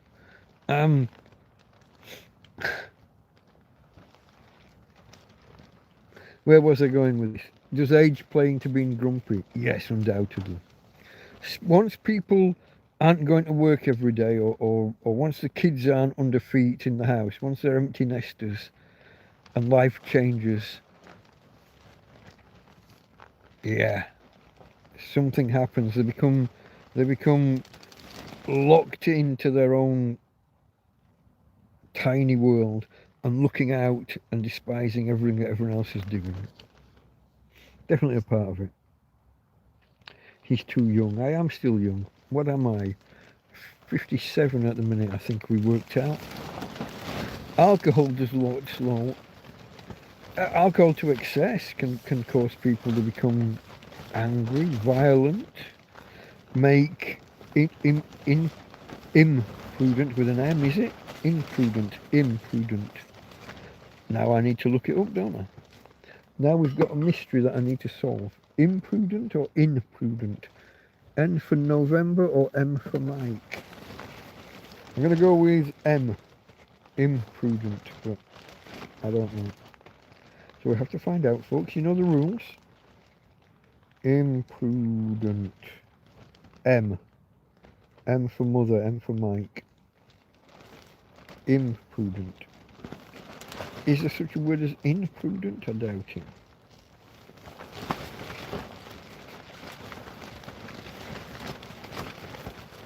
No. It says meaning, and then it's going to tell me that's it. It's just showing a definition for prudent. So there is no imprudent, it's im, I-M-P. Now you know, folks. Now you know. You have to learn something new whenever you come here. And so do I. What have I got going on here? Pate newspaper. Speaker that no longer works. Don't know why. Oh, my other speaker. Did I bring that over? Hey, it's rolled off the bottom. I got one of those kind of barrel Bluetooth speakers and radio. The Bluetooth has stopped working. I've only tested it with a tablet. It won't connect to the tablet. Probably won't connect to the phone either. So today I switched it to radio, and I have to connect to, oh, you won't be able to see from there, can you? I've got a USB cable hanging up here. you have to connect the USB cable to the USB port. That acts as the antenna to strengthen the signal, and there's no display of what frequency you're on. It's just FM, and it's got up and down or left and right to scat. And I'm trying to make a list of channels today. Put it on a channel, listen for a while, see if you get the name of the channel, make a note of whether it's in Spanish or English, whether it's a good signal or a bad signal. I spent most of the afternoon just doing that, so that I can find a fucking channel to listen to if I want to do something instead of YouTube, or if I'm running low on power, if heaven forbid my solar panel goes tits up. It's a lot uses a lot less power to power an FM radio than it does to watch YouTube. And also you've got that prepper thing, haven't you?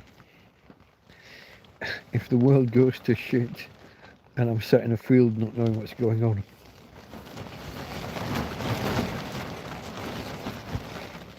My other radios are all bust, I think, now. There is one little radio that kind of sort of works sometimes. There's a slider for off AM, FM. And most of the time it doesn't quite line up with the connections inside, and you don't get anything, just static. Every now and again you can actually hit on the actual AM or FM and then start to scroll. It's really piss poor at picking up stations though. And my other one was one of those survival radios that stopped working one day just randomly.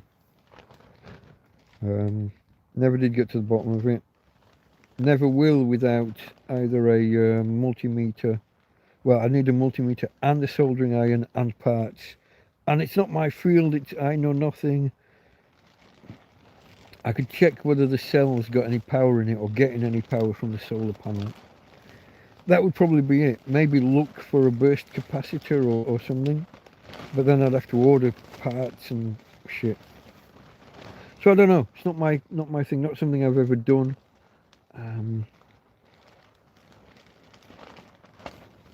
Check ID now for hospital there. Don't really have any ID. I got an old passport that's water damaged that I'm told isn't valid. Some people are grumpy for life. They are indeed. Tommy Tombstone's going to sip on his last beer and then off to sleep. Oh, mate. I'm feeling bad for you. I'd send you a beer if I could. Or a jar of coffee. It's been 4:10 on the kitchen clock for some time. Karen says Vimto and milk, yuck. But that's what it was originally. It's either Vimto or Ribena. I mean, they're the same thing really, aren't they? Jessica is the new Karen, apparently. Really? I heard someone use a name for a male Karen the other day, but I can't remember what it was. The Norwegian equivalent of the HOA is the Borettslag. Borettslag? Borettslag. I'm not sure whether you run the S and the L together. And it functions the same way, albeit with wooden row houses usually, or small parcels of land. Plato's pupil. I never know. I could just call you Aristotle, couldn't I? But that's... Petty laws everywhere in Britain. Feels like the system's more about control than sense sometimes. All of this where if you say the wrong thing on social media, you get 6 cops knock at your door, arrest you, and then search your house. Bizarre. Oh, and that's one of the things they've weakened, isn't it? Now for certain crimes, they can search your house without a warrant. If it's what used to be called an arrestable offence, which is now... How do they define it? What are the two things? What are those two words Americans use? a misdemeanor or what's the one that's not a misdemeanor? Felony. We don't have that word in Britain, I don't think, but it's a similar concept. The types of arrests, the types of crimes that aren't misdemeanors, the ones that are more serious, they can come and arrest you in your home and search your home without a warrant. That's one of the protections that's been weakened silently without people realising. Also, public used to mean out in public. Now it means anything that can be seen from public. So you could walk around your house naked, and if you've got the window open and the wind blows the curtain and then the people can see you, you're in public even though you're inside your house or inside your garden or whatever. You're now not in private. You're in public if you can be seen. Again, another weakening of the laws and the protections that you had that goes along with everything else that changed. The right to silence was changed. You've now got a right to silence, but if you then say something in court that you didn't say when you were arrested, it might be held against you. They might not count it as they should. Double jeopardy, that went. Loads of your protections have been weakened or gone, and it's happened slowly over time. Yeah, the right to silence, double jeopardy. Yeah, the way now they can, if the prosecution don't like the sentence, especially prison sentence or whatever, they can appeal and have a go over, or have it just reviewed and a different sentence applied. That didn't used to be how it's. Jury trials. There's the other one. Jury trials are going. In fact, they already went for some things. The way that a lot of traffic offences are now just dealt with by a non-judge sat in a room, by a magistrate sat in a room on his own, doesn't even have to have the clerk of the court on hand to advise him on legal matters. He has a clerk of a court available on the phone, and that clerk of court has a dozen different lawyers who might, dozen different magistrates who might ring him, and he's just rubber stamping. That's your traffic offences. Your right to have an actual hearing is weakened.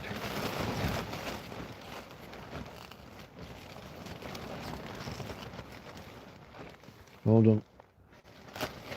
Let me scroll back. I'm missing. I've gone off on one, haven't I? Petty laws everywhere in Britain. Okay, this is Plato's pupil. More about control, yeah, and getting frozen out of your own. Yeah, the debanking. I'm currently a victim of that. I'm in a field in Spain because my bank don't accept that I'm me, and that's because of Nigerians and other scammers. The way that banks now have to know who they're dealing with, even though they don't know you. Used to be you just walked into a bank and asked for a bank account and got one. Now you have to bring like 5 forms of ID and wait 2 weeks and prove who you are and why you want the bank account. Transfer your money around and they want to know where it's coming from. Try and take your money out and they ask what you want it for. You walk in a bank and ask, let's say you've got 10 grand in the bank and you want 1,000 of it. What's it for? And if they're not sure, they'll tell you no. You're like, fuck off, it's my money. But yeah, I'm in a field in Spain for 3 years because they don't accept I'm me. And the only way I can prove I'm me, according to them, is to walk into my local branch in England. I'm in fucking Spain. How do I walk into my branch in England? Well, they'll make decisions such as suddenly wanting to paint all the houses one colour, but also useful for snow ploughing and clearing debris out every now and then. Well, any collective thing has its uses, but it's when it gets petty and vindictive. I feel like I've become increasingly grumpy over the past 5 years. We go back 5 years and things were strange, weren't they? COVID and all that. Did you have... Oh, what's the word I'm looking for, folks? Where you're not allowed out at night. Curfew. Curfew. Get arrested if you're out after 7 p.m. We had that here for a while. And for the last hour of that, you couldn't buy alcohol in a shop. They put a time limit on when you could buy booze in the supermarket. So you had to be home by 7, but you couldn't buy ale after like 5:30 or 6.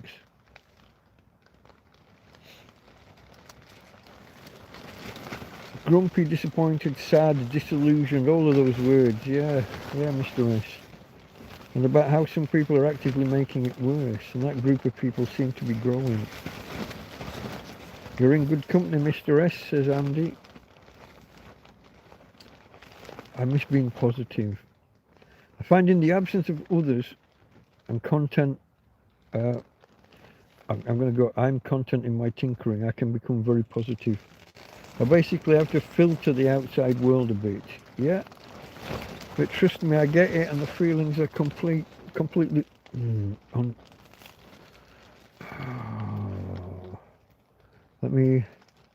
but trust me, I get it, and your feelings are understandable. It's a world these days, and I suspect the civilized world is in decline. Mad world.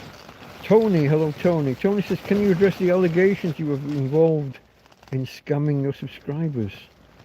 Oh, petty, no, just nonsense. I was sat outside doing a live stream one day, and some idiot came on and told me that he's been to this field and I'm not here, and that my broadcast was AI. Some of the people just find me asking for support and the PayPal link, the donation link.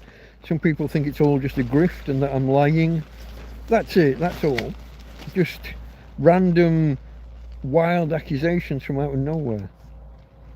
I'm the guy that alleged that my dog was chasing people as they walked past, but my dog's disabled and can't even walk, never mind run and chase. Stuff like that. Random nonsense. Nothing, it's just the, oh, you're a grifter kind of thing.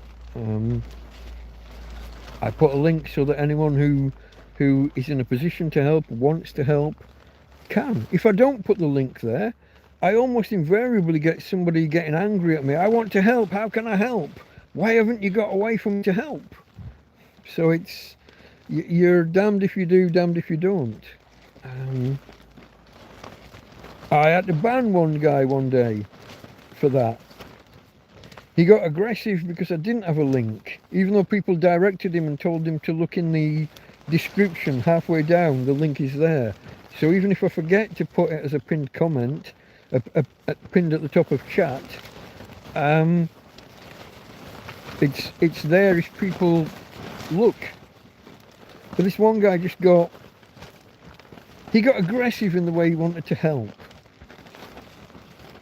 and then got nasty about his aggression. So yeah, it's something and nothing. To me, it feels like the experiment civilization has failed. It's getting that way. I think democracy is been manipulated, bent, twisted, and I'm not going to say that.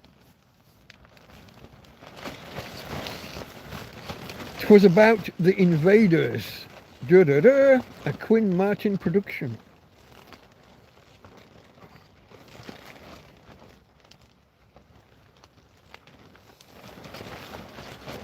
How old is this coffee now? Nearly 4 hours old.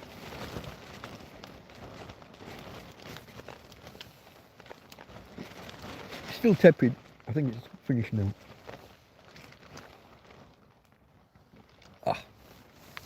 Can I put this? Is there room up there? Where did I get it from? That side? Oh, I can't reach. Hold on, folks. I'm just getting my coffee cup out the bloody way and putting it with the other one so I can pick them both up in the morning and take them out easily for my morning brew, somewhere between 8 and 9 in the morning typically. Dystopia. To me, it fits. Yeah, I don't disagree, Mr. S. This is Andy, Andy's computer tube. I don't disagree, Mr. S. To be honest, dystopia intensifies. It's kind of swirling round the plug hole, isn't it? I think there's an element of every dystopian movie brewing now.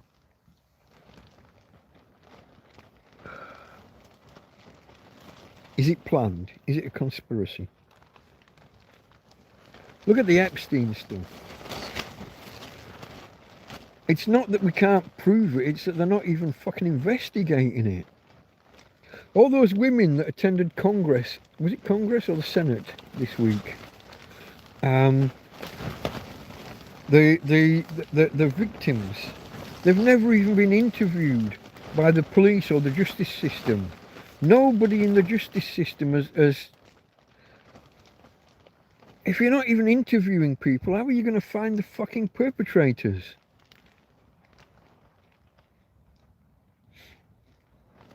I still think Pizzagate's a thing.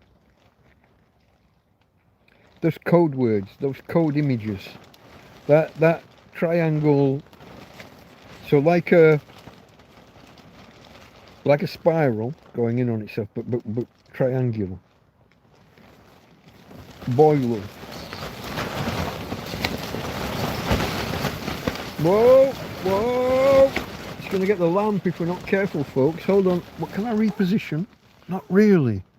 I'm at the edge of where the lamp can safely be positioned, Mr. S. Lamp's going to get me. That lamp's going to get me. And take the phone or the beer with it. It's already set off the mouse traps, hasn't it? When the beer cans and stuff have fallen down and hit the mouse traps, they're both triggered but with no mice in it. One of the few false positives. A few times the mouse traps have triggered but without a dead mouse in it.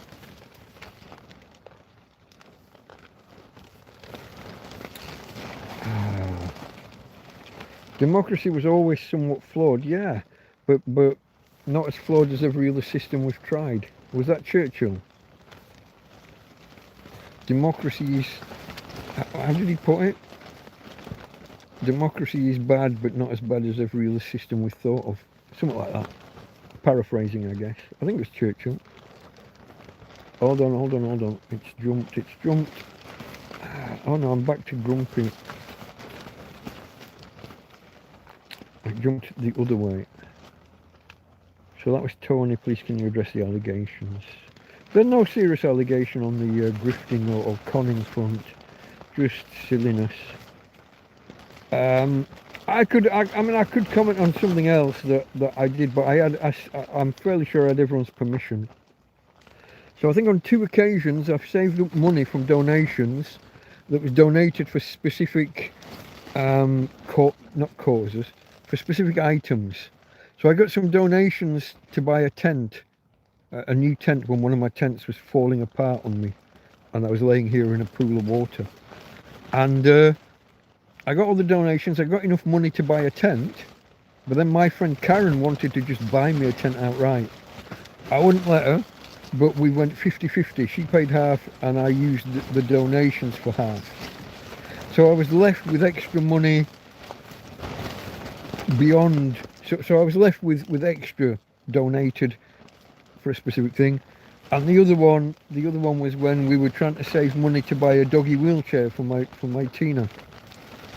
And again, saved up money, was just about, I was a little bit short. And then I was donated one by the local dog pound. Someone's dog had died and they'd given it to the dog pound to help somebody, the alberg. And the police arrived here one day and just brought it to me. So I'd collected money for a doggy wheelchair, and then it didn't go on a doggy wheelchair. But I was chatting with people and I was asking, does anybody who's donated, does anybody feel that's wrong? If anybody wants a refund for any reason, I will, you know, if you feel that it would be wrong for me to use the money for other things, So I've been honest and above board about it when it has skirted the line, shall we say. So yeah, now I'm making up scams that I have grifted on people. Anyway, let me keep scrolling, folks. Let me keep scrolling. I think there's an element. Democracy was always flawed, but was the best alternative. Yeah. However, now that people are so easily influenced through social media, it feels like it's getting worse by the day. It's not just social media. I think we're being manipulated. The way that the media reports certain things. The Welsh schoolboy. Anyone not in Britain might not know. Abdul went on the rampage one day. Can't remember his actual name, but you get the idea. A person of Southeast Asian Muslim persuasion went on the rampage, and everyone said, it's Abdul. And the police said, please don't speculate. You don't know. Please don't speculate. And everyone said, no, it's Islamic terrorism. We know it is. And, no, it's a Welsh schoolboy. Now, Wales is like 99.9% white.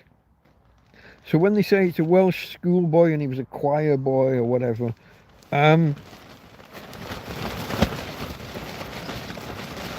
when they tell you that and you think, oh, okay, maybe we're wrong. And this is when somebody said something and she got arrested and locked up for 3 years, or sentenced to 3 years. And then, like a year later, when the court case happens, it's Abdul. And he's literally, when they look in his flat, there's literally terrorist propaganda, leaflets. The police, the media and the government told you it was a Welsh choir boy, a Welsh schoolboy. Explain that. The number of crimes that happen now, and if it's a white bloke, they make a big point of saying, oh yeah, white bloke. Before you start, no, white bloke done it. When it's not a white bloke that done it, please don't speculate, and they don't publish a name or a photo. When it's a white bloke or woman, photograph in the paper, their entire history, their family, where they work, their education, it's all just there. If you hear the police or in the media telling you don't speculate, it's Abdul. Now, am I being racist by saying Abdul? Maybe. What else? I need a generic term. You need a code word nowadays to talk about things on fucking YouTube and wherever. But it's not just social media, it's the media, it's the police, it's the government. Now, there's a word for when the government, the media, big business, the police and the courts are all acting in concert. There are words for it. You look up some definitions yourself for some of those words that everybody says. Now, the definition tends to include far right as part of its definition, but that's only because historically it was the far right. But that process of all of those entities working in concert to mislead and to control the people, that's 5/6 of the current definition in the dictionary. And now it's just that it's far left rather than far right. So in my mind, that definition and those words apply. But I probably can't say it here because YouTube. The way that during COVID, we were talking briefly about COVID earlier, or I was. The way that government departments, the way the government were dealing with, say, Twitter. Twitter had a department for dealing with governments. What words do you want suppressing? What names shall we won't block them, but we'll limit the spread of his message.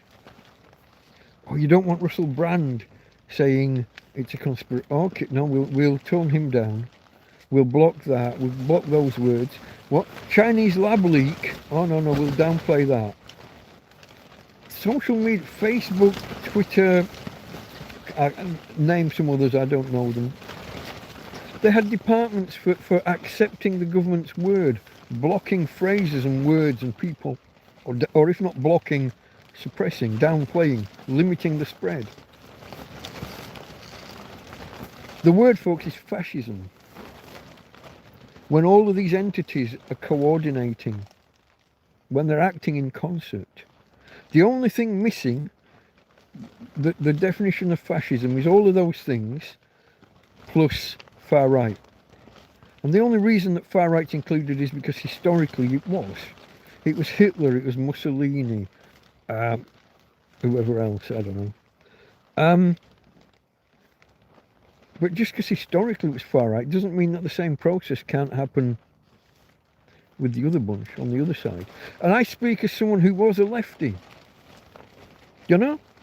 Labour through and through as a kid.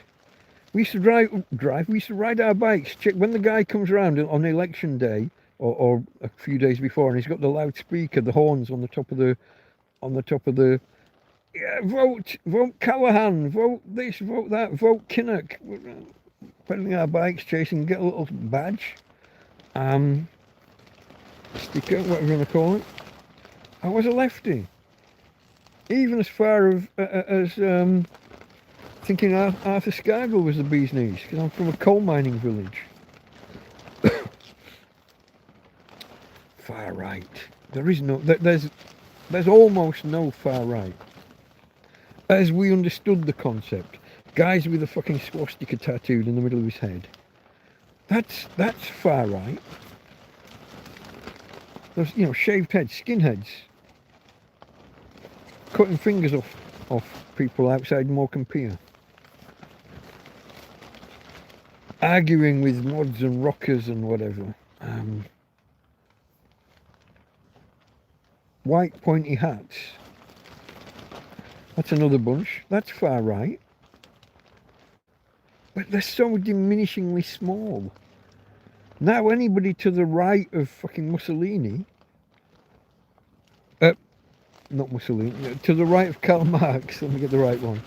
Anyone to the right of Karl Marx is now far right. The way they turn on each other on the left. J.K. Rowling is so far left, she has one thing that she doesn't agree with. She's shunned, pilloried, threatened, cancelled. Even the actors that she made famous. Anyway, I'm ranting.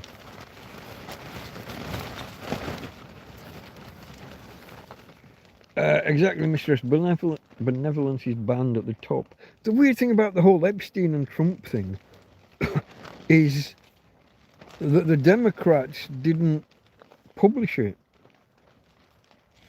If there's evidence that Trump's, was tied with Epstein, why did they not publish it themselves?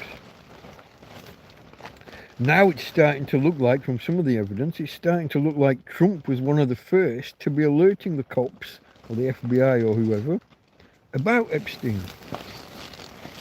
That's a weird turn of events. Why are all these millions of files there when the FBI and the, not district attorney, what's the national one called? Attorney General. When they said that there are no, the files were on her desk waiting to be published. Next thing, there are no files. And then there are fucking millions of them. And when they removed the redactions, there's another redaction underneath. It's black stripe over the top of black. Oh, can we remove that? Of course you can remove that black stripe. What's underneath it? A black stripe.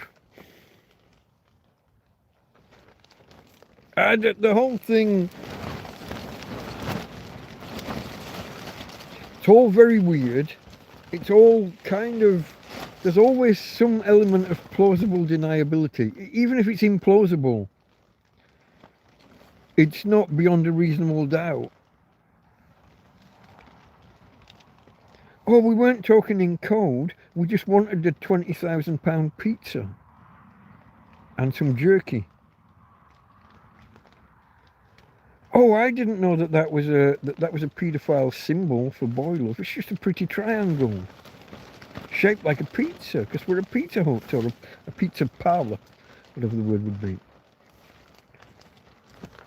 The scale and ease at how it happens now. It's like they lie to your face, like a barefaced lie right to your face, and the media backs them.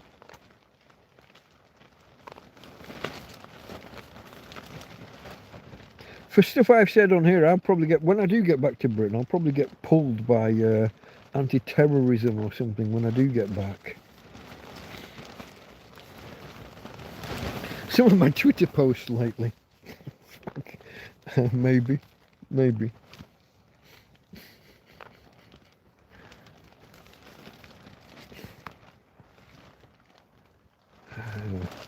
Fascism, that was the word I was going for. I wasn't going to say it because YouTube, but yeah, I did say it in the end. Okay, I don't know how much of that you lost while we were disconnected. I was just reading Andy where he said fascism. I don't know how long ago that was. That was 2013. Oh, not that long ago. But yeah, that is the word. When all of those parties act in concert, I view that as fascism, because it's like 9/10 of the definition. The only thing missing is the far right.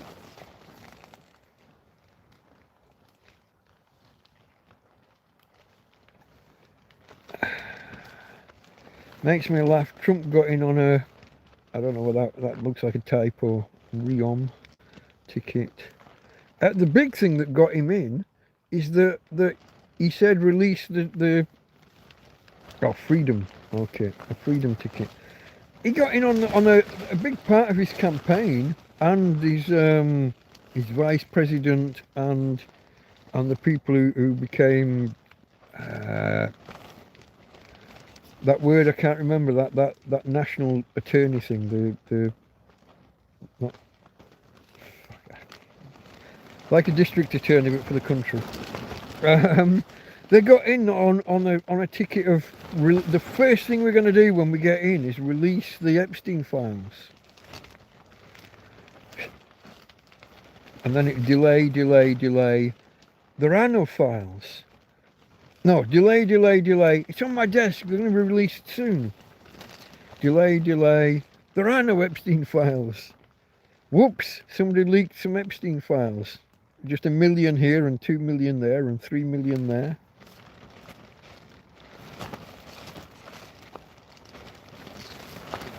They passed a law that said that they all had to be released with no redactions except for the names of victims. What do? Release names of victims and hide names of suspected perpetrators. They broke the law. Attorney General, that was the word I couldn't remember. Fuck, I'm an idiot sometimes. The synapses just don't fire like they used to, folks. They used to be sharp. I don't know about the concentration camps thing, but... Oh, are you going with ICE? The ICE detainees, maybe? Because they're all... The parties... Yeah, yeah. That really, it's a uni-party. They're two sides of the same coin kind of thing. It's that whole, you can vote for whoever you want as long as I can decide who's on the ballot paper. I can't remember who said it. Probably a Noam Chomsky or someone. Well, let's look it up. Here we go. I'm going to go with Noam Chomsky, but only because it's one of the only political thinkers that I can think of. Who said,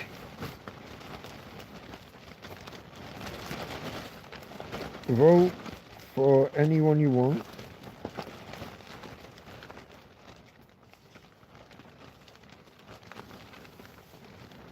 as long as I decide who's on the ballot.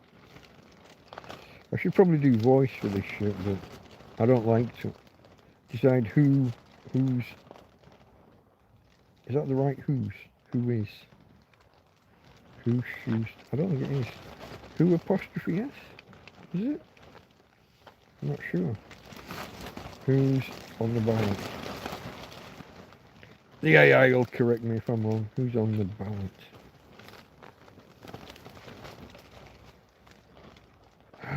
Malcolm X? No. No, that's the ballot or the bullet.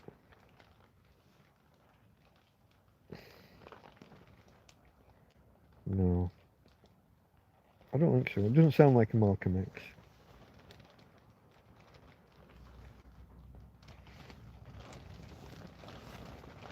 Did nobody say it? Have I made it up? I don't think so.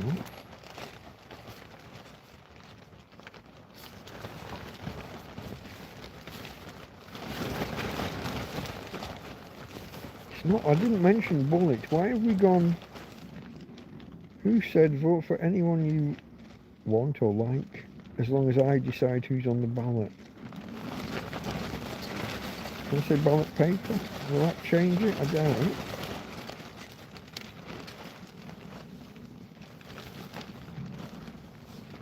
The difference between rejected and spoiled? No, no.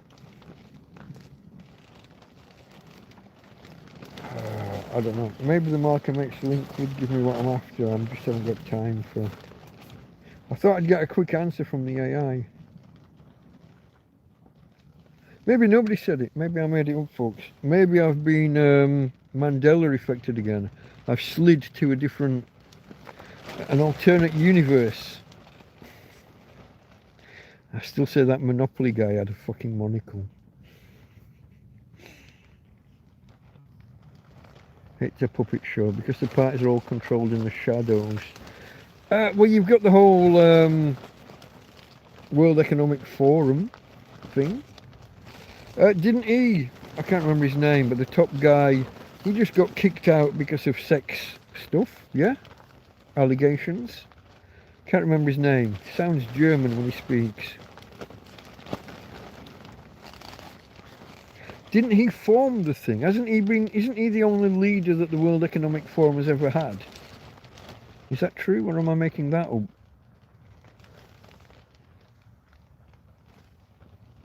Hold on. Let's get a list of previous leaders of the World Economic. Hold on. Go again. I will do it by voice this time. List the previous leaders of the World Economic Forum. Klaus Schwab led it from its founding in 1971 until April last year. So he was the only leader they had up to that point. For just 44 years. No, I'm off by 10, aren't I?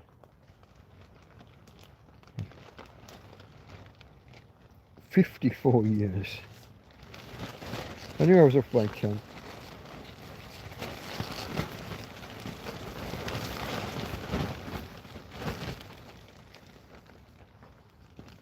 Fucking hell.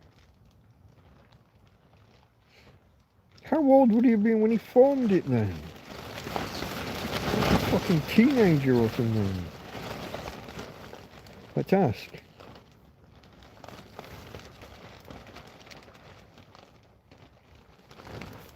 How old was Klaus Schwab when he formed the World Economic Forum? Formed, not filmed, you cunt. 32 or 33 when he formed it, when he founded it. How old is the cunt? Born March the 30th, 38. That makes him 87? Ish?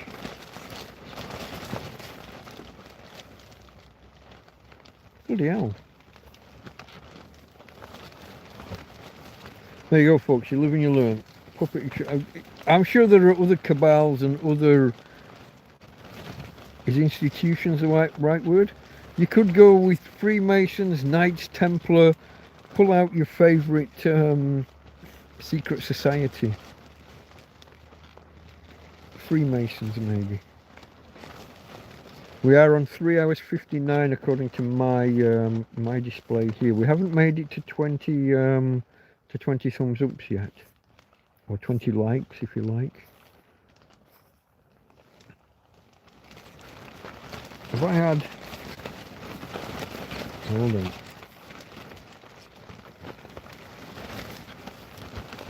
No.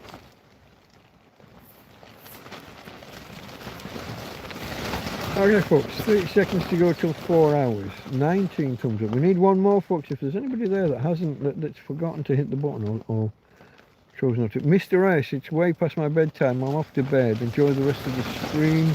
That was at 27 minutes past. 3 minutes. Hopefully you're still here, mate. Good night. Catch you next time, and thanks for joining us.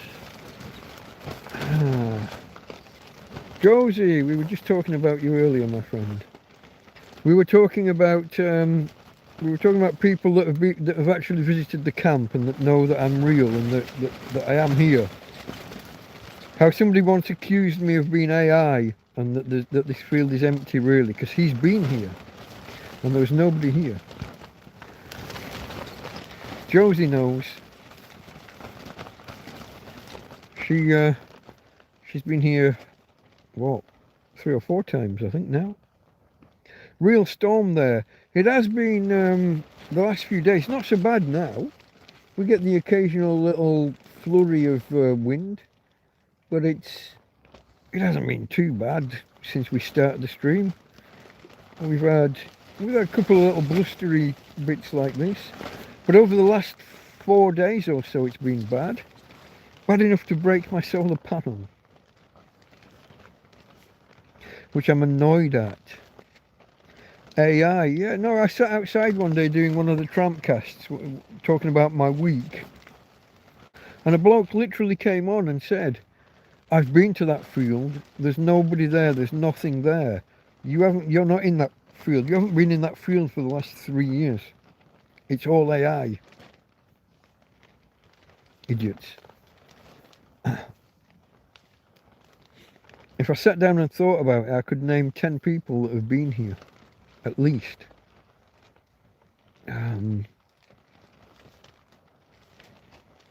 listed 5 or 6 earlier, and you were one of them. Or you two were 2 of them.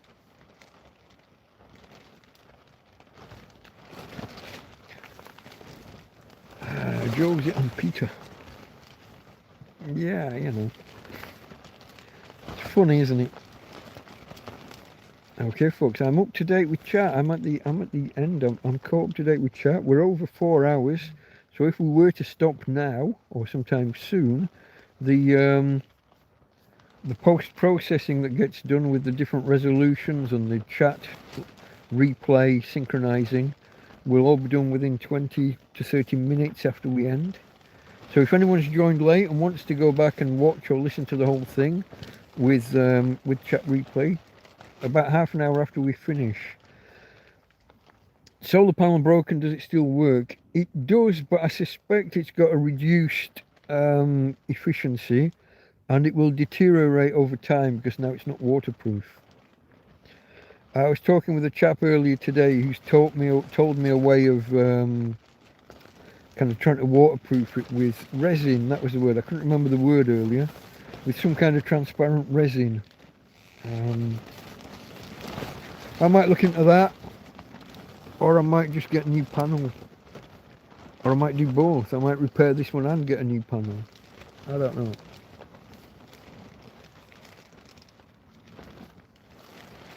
But yeah, I moved it from its starting position in the morning. I moved it around to its afternoon position for when the sun goes around. I leant it backwards. The wind was blowing at it, so not from behind it. The wind was blowing into it, even though it was sloping away, and yet it bounced forwards when the wind dropped and landed on 3 big rocks that were on the floor, well, in the floor, and I knew instantly. I could hear the breakage. So it's fallen over many times. Often slid down and fallen, but sometimes fallen face first. This time it fell face first and died a death. So yeah, I'm considering whether I'm in a kind of a money raising mode to try and get the next panel.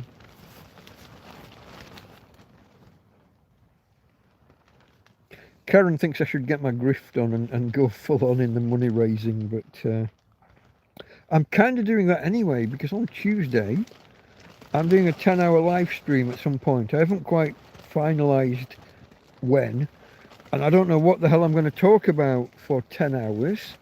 But if you're available, folks, on Tuesday, probably starting somewhere in the afternoon, I'm aiming to finish either midnight or 2 AM on 10 hours. And of course, I would have the option of carrying on for another couple of hours. YouTube limits recordings to 12 hours of live streams, or just before, like 11 hours 59 or whatever. But if you can stop by on Tuesday afternoon, Tuesday evening, Tuesday night, help keep the conversation going, give me some topics to talk about, just help keep me going. 10 hours, not going to be easy. I could not lay down like this for 10 hours, folks. This arm will be killing. This arm is hurting from holding it out to do the especially when it jumps around like it did from 5 minutes in tonight. Maybe 10 minutes.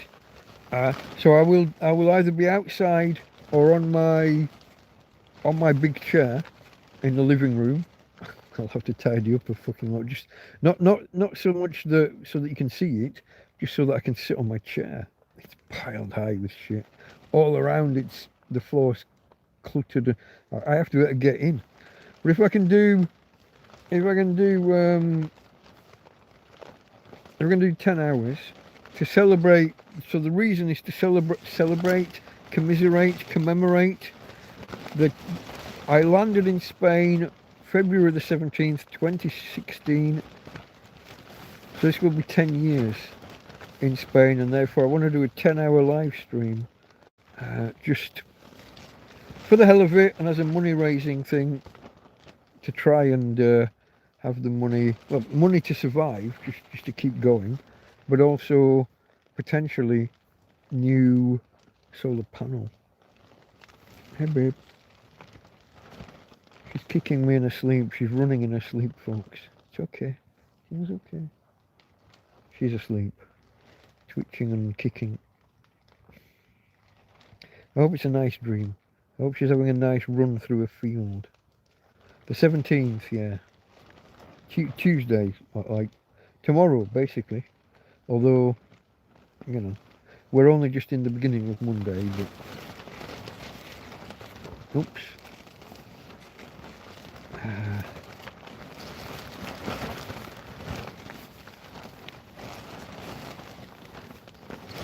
Panel broken, does it still work? Yeah, it still works, but less efficient, yeah.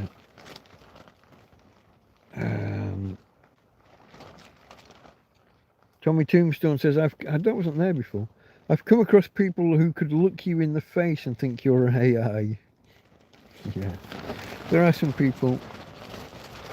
Some of the things I've been accused of you couldn't make up. Except somebody did. We were saying, Josie, one guy accused me of letting my dog run wild and chase after people and bite them, or try to bite them. Like Tina can run after anybody. She can't even stand up. She used to be able to bum shuffle, drag herself forwards just using her front paws and kind of shuffle along the ground. She can't even do that now. So how anyone could say that he's got friends who came down here and got chased by my dog? Ridiculous. Absolutely ridiculous. Oh, 21 likes, folks. Thank you very much. Appreciate that. Are we carrying on? That's the question. I'm happy to if there's enough of you and the conversation keeps going. I will need to... Okay, Josie says, I worked with that epoxy. 2 parts, put it together and it becomes hard with UV light, sun-struck daylight. Yeah, I have to have something that allows daylight through. UV doesn't matter for solar panels, but it's the normal spectrum, the visible spectrum mainly, that powers a solar panel, I'm led to believe. So yeah, some kind of what's the word I'm looking for? Yeah, some kind of resin, epoxy. There's another one. what's it called? Like a spray can. You use it on car headlights.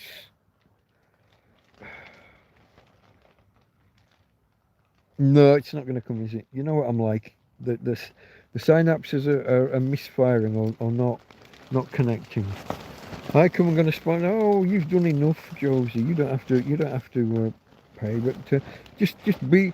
If people drop in, even if everyone just drops in for kind of an hour or half an hour, or drops in for half an hour and comes back later, maybe, just to help keep me going.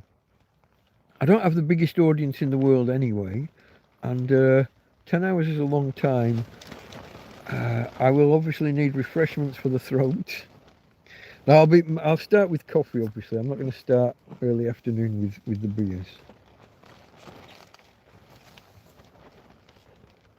Not if I'm going for 10 hours.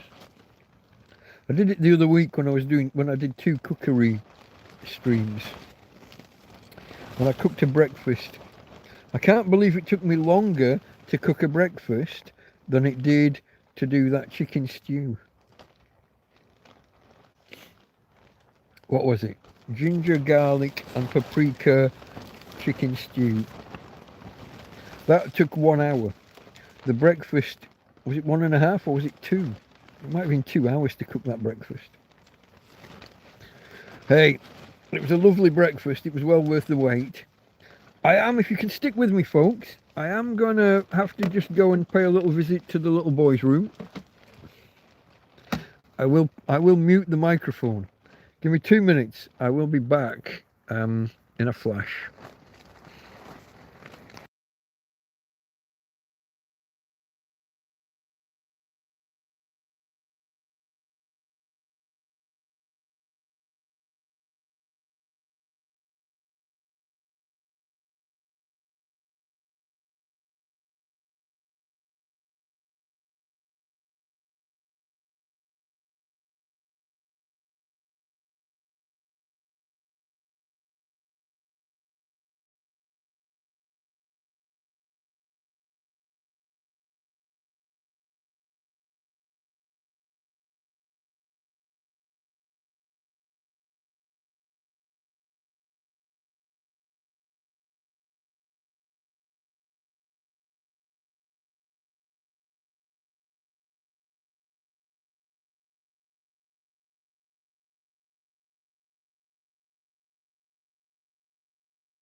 Just a minute, folks.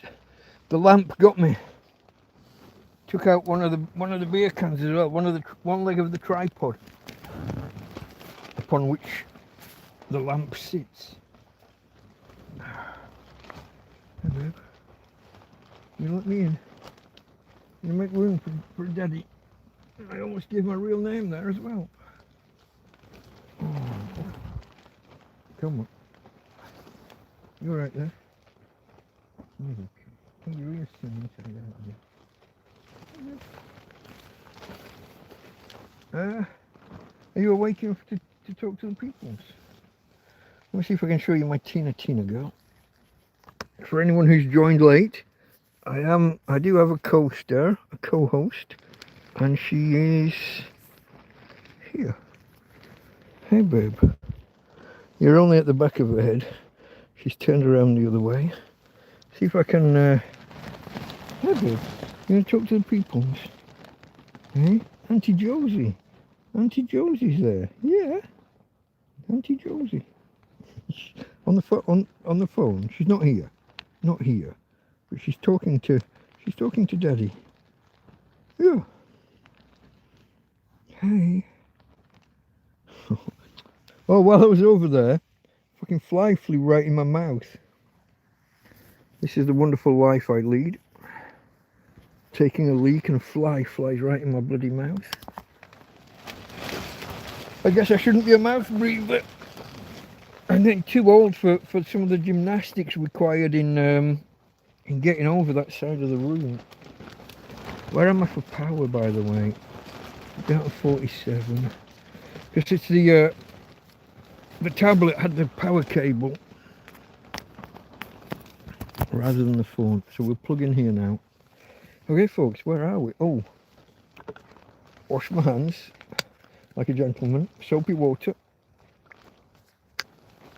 That's missed. Soapy water. And got to do the doctor hand wash thing.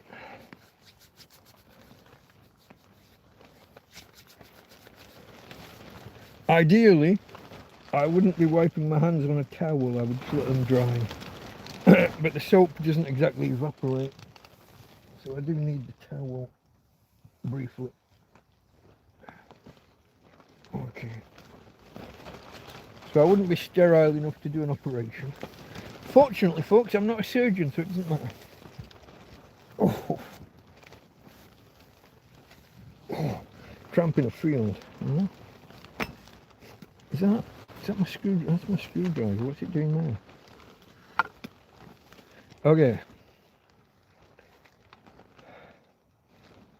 Oh, Auntie Josie says she's going to bring you some dog candy, dog treats. Fucking fly here, isn't there? Do excuse me, folks. There's one or two more flies here than I'm comfortable with. Where are we? That's not that one. Where's the other one? That's the empty one. Where's the bloody full one? You were... No. Where are we, Tina? Where's moved it? Is it you? Where's the... There.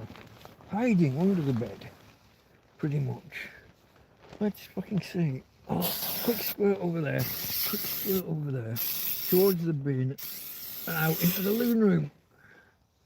One on the wall, apparently.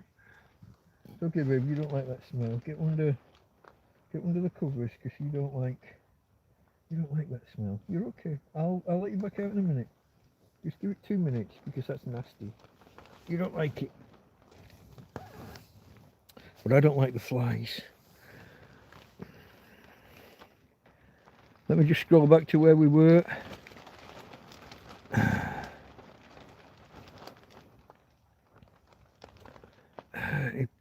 Hold on, let me scroll. 17th, okay, 17th. Okay, I'm going to sponsor you. Epoxy, need that for hardening. There are some things you can just either paint on or spray on, I'm told. Like a lacquer. I think you can just spray on. Lacquer's the word I was looking for when I was talking about car headlights. Or the little solar panels on garden lights and stuff. When they get all cloudy, there's a lacquer you can put over that makes them transparent again and waterproofs them. So I'm told. I'm no expert on any of this. There are lacquers, there are acrylics, there was another word, wasn't there? Resins. I don't know. I'm no expert. I'm not the handiest of person when it comes to this stuff. Polycarbonate. Some people, I'm told, you know the plastic that they wrap cars with. So you've got like a transparent plastic, and then they'll print a picture on the wrap. Some people, I'm told, will just wrap their solar panel in this transparent transparent plastic. I don't know what the polythene maybe. I have no idea what the fuck it is, but it's transparent and it's plastic. Vinyl. Is vinyl the word I was looking for? Probably was. Does that mean is that just shorthand for PVC, polyvinyl chloride? Maybe that's what we used to call stuff back in the day. Fake leather jackets were PVC, weren't they? Yeah, but not cheap in sheets, says Andy. Okay. Tina going to bring dog candy. That's Josie. I think epoxy is cheaper and easier to get. Reminds me of a dog's mate many years ago. Love heart. Okay. She's a little monster at times, you know, but I love her. God, what was it the other week? I stepped outside and when I came back in, she'd eat. I had a block of fucking cheddar, didn't I? I had a block of cheese. Half a block by the time I'd finished with it. But when I came back in, I had no cheese. The wrapper was on top of the bed. I had a loaf of bread and I had the block of cheese and some margarine or something. And I'd only just eaten, so I left, and I had to step outside. I can't remember why. Nothing too urgent, but I had to go maybe move the solar panel or do something. And when I come back in, the cheese wrapper is just on the top in the middle of the bed. I was fucking furious. Oh, I was livid. I was shouting. You know, I was talking earlier about being grumpy, not being as calm and relaxed as I used to be. Once upon a time, I would have smiled and laughed. But that was my fucking cheese. How fucking dare you? It's not something that I can generally afford myself. So when somebody brings me some, I gotta say, the two ladies last week, Pat and Sue, when I'm looking through the 4 different bags that they brought, there's like a block of cheese or a pack of cheese slices. There's cheese in every bag nearly.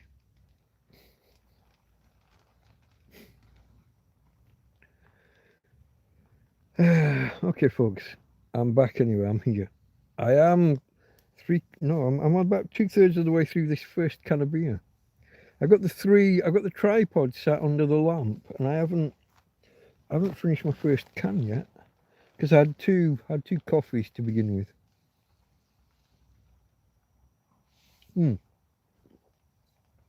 Cheers, folks. Cheers, salud, skål. There's another one. Kippis from my mate Ismo. Anyone from Finlandia? Kippis. Was thinking lacquer, clear vinyl wrap, not a bad idea, but sure if it would reducing ultraviolet doesn't matter. I don't think ultraviolet powers a solar panel. It's the visible spectrum. As far as I understood, because I asked this, I think I asked Google, the Google AI thing, you know, the search AI. What do they call it? Forward search or something. It's not actually the Proust. Yeah, okay. Proust. I'll remember that, maybe. Where are we going down? Oh, you want him to come back out because I buried... Oh, sorry, did I just poke you in the eye? Oh, sorry, babe. It's an accident. It's not a punishment. I don't punish you by poking your eye out. Yeah, you see, look, you're tasting the air now because of the fly spray. That's why I put you under there, so that you wouldn't have to do that. Now you're going to be lip smacking for the next half hour. It's better than you chasing flies, I guess. That's my girl. Okay, folks, where are we? What are we going to talk about? Or shall we end it in 7 minutes? We could end on 4.5 hours. Oh, itchy nose. I think I've run out of things to talk about, have I? I feel like I have. Although I say that about an hour in sometimes. And then I manage to go off on one.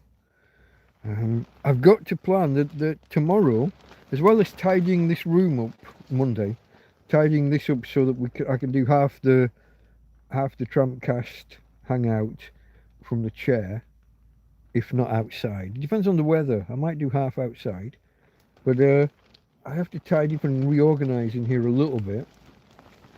Not so much for you to see, as I said, just so that I can get in the chair.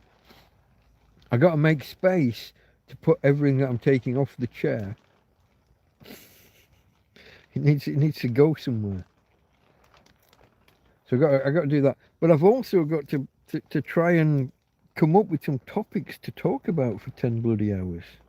So I've got to go and delve on space and science and stuff. So I've got some jumping off points and some topics. I might also do like an overview of some of the websites not websites, YouTube channels that I watch. Broken down by topic. Quite eclectic mix of things, from animal husbandry, gardening, survivalist kind of, I learnt a lot of things that help me just being here, different knots and things. Although I tried one the other day to act as it was like a friction hitch kind of knot as a trouser belt. Like I said, I am still using a piece of string as my belt. So something that would, and I watched the video about 100 times, just a short 1 minute long. And it took me half a dozen attempts, and I got it, and it worked. And then I couldn't get it after that. The next time I needed to retie it, I couldn't make it work. But a lot of things I have learned a lot of different knots which have been useful with the various tying things down and guy, like, putting a loop on the end of a guy rope for the tent peg and stuff. When I had to tie, I was tying tarpaulins down at one point before I got these big clips. So stuff like that, survivalist prepping, whatever you want to call it, woodcraft. When I used to have to chop wood, when I spent a whole summer gathering and chopping wood with a knife, breaking down a pallet with a bit of rebar and then chopping. The lats are easy enough, but the big beams underneath the pallet, chopping those up with a knife, batoning as you might call it. All of that, I've learned lots from channels like that. So it's not just mad. I'm not a doomsday prepper, but I like to consider myself prepper adjacent. I'm living off grid, surviving in a field, kind of. I know I'm an e-beggar really, but I think I've said in the past I was invited onto a prepper channel for like an interview, but I don't actually consider myself a true prepper. I'm not sustaining myself. I'm not doing it on my own. I'm just a YouTube grifter who's asking for money. Hence the link across, in the pinned comment at the top of chat. For you, it's at the top of chat, unless you've dismissed it already, which you can do. If it's in your way, you can click that little 3 dots on the right hand side, and you might have to scroll, whether you want to call that up or down. And at the bottom of the list is dismiss message or dismiss pinned message. Feel free. But for you, it's just pinned at the top of chat. For me, it's across the whole of the top of my bloody screen. It's a bit annoying. And if I remove it, it goes for everybody. I'm not just removing it from my view, which is weird. But yeah, there you go, folks. Has chat frozen, or have I bored you all? I'm going to go top chat and live chat. No, I've bored you all. I'm losing the audience, maybe. We may well... I've got 2 minutes until it says 4:30, 4 hours 30 on my counter here, from when we started at 10:30. What does that make it? 3 in the morning? My time, maybe? Yeah, any minute now.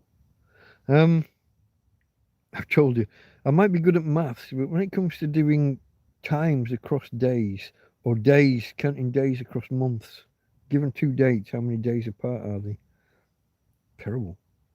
I can be off by 1 or 2. Such is life. Maybe that's why I'm not a government statistician anymore. Prepper adjacent, yeah, that's how I view it. Although I'm maybe too disorganised really for that title. I was clearing some stuff up around the edge of the bed today, and I found 3 batteries that I've dropped. 3 of my rechargeable AAAs, the smaller ones. Don't have much use for them now. My original head torch takes AAAs, but when you press the button to turn it on, the button collapses inwards, and you've got to take the whole thing apart to and take the batteries out and stick a finger in and push the button, reset the button back upwards. Just a little post, a little plastic post behind the button is just broken and fallen. So now you press the button and it turns on, but the whole button just goes in. And you can't use the button to turn it off again because there's no support behind it. Bit annoying. But anyway, I lost those, it must be 3 weeks ago now I lost those. What did I find the other day? I found my nail clippers. Those have been missing for 2 months, maybe. There's always the tale of the jacket potato that went missing for a fucking hour and a half in bed. That's a fun one. The clock. Was it the clock? No, it was the fan. The fan and light. If you ever seen my OnlyFans video, this is the only fan I'll ever need. Start off with me topless outside in the sun in front of a big mirror. And then I come into the bedroom. So I'm teasing OnlyFans kind of shit. But then I power up my fan. Little, well, it's not so little, like I don't know, 12 inches across maybe. I power it up. This is the only fan I'll ever need. But I took the batteries out of that to charge. 3 weeks I could not find that bloody fan. After I'd got the batteries charged, I couldn't find the fan and light. So all in one, like a ring light and the centre's a fan. I couldn't, I think it's 3 weeks, maybe more. I could not find. So I'm sat here in bed, I take the batteries out, put it down, go off, charge them, go out into the field, come back, get the batteries. Where's the fucking fan? Stuff goes missing so easily here, folks. So easily.